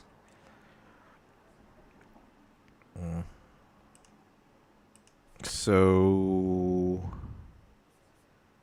I can Darius X. Darius X doesn't get there. So I mean, I could clear this with these, and then Darius X I can get to what? 5, 10, 11, 12, 13, 14, 15, 16. Unless I cascade the axes, which is also something I could do. Like, if I move in here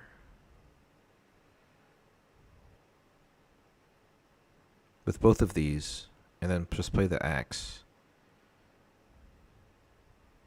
Conquer, draw. Play Darius, equip the axe.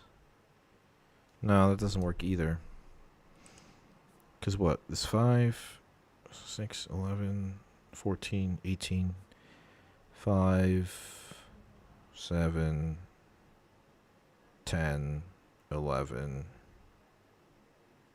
I think I'm cooked.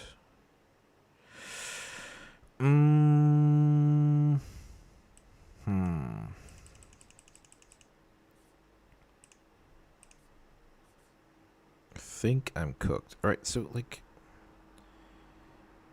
perfect execution's also something crazy because of the attack. And I could ready it.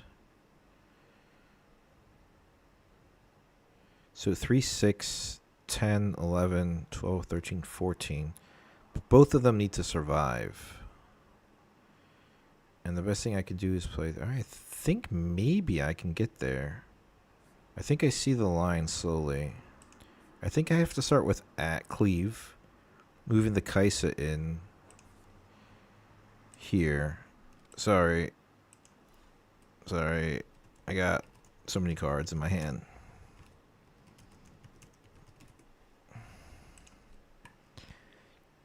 So this goes to 4. Alright, it goes to 8. So I can go here. This goes to 7. Pass focus. Okay. I draw a card. Conquer and draw. There's another axe. If I perfect execution here, and then I can't accelerate the... So it goes to 7. Nah, but I can ready Darius.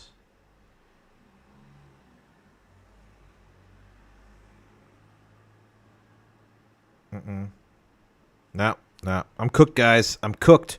There was just like too many lines, but I couldn't get over all that might, though. Honestly. Double Kaisa something. We'll just go into the next game. Right, there's like nothing I could do. Nah, probably not. 5 goes to 7. I clear something. Nah, I'll just go next game. Got cooked. Yeah, Darius was probably my biggest. That's the only thing I could do. Alright, so... Bryn here. Angler Beast, Cyborg, Bone Skewer out. Brittle Steel stays because of Hook. That stays. Gust stays. Switcheroo, go now. Up from the deep to contest with some board states. Gust is good. Cleave is good. I think Angler Beast is probably the best one. I think I want to get rid of one. One Rebuke for maybe a hard bargain. Was there a line, Oni? Yo, Oni, man, I haven't seen you in so long. What was the line? Inform me. I miss you, dude. What's up? What was the line? Seed of Power.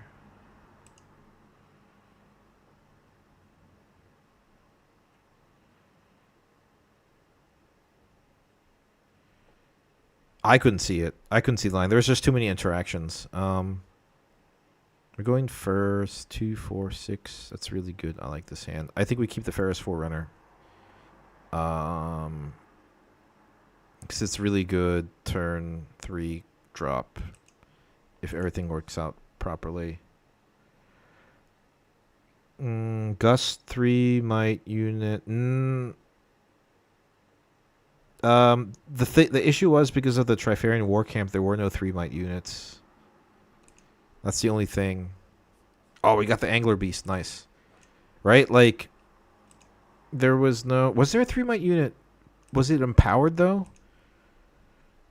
And you still had Kaisen base with Noxus. So, Gust, 3 might unit. Wait, Gust the 3 might unit, then Darius 7 might X. He marked all with actual might. There was Noxian. Oh yeah, because he's at a 2 might unit, so then he goes to 3. So I had 7 runes. So that's Gust, and then Cleave. And then is that enough for 18? Then the battlefield had 15. Ah, then it had 15 might left. Yep. That is correct. You got it. Yeah, that was the line. Yep, absolutely 100%. Oni the Shadow, the first subscriber, too, on the channel, I believe, back in the day when I was playing on Pixelborn. And it's been like a really big core part of my Riftbound evolution. Always schooled me on everything. Really, really great player. I haven't seen him in a while. What's going on, man? Good to see you again. Anyway, back to this. This is pretty awkward. He plays out the cannon. Oh, wow, dude. He played out all the seals? Okay. Sorry. He's getting tilted. All right, he got mad because I was taking too long talking to the chat. All right, whatever. It's not that hard, bro, he said. It was 7 runes. So Gust, Darius, and Axe is 8. Yeah, I have to deal with the other battlefield, though. That's the only issue. No, not Kaisa, guys. No, I hate this deck. We're still 4-0, so let's see if we lose, dude. This Kaisa deck is like the bane of my existence, man. I absolutely hate it. I'm going first. We keep this hand. It's fine. I just want units because he's going to like snipe everything. I think you're right, Oni. That was like just the line, you know, like. All right, let me pay attention to the games now. But all right, so this is so insane. I think I want Rockfall Path, right? Okay, yeah, fine. Yeah, just kill it. Who cares? This deck is a problem. You can also just do... I think I need units, so I'm just going to do this instead. Dude, this deck is nuts. I hate it so much. All the removal, crazy nonsense with Temporal Breach and that bunch of bullshit. He can banish this if he wants to.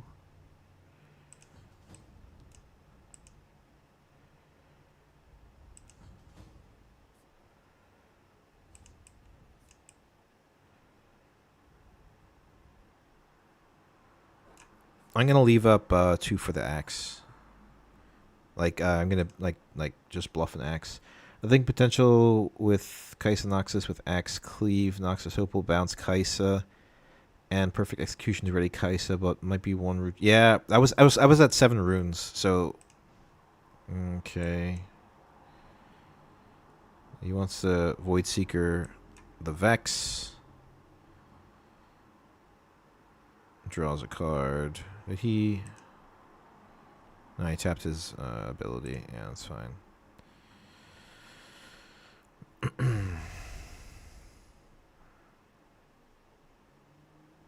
He wants to conquer this in Temporal Breach with the Kaisa, but we're ahead on point tempo. Like the thing, yep. So what he's gonna do is gonna high Temporal Breach there. So anytime I try to move in there, he's just gonna banish my dude. Which is so scary. But I'm glad we have this matchup so I can like learn how to play against it, because so he hides Temporal Breach here. Anytime I go in with anything, yep. Anytime I go in with something, he bounces it and it stays banished.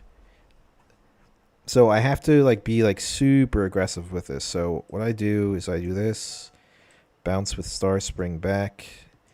I can threaten Temporal Breach, stays banished, yeah, blah, blah, blah.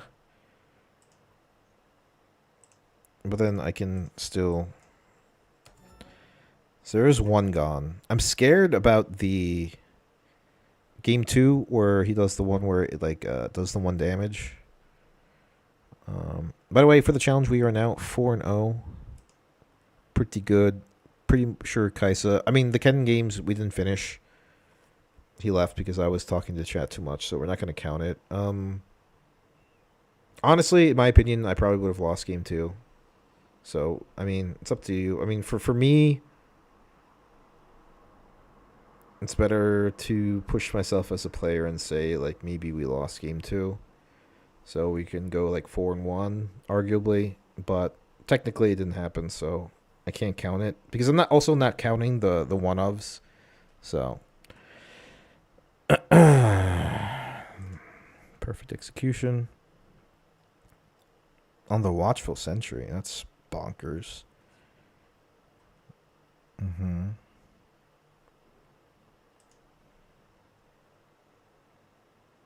Yeah, it's been a while, man. I'm not doing the school thing anymore, so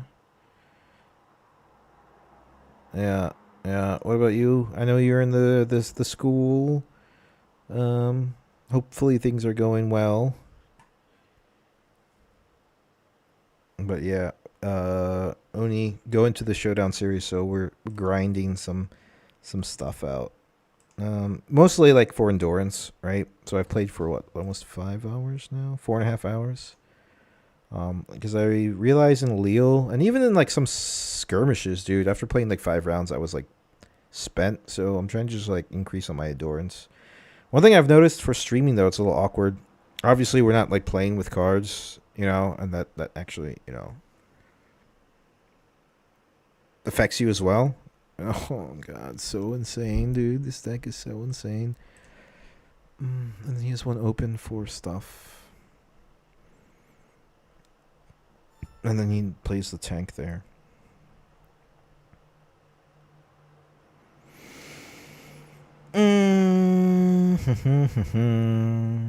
Two open. Could retreat the Kaisa, but that's fine. I think he's just going here.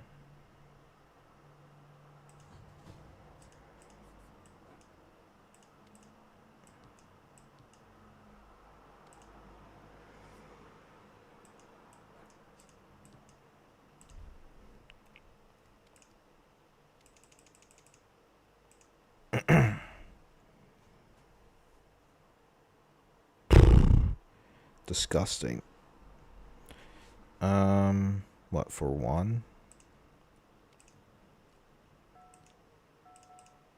I can click things too. Yep.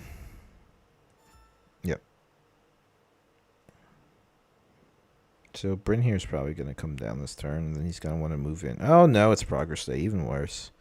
By the way, this list runs Cathian Rain, so I have to be careful. Yes, Draven. Yep, I'm all in on Draven. I don't think I want to invest too much into... Or do I accelerate the Kaisa for the card draw? I have plenty of runes. I think I need card draw here.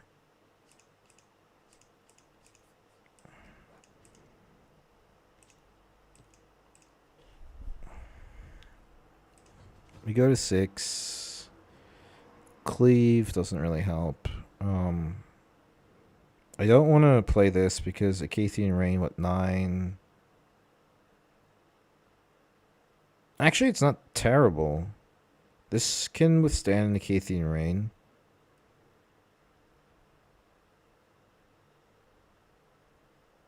In fact, arguably, 3, 6, 8 Watcher turns. This is at 9, goes down to 7. Then would trade with the Watcher. Yeah.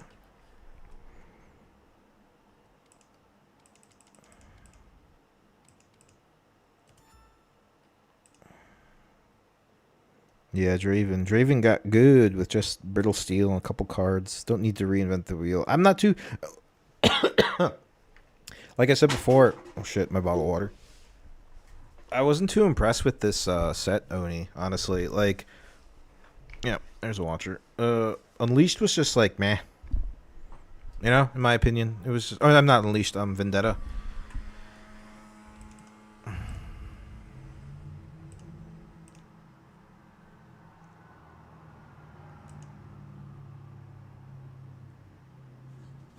Oh, no, I was off by 1, because it goes down to 6. Okay, that's fine.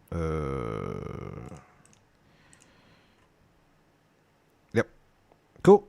GG's, I think, pretty much. Not so much. Arguably, I could just draw with the Kaisa here. Look for something good. Do I have anything here in trash? No, but I can kill the... Um. Hmm. I think it's just the cleave, right? It's a shame I can't like beef it up in some other way, but you know it is what it is.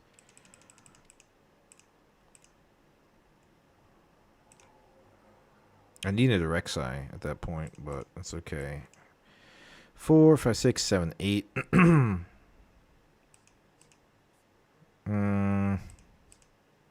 the thing is, if he, I think I just have to, dude. I have to.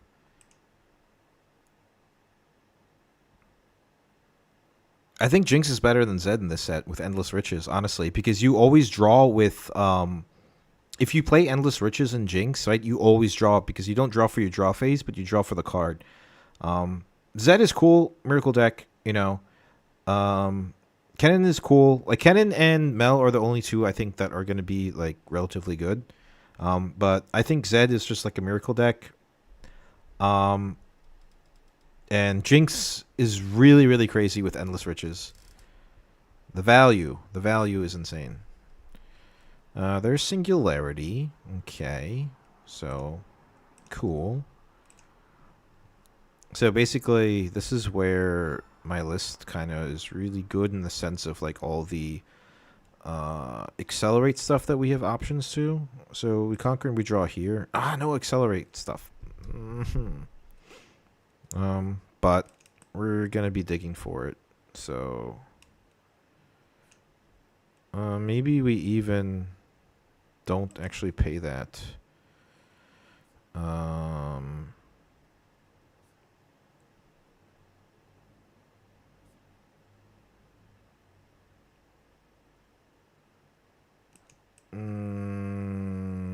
That's fine.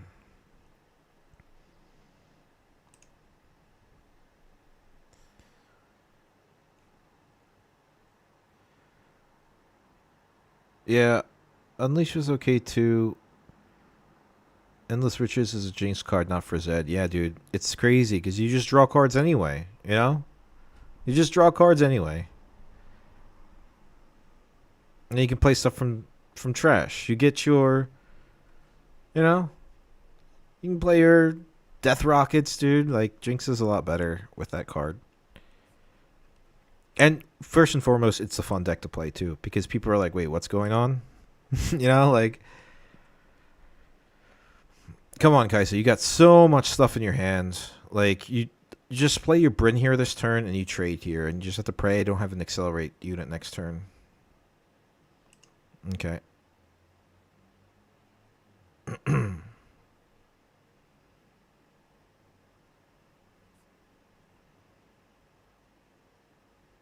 I'm ready for the rebuke.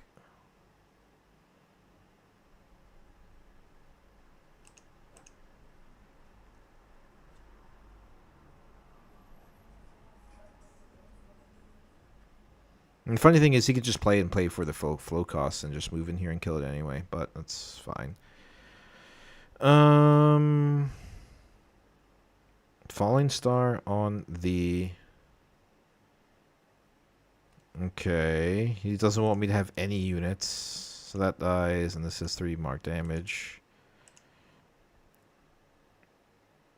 And then he wants to stupefy to draw a card. This is so weird. This is not the matchup I... Whoa. Oh, cool. Stack deck. Nice. There's the Rek'Sai. 1, 2, 3, 4. We'll accelerate the Rek'Sai. We'll go here. We'll draw. Ooh, perfect execution. Can I do it twice? Yeah, I can. Awesome. And then we play it again. Yep. Let me grab some water real quick, guys. I'm parched. So we're 4-0, right?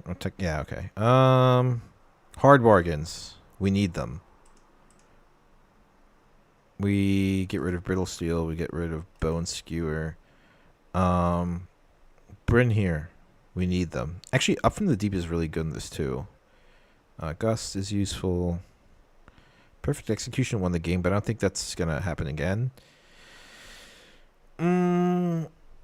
Arguably, I can get rid of one Rebuke for Up from the Deep, because Up from the Deep just helps us score points, and it forces him to use his removal on the stupid tokens. So let's go Up from the Deep for Perfect Execution, because it is a flow card.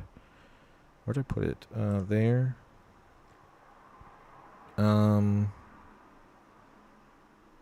Angry Beast is arguably good because of all the stupid stuff he has in his hand. Up from the Deep, hard bargains. Yeah, it's fine. And maybe one cleave, because we can get over that. We have the axes, honestly. We're going second. So on Warrens. Let me grab some water real quick, guys. Hold on.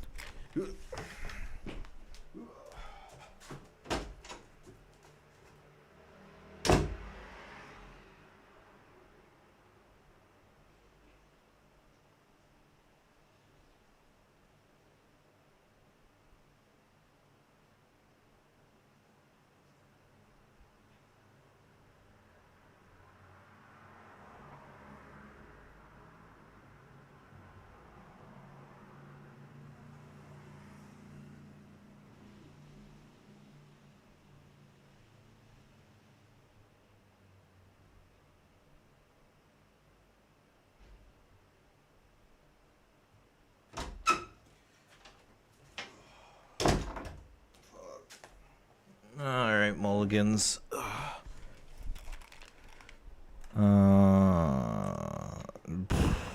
Going second. This is bad. Falling Stars. Okay, yeah, that's alright.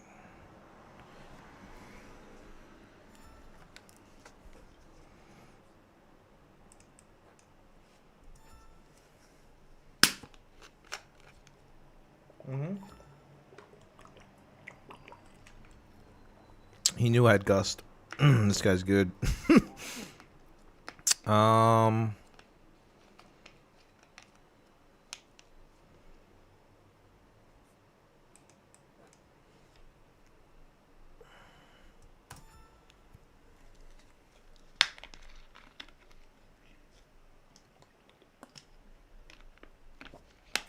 want his Kaiso on the Oh boy, oh boy, oh boy. What are we doing, kid? What are we doing?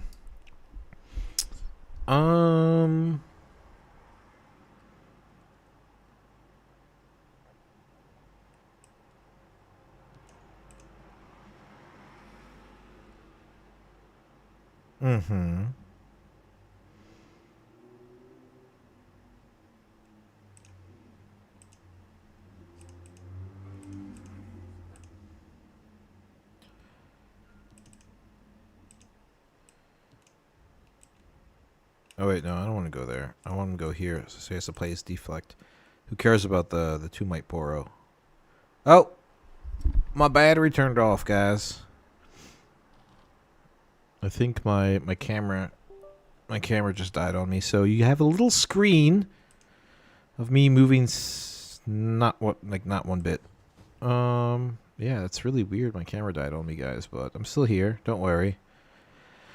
I think that's a clue to this maybe being the last game. If we can win both, then it is will be 5-0, which is really good. And then even if I lose my flex 2, then we can go to 2. Let me charge my camera a little bit. I can't believe that battery died. Why wasn't it charging? Why is it? Oh, it's not even plugged in. Shit, my bad. Anyway, I think we just play Up from the Deep again. We'll put 1 tentacle. Put 2 tentacles here. I guess to deal with it. That's fine.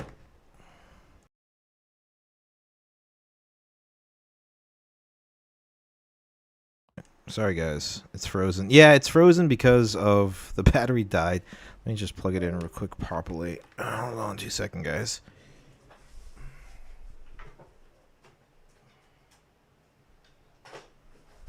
For some reason, it wasn't plugged in. Repeat where? There, here, there, and Sure, that's fine. Well, there's a Bell's Breath I don't have to deal with now. And there goes the Kaisa there. That's fine. Yep.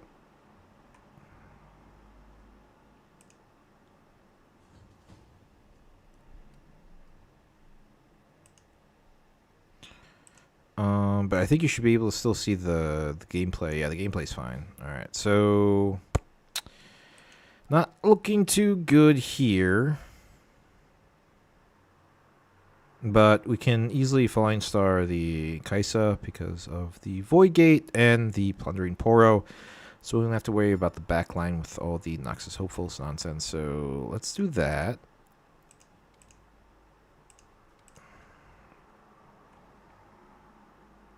Mm-hmm. Yep, they did.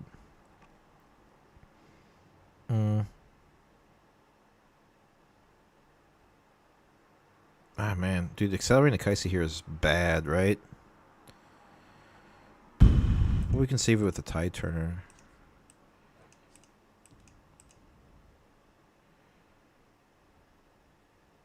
Brah.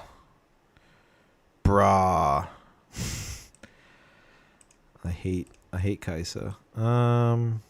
Do I even play the Tide Turner because it doesn't even matter?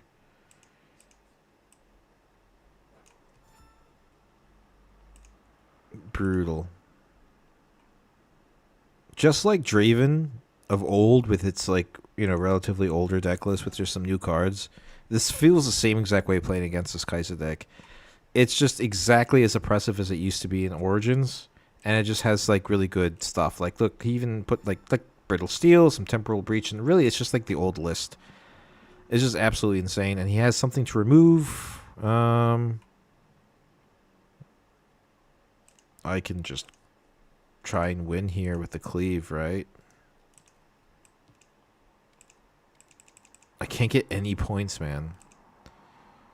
Oh, God. Can I hard bargain it for 4? Yeah.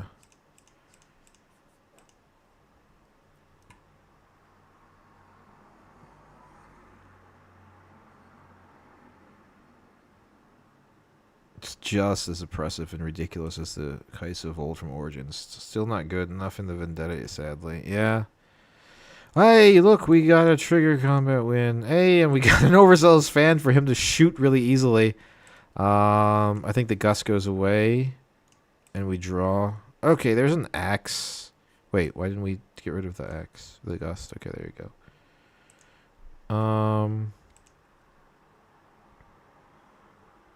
Like, what do we do from here, guys? Like, what do we do?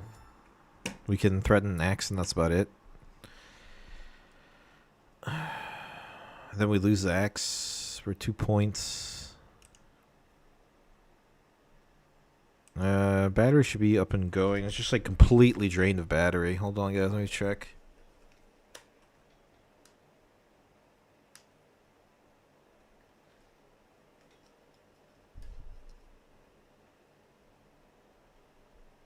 Oh, for real. For real dead batteries. Alright. Feels really hot too. Probably overheating. Hey, cool. We can establish some stuff. However, I believe he has Nicathian Rain in his hand. And is probably banking on...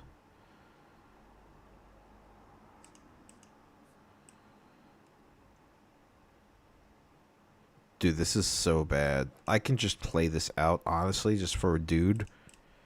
Right? It's a 6 might unit. I'll take it.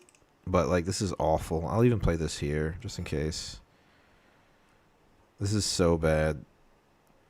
Here comes the Nicathian Rain. 2, 4, 10. Or a Singularity. Oops. Nope. There you go.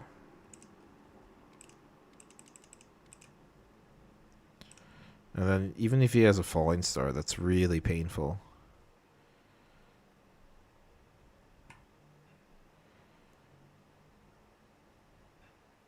It's just I can't get points in this matchup. Honestly, Morgana and Double singularity.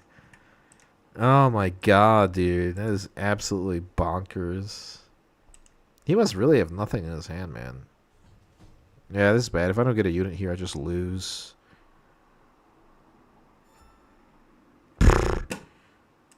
What is this, dude? Hey, this is banished, by the way. Yeah, that's GG. I got nothing. What's top deck? Vex. All my accelerate stuff on the bottom. Alright, we're down 1 in the best of 3. Lit. Dude, I played this guy yesterday with this exact same deck. It's rough. Yeah, dude. It's crazy.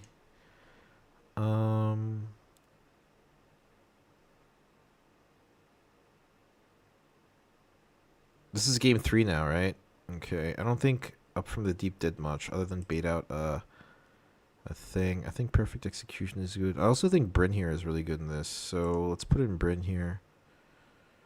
And yeah, that's fine.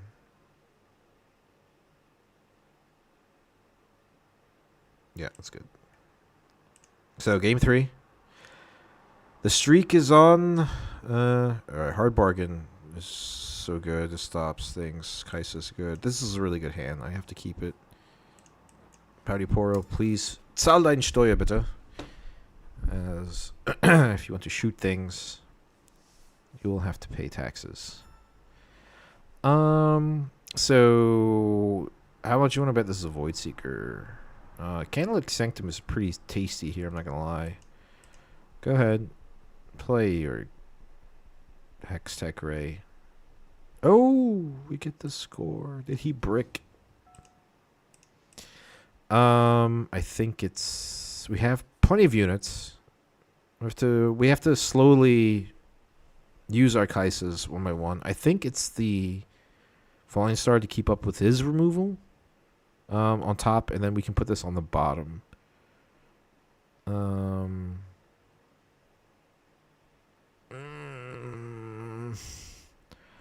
Yeah. And then wait, did I just put it on top? Or then on top? Alright, we'll just keep it that way, it's fine. And then we'll play out Vex. And then we'll pass. Up from the Deep, you want whether play 3 of them or 0, in my honest opinion. Yes. Is it good though, Oni? I've seen a lot of things is really good.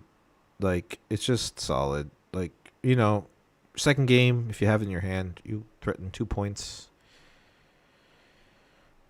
That's fine. Ooh, do we punish him for that? We just do this, right? Just kill the Kaisa. Yeah, exactly. And get rid of there. We'll go up to 2 points. We'll Candlelit Sanctum again. Okay, so we got that. I think this is fine the way it is because we can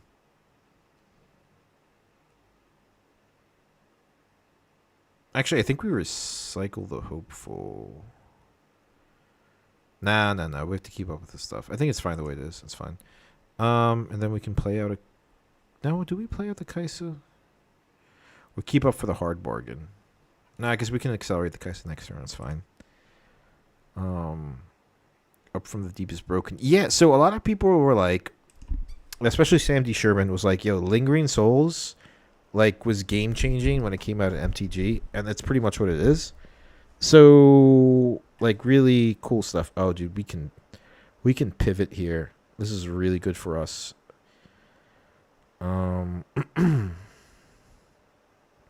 The thing is, sitting at 8 runes, this is Watcher turn. But I would really like to draw 2 cards. And I know one of them is the Tide Turner, so we go here. Okay, and then we can hide... oh wait, we have a Vex there, so that's fine. Cool.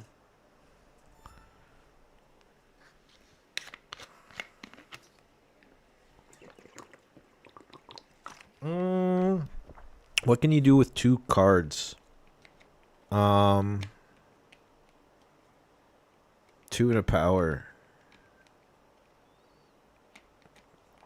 That's fine. I think I'm okay with that. It's stunned anyway, can't move, so... He wants to start doing temporal breach nonsense. Oh, so it just gets banned.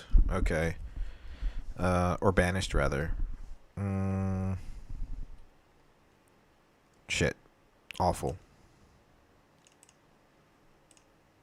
What happens to the Tide Turner? Does it just go to trash? I can't play it, so it just gets... Yeah. Banished or... No, it gets banished too. God damn it. I should have reacted, man. That was a misplay on my end. Now the bullshit happens. Okay, 5. I'm gonna always keep open 4 runes now. I have to.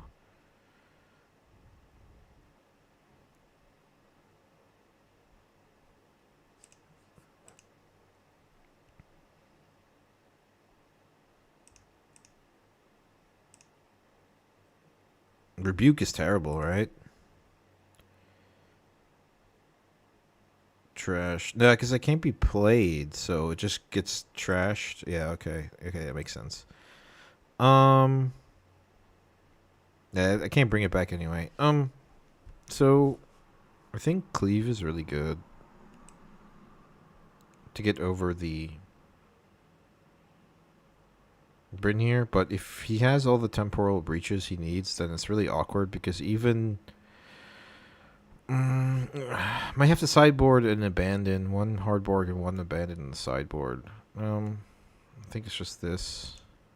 Also, I think this didn't recycle. Yeah.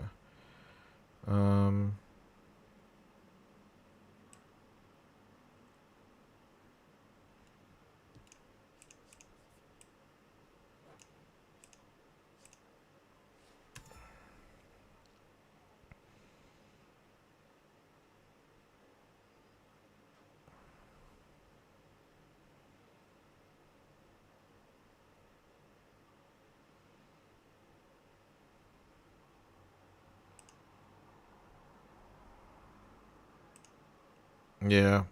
Play cautiously and keep runes open is the plan, but I'm like at an awkward rune commitment now because I didn't get the benefit from the thing. I think I should. I could still get away with it. I mean, I have like a lot of. I'm ahead on points. Double Conquer forces the double conquer on his end, or else he just loses. However, Time Warp is a thing. Yeah.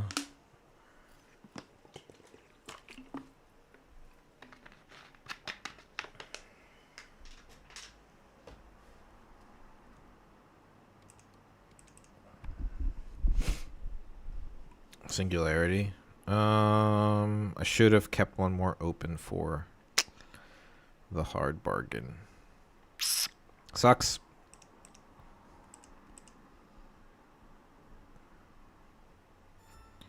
He does not have the temporal reach, though, so that's good.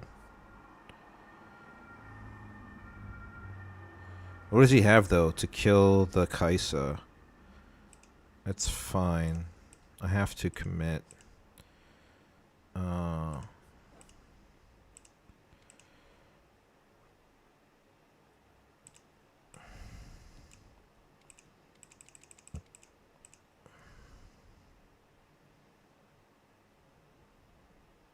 Nice. Draven. Rek'Sai is good. Rek'Sai is good for... I can... next turn double conquer... No, actually, I need another rune. Conquer and score. Draw. Rebuke is good. Cathian Rain is awful. However, 3 and 4. So, ideally, the Rek'Sai double conquer. But I'm low on 1 rune. However, I don't know if I keep it open for the hard bargain, honestly. Because he has enough runes. 3. Even if he sings singularities, he just has enough. So I think I just developed the hopeful here. The Rift Atlas app, I did, and then I just was like, wait, I have my streams where I could just watch, watch stuff anyway, and just watch me talking and kind of like study it. So I rather study like one like the gameplay happening on the stream and also my streaming nonsense. Okay, so that's a problem. I did have it, and it was really useful because it shows you everything that happens. Yeah. Well, he has 1, 2, 3, 4, 5. Uh-huh. I think it's just accelerate Rek'Sai and Darius this turn, right?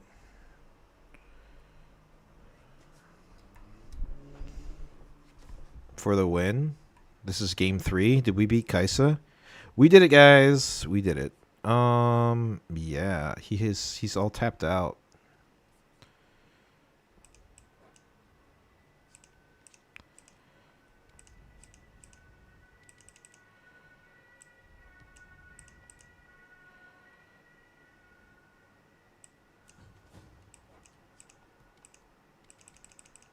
Dude, Darius, I'm telling you, is the MVP of the deck.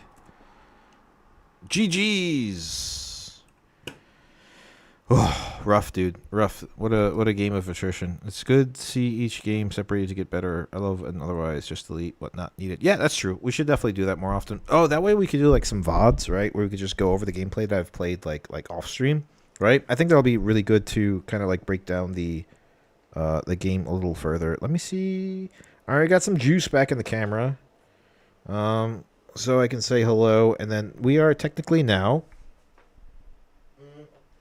beat the Kaisa. We're at 5-0, so that makes us 6-0, which is really nice. So that gets us to day 2 almost, pretty much. So this stream was super useful. We've lost 1 game to Kaisa of the set. Like set of 3 games. We lost 1 game to Ambessa and 1 game to Diana. So something to work for in the future. Let me get my camera set up. I think I'll be back, guys. Hold on 2 seconds. And then we can get 1 more game in, and then that's pretty good. Even if we lose the next best of 3, we're pretty much guaranteed to get into game 2, right? Like, or day 2, sorry, day 2. Because of Swiss Cut. There's going to be 7 rounds in it, so... video capture device. Let me deactivate and activate again. And here we go. Hey, I'm back, guys. Woo! All right, so let's get into the last best of 3. Surprisingly, so much better than yesterday. Yesterday, dude, first 3 games, all 3 losses. Then we restarted the run. I think we went 2-2, and now we went 6-0. Doesn't mean it's gonna happen at that, at the RQ, but practice is really good. Star Spring. Pike is really good. Pike has the potential to have like toolbox, right? Uwan is awful. He's gonna ramp and do Baron. This is not a good hand either. The X is useful.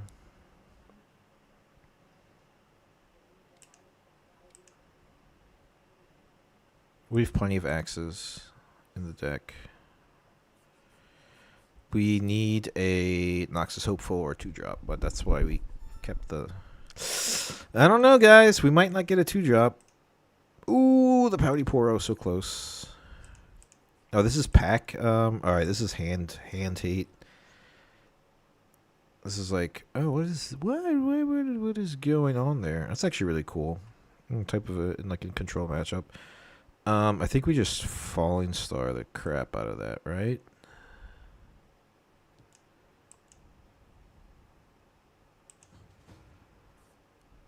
But then he can move in with his pike anyway. I don't think that's actually correct. I think we just developed the Kaisa at the back. Yeah, but I really don't like wasting units like that. 5. I think it's... Oh, God. Wait, I have to slow down a little bit. I've played so many games today. We've been streaming for 5 hours now exactly. And... Pike is a bit anti-Draven because not fights. Yeah. They don't like to fight. Yeah. 1. Yeah. 1, 2, 3, 4. We don't want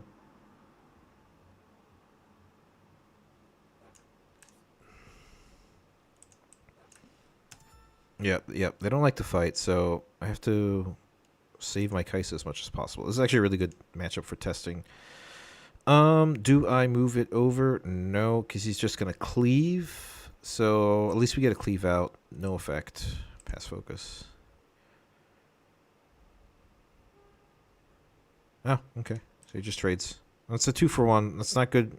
Technically, a really bad trade for us, but you know, um, at least we could draw some cards. And yeah. So round 6-0, not too bad. We're not gonna stop there. Tomorrow will be brutal. Tomorrow will be like a little break. Dude, all we're doing is drawing our Kaisas. That's absolutely insane. Why not? Do I ever want to move here? No, just go here. The thing is, right now, I can feel the fatigue of like playing just like for so long for 5 hours, which will probably be even worse the first day because 7 rounds, right? So it's gonna be like 7 hours, depending how fast the games go, really. There's the Fizz for the Falling Star, and then he wants to kill it, double tap the Kaisa again. Little does he know of another Kaisa. However, I think the cleave is going to be useful when he pops down his Baron, so let's get rid of the overzealous fan. That's fine. Okay, so we have a discard target for his nonsense. How do you like the third Kaisa?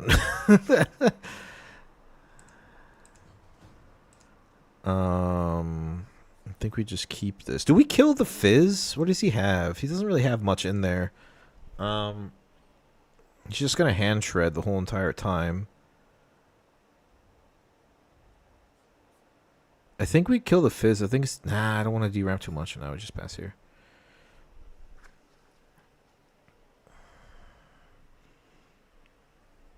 There's an argument to be made to actually...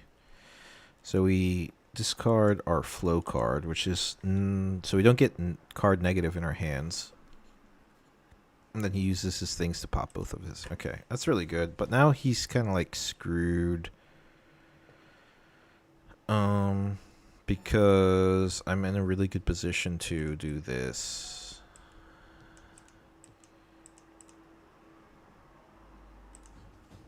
Anyway, what was I talking about just now? Oh yeah. So when I play this long, my lines and gameplay becomes erratic and too fast, and I don't think about it. So that's like one thing I'm trying to like work on during this like test phase and like test run process. Is like right now I'm playing incredibly fast because of like almost like reach the goal of like just getting out of here, you know? Not getting out of here, not that I've enjoyed my time. However, I noticed like the last skirmish I did after like 5 rounds, the last game, I played way too fast and I could have taken the game, honestly. I just made a stupid decision of just not holding, like being greedy and trying to double attack. So let's slow down a bit. So next turn, the Mel empowers, discards, and gets rid of the overzealous fan. So I can't accelerate that. That's fine. But now we threaten the double hold, so I think it's just this on here. Alright. And then it is adding more might to one side of the board than the other, while still keeping the prospect of the Vex for him to stop accelerating. So we play this here, Star Spring, move here, and then I think we're good. We're sitting at 10 might with the Draven. But yeah, like at this point in like a tournament is like when I start to break because I'm getting tired, getting exhausted. Okay, nice. We won the first game. And then Tentacles. Angler Beast doesn't actually do anything in this matchup. Hard Bargains maybe. Ravenblade Prefect is interesting. Bone Skewer is good. Although, arguably, he has too many good play effects. Brittle Steel, keep. See, right now, I don't know what to do. I think rebukes are too expensive for what they want to do, and if he plays the Baron anyway, then I can't target it. So maybe the hard bargains, but yeah. So like right now at 5 hours in, I'm like fatigued. So decision making is like really hard, especially in a game where it is only decision making. Bone Skewer might be get replaced with Up from the Deep. There's too many valuable play effects that he has, so I think that's fine. Yeah. Yeah, but that's why like I'm trying to do this because playing for so long in a tournament setting where you have your goals and the pressure of hey, just tuned in, which kind of pike is your opponent playing? Looks like some gear hate. Thanks for tuning in. I mean, we won the first game, and right now, like in the test run of like the Showdown Series, we're actually 6-0. So this might be the actual last game. Because if we can get 7-0, you're pretty much guaranteed in day 2. So, which is pretty tasty. Darius here is good. We're going second. We can go at 5. We can develop it there. Rek'Sai is good. The hard bargain is tasty. Maybe the Nox is hopeful. It's something we won't play until like later, so maybe it's not that useful right now. Yeah, another Rek'Sai, sure, why not? And for those, it seems like he was running the bauble, so it seems like a Pack of Wonders pike, right? And usually Pack of Wonders pike likes to just destroy the hand and play Baron. There's Gust Monk, right, which is good, you know. And Rek'Sai is good, guys. Whatever you say. Like 3 might unit that attacks for 4. Essentially, it's the same as like your perfect opening hand going second, which is stack deck into Noxus Hopeful, right? Oh, so he wants to pick it back up and put it into his hand. Okay, so he's playing Scryer's Bloom. I keep on calling it the Bauble, which is interesting. So he's looking for stuff. This goes in here. It kills the Rek'Sai, so I don't want to do that. What do I want to discard? I think just the Cleave in this situation because I usually can go over the opponent's might.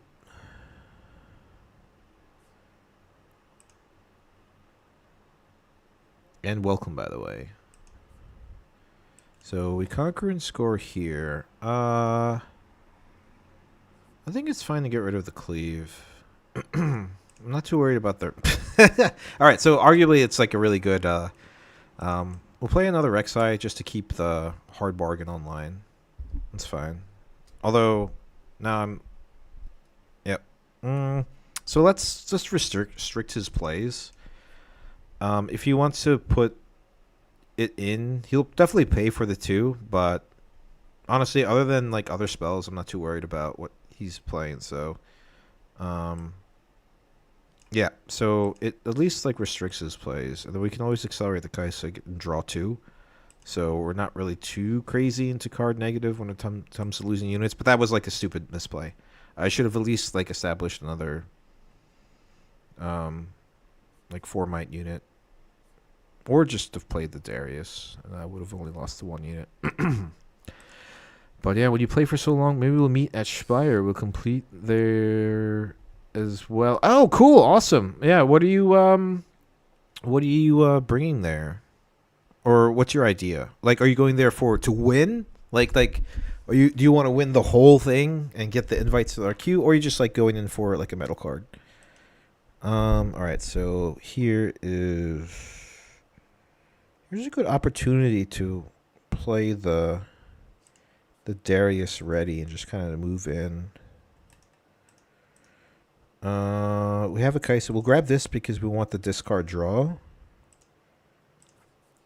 Play this. The center's ready. Go here. Discard, draw. And we get the Brittle Steel, which is nice.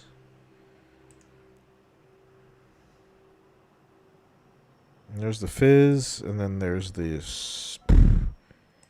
Yeah, this is like Toolbox Fizz. This is kind of like what I was trying to build, but I couldn't get it online. Yeah, we're going to get rid of that Pack of Wonders.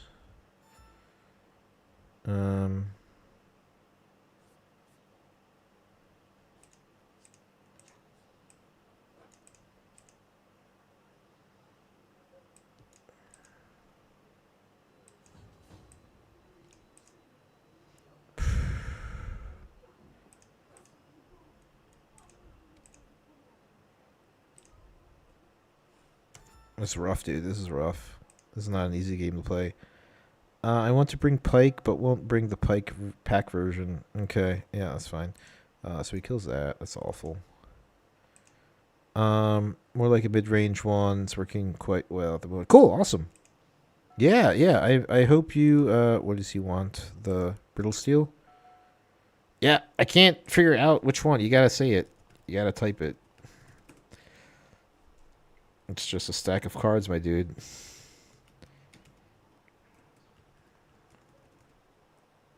Okay. Perfect execution. Alright. Banished. Banished, my friend.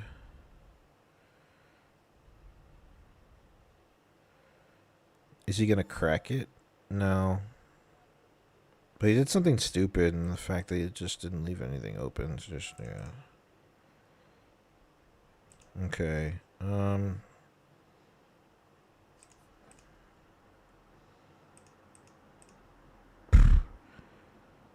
I think it's the units, right? It's the units in this situation. Huh?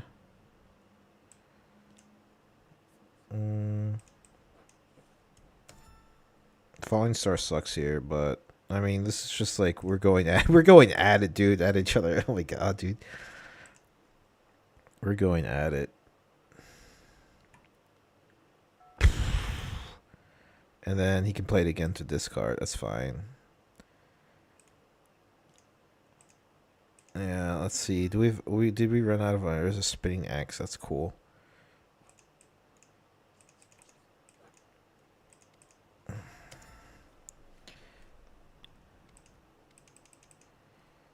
Six. What is he gonna pike? Does he have fizz? No, I got rid of his fizz.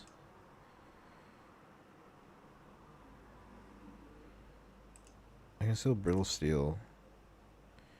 Okay, now I can fizz, and now he can star-crossed this and the Draven, and then replay the thing. That's really nice. Mm-hmm. Yep. You gotta lock in. He still hasn't really scored points though, which is nice. We still have a brittle steel in thing. Gotta remember that. It seems like this version of Pike is really good. Either mid-rangey or pack is really nice. Also, the Pike is played very well against Raven and trying to avoid combat as much as possible, utilizing his legend ability. Just like Oni said, it's a really weak matchup in terms of Draven going into this because it's like rough. 3, 6, 9, 10. He can Baron here if he wants to.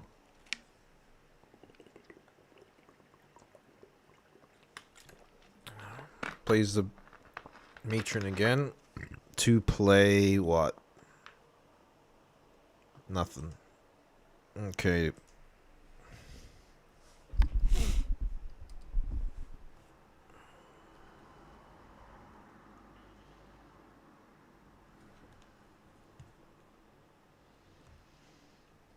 Mm-hmm.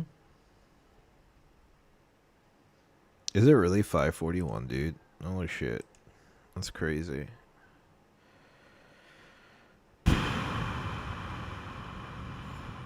Okay, there's the Tide Turner. Maybe we can draw something cool. Oh, wait. Do we even want to discard draw this? I think we just play it. So we can just draw 2 cards. Okay, so Draven draws, and we have to discard it, which is awful.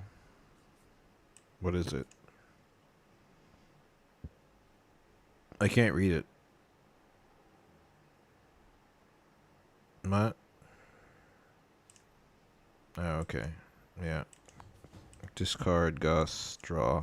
Oh, nice. A Tide Turner. Awful. Sure, we'll just hide it, maybe. Here. For some fun. Yeah, Tentacle Spam would be really good here. It would feel really good. Tentacles. Yordle. Is it a Yordle? That's crazy. Oh, wait. Mm-hmm.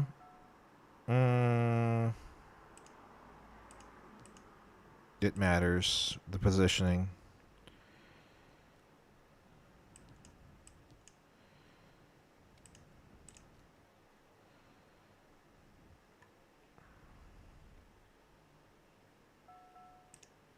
No. Doesn't work. So, it matters the choices because they switched. Doesn't matter, you got it anyway.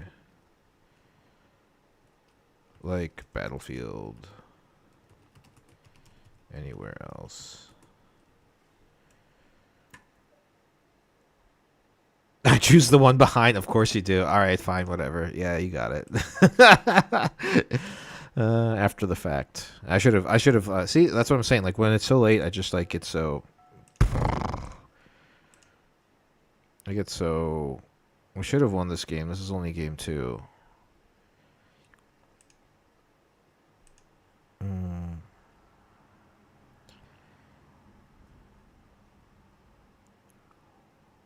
Uh-huh. The thing is, everything in this graveyard is really accessible to him. Because of the fizz. And the thing. So, Darius would be useless in this instance, but I think he pretty much got it. We can move in here and try and win combat. I mean, we will, unless he... Okay, so... Oh, there's a falling star. That changes the game a little bit. I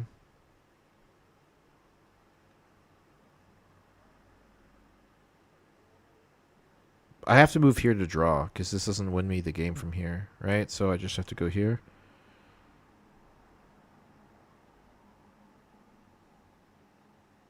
What does he got? Okay. And what? That? Okay. Yeah, then it's just GG's. There's nothing I could do. Yeah. Okay, next game. Yeah. Sarnis one. Alright, I'm not gonna look at chat, guys. I got it locked down. Let's go for... Brittle Steel is good. Perfect Execution. Gust. They have too many benefits from play effects. Good. Good.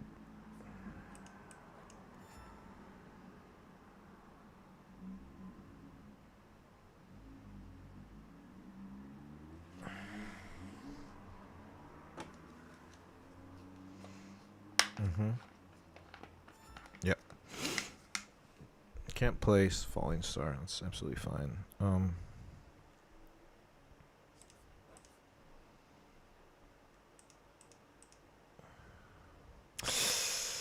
The runner is very good opposed to Up from the Deep. Although, I'm going to go on what Oni just said last and say that Tentacle Spam is pretty solid right now. And we're going to keep it because Tentacle Spam and Cleaves deal with some things here. So, we're going to go with Tentacle Spam. Fear the tentacles. And also, we don't ever move into the battlefield right now.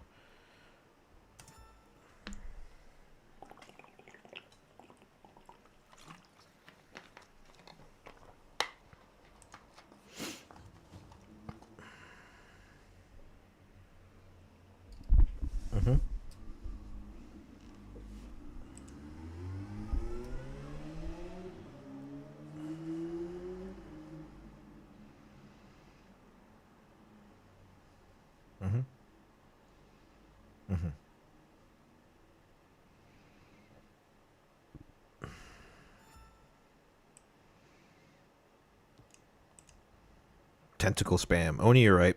I already see I already see like all the lines coming up. Runner is good here, or right? Arguably, it's like Falling Star this and Tentacle again, just for the points. But Runner is very good. Forces the um. mm,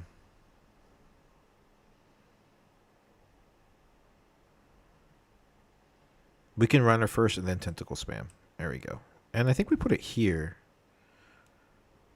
We deny the point if we do it this way though, which is nice. And then he has to invest into. Yeah, that's fine. So like the idea is that he plays the list, so that just goes away. That's fine.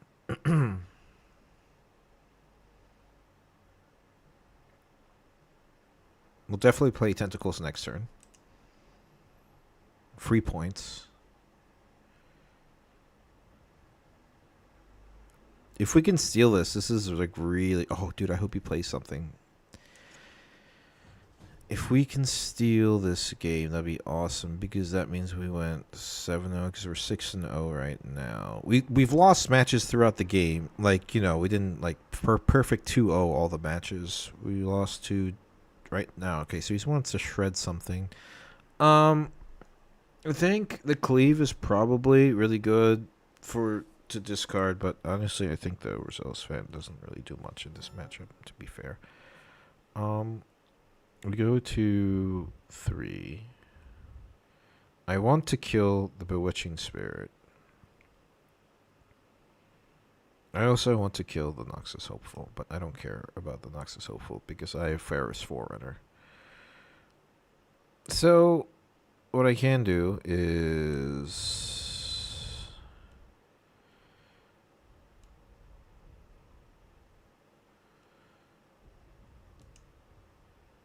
I can just score a point. Who cares if it dies? It's a point, right, Oni? Yeah, it's just so good, right? This just dies anyway, but whatever. Then I'll play Tentacles again. 1, 2, 3. We'll play at base. Tentacles. Go. Go, Tentacle, go. And I think we actually burn on the Falling Star to get rid of the Bewitching Spirit, dude. He's gonna, like, shred my hand. Too hard if he...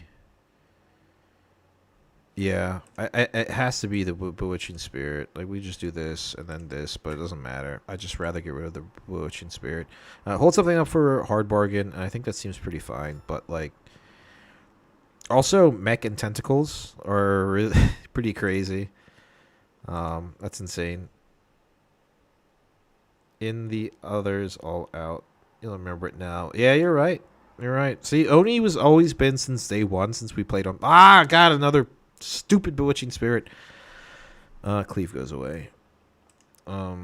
Since the beginning, dude, we've played Pixelborn like last year, August. It's been like almost 1 year. I think like middle August is when all the cards start getting revealed, right, for Origins. Like last year, August. It's only almost been 1 year since we've been playing this, and like Oni was like the first like couple viewers, right? It was like him. No, it was him. He was like the first one to comment and everything. So.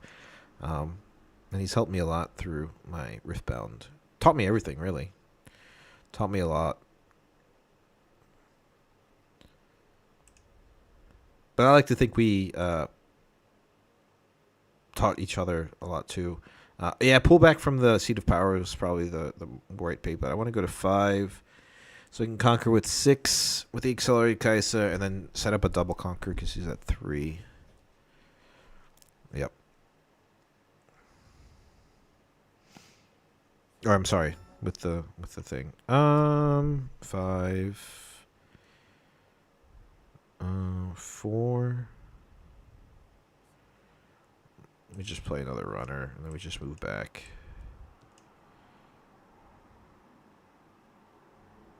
Seems good. It beats out Starcross, but you want Conquer Left Battlefield as often as possible. Yeah, get some cards. But I'm really tired now. Thank you. Now I don't have to worry about it. But look at all the tokens I have.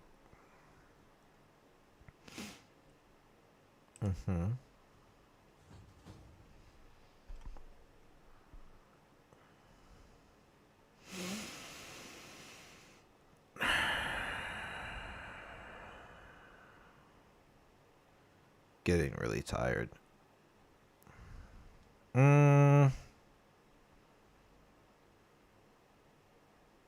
Darius is... Kais is cheaper and draws cards. Although Darius is really harder to deal with, kind of.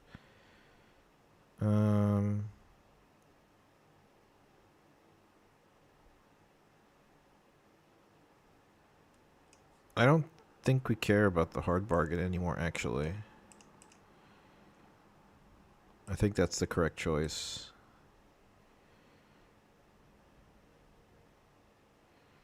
He's setting up for a Baron turn. This becomes 6. This becomes 6. He can... The list my Yordle. He wins if it's a Baron turn. Because he goes to 6, 7, and 8 for the double conquer. That's a problem. So I think we need to develop the Draven, if anything, right? So we can move this here.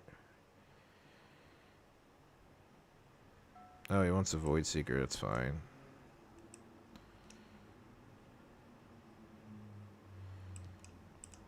Move this here.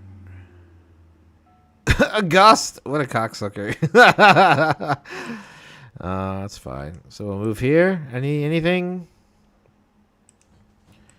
Move here. Alright, what do we have? Tide turn is nice.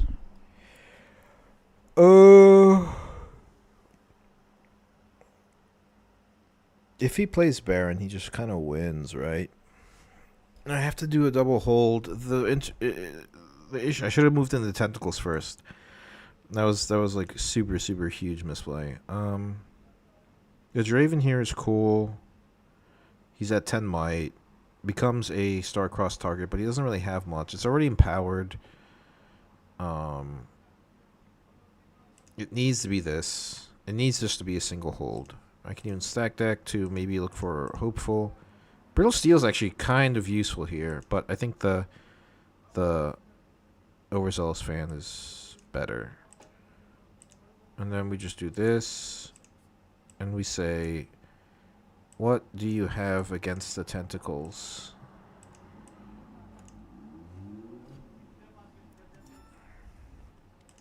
It's just one of those hold turns. Yeah, Tentacle dies. Sorry, Tentacle. But let's see if he can break it. Down below. Well, that's kind of troublesome. Sure. Yep. Power. You have to play power. Thank you. And then this goes away.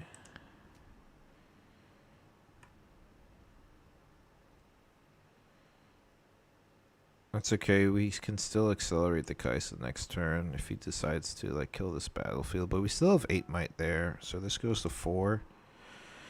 Now we have 6 might with the Tide Turner.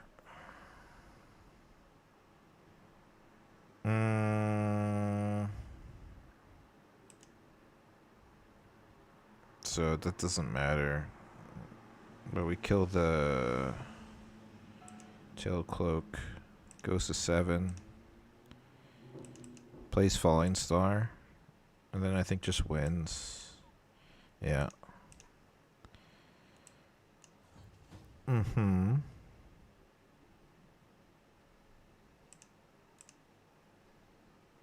then he's gonna hide some stuff. He plays that there. That's cool. Yep.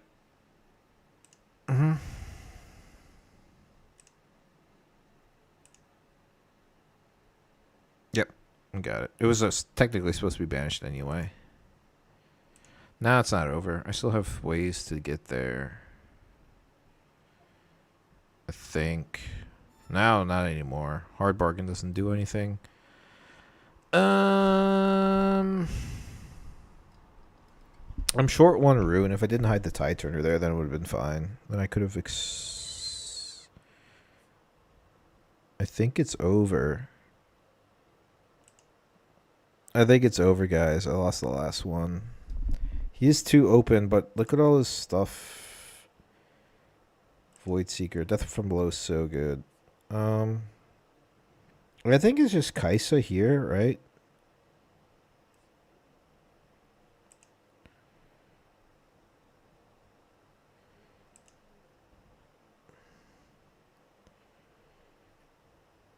Three, six, seven, eight.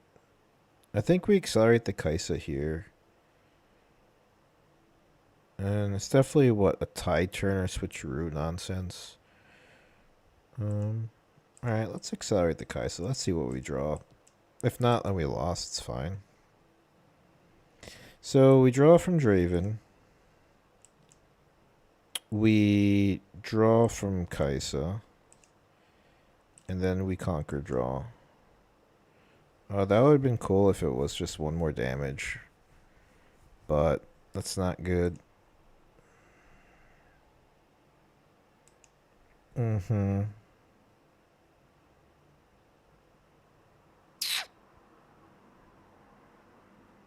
Can't accelerate the Rek'Sai. Can't, Falling Star, anything. GG's. GG's. He played well. I like misplayed a bunch of times because I'm getting fatigued.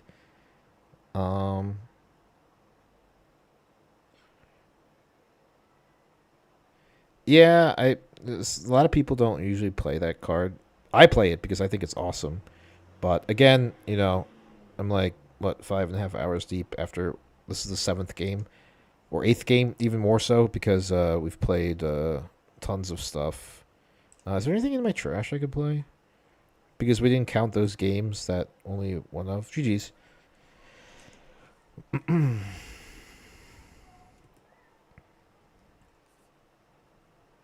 I wouldn't say it's laughable. Calm your roll. It's not laughable. He had 10 cards in trash and 23 in the deck. The chances of him with his one of in his hand are actually relatively low. But anyway, I get the critique. Thank you.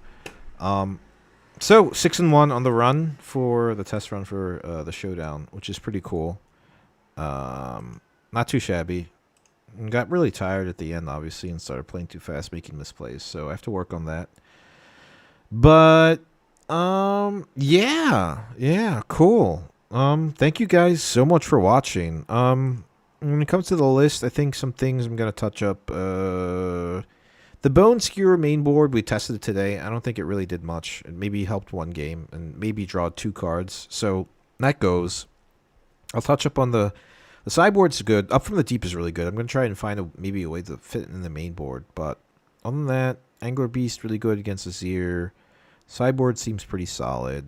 Bone Skewer needs to get replaced. And other than that, it's pretty much just testing over and over and over again. But hey guys, for those that tuned in for like the last 5 hours, thank you so much. This is pretty crazy that, there's consistently like 40 people on chat. Also, you should have hid Tide Turner at one of the other battlefields. He walks in, you drag the Draven in. No, yeah.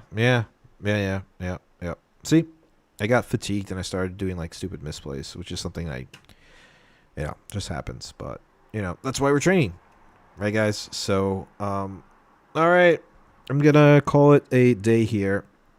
5.5 hours. We went 6-1 for the run. So that pretty much guarantees like a day 2, right? I'm pretty sure, right? Tentacles die. Yeah. Before the even move. Oh yeah, well you can't because you can't react to the trigger there, right? Yeah. But Oni, hit me up on the Discord. We'll chat and like play some games sometime. I'm done for today though. Like 5.5 hours is good enough for me. So 6-1, made day 2, pretty good. We'll restart again tomorrow, or maybe even Tuesday. No, Tuesday is my Nexus night. No, we'll have to do it tomorrow. But yeah. Yep. But other than that, guys, thank you so much for watching. I appreciate it. You guys are the greatest. You guys are so sick. Hopefully we learned something today with Draven, and hopefully, maybe there's some things that you see like some potential. But all right, that is it for me. Thank you guys so much for watching. I'll catch you tomorrow. We'll do like a day 2 run, basically, and just with the list. So we'll see how far we can go. But 6-1, pretty solid, pretty happy with it. Thank you guys so much for watching. I'll catch you next one. Peace. Stop streaming.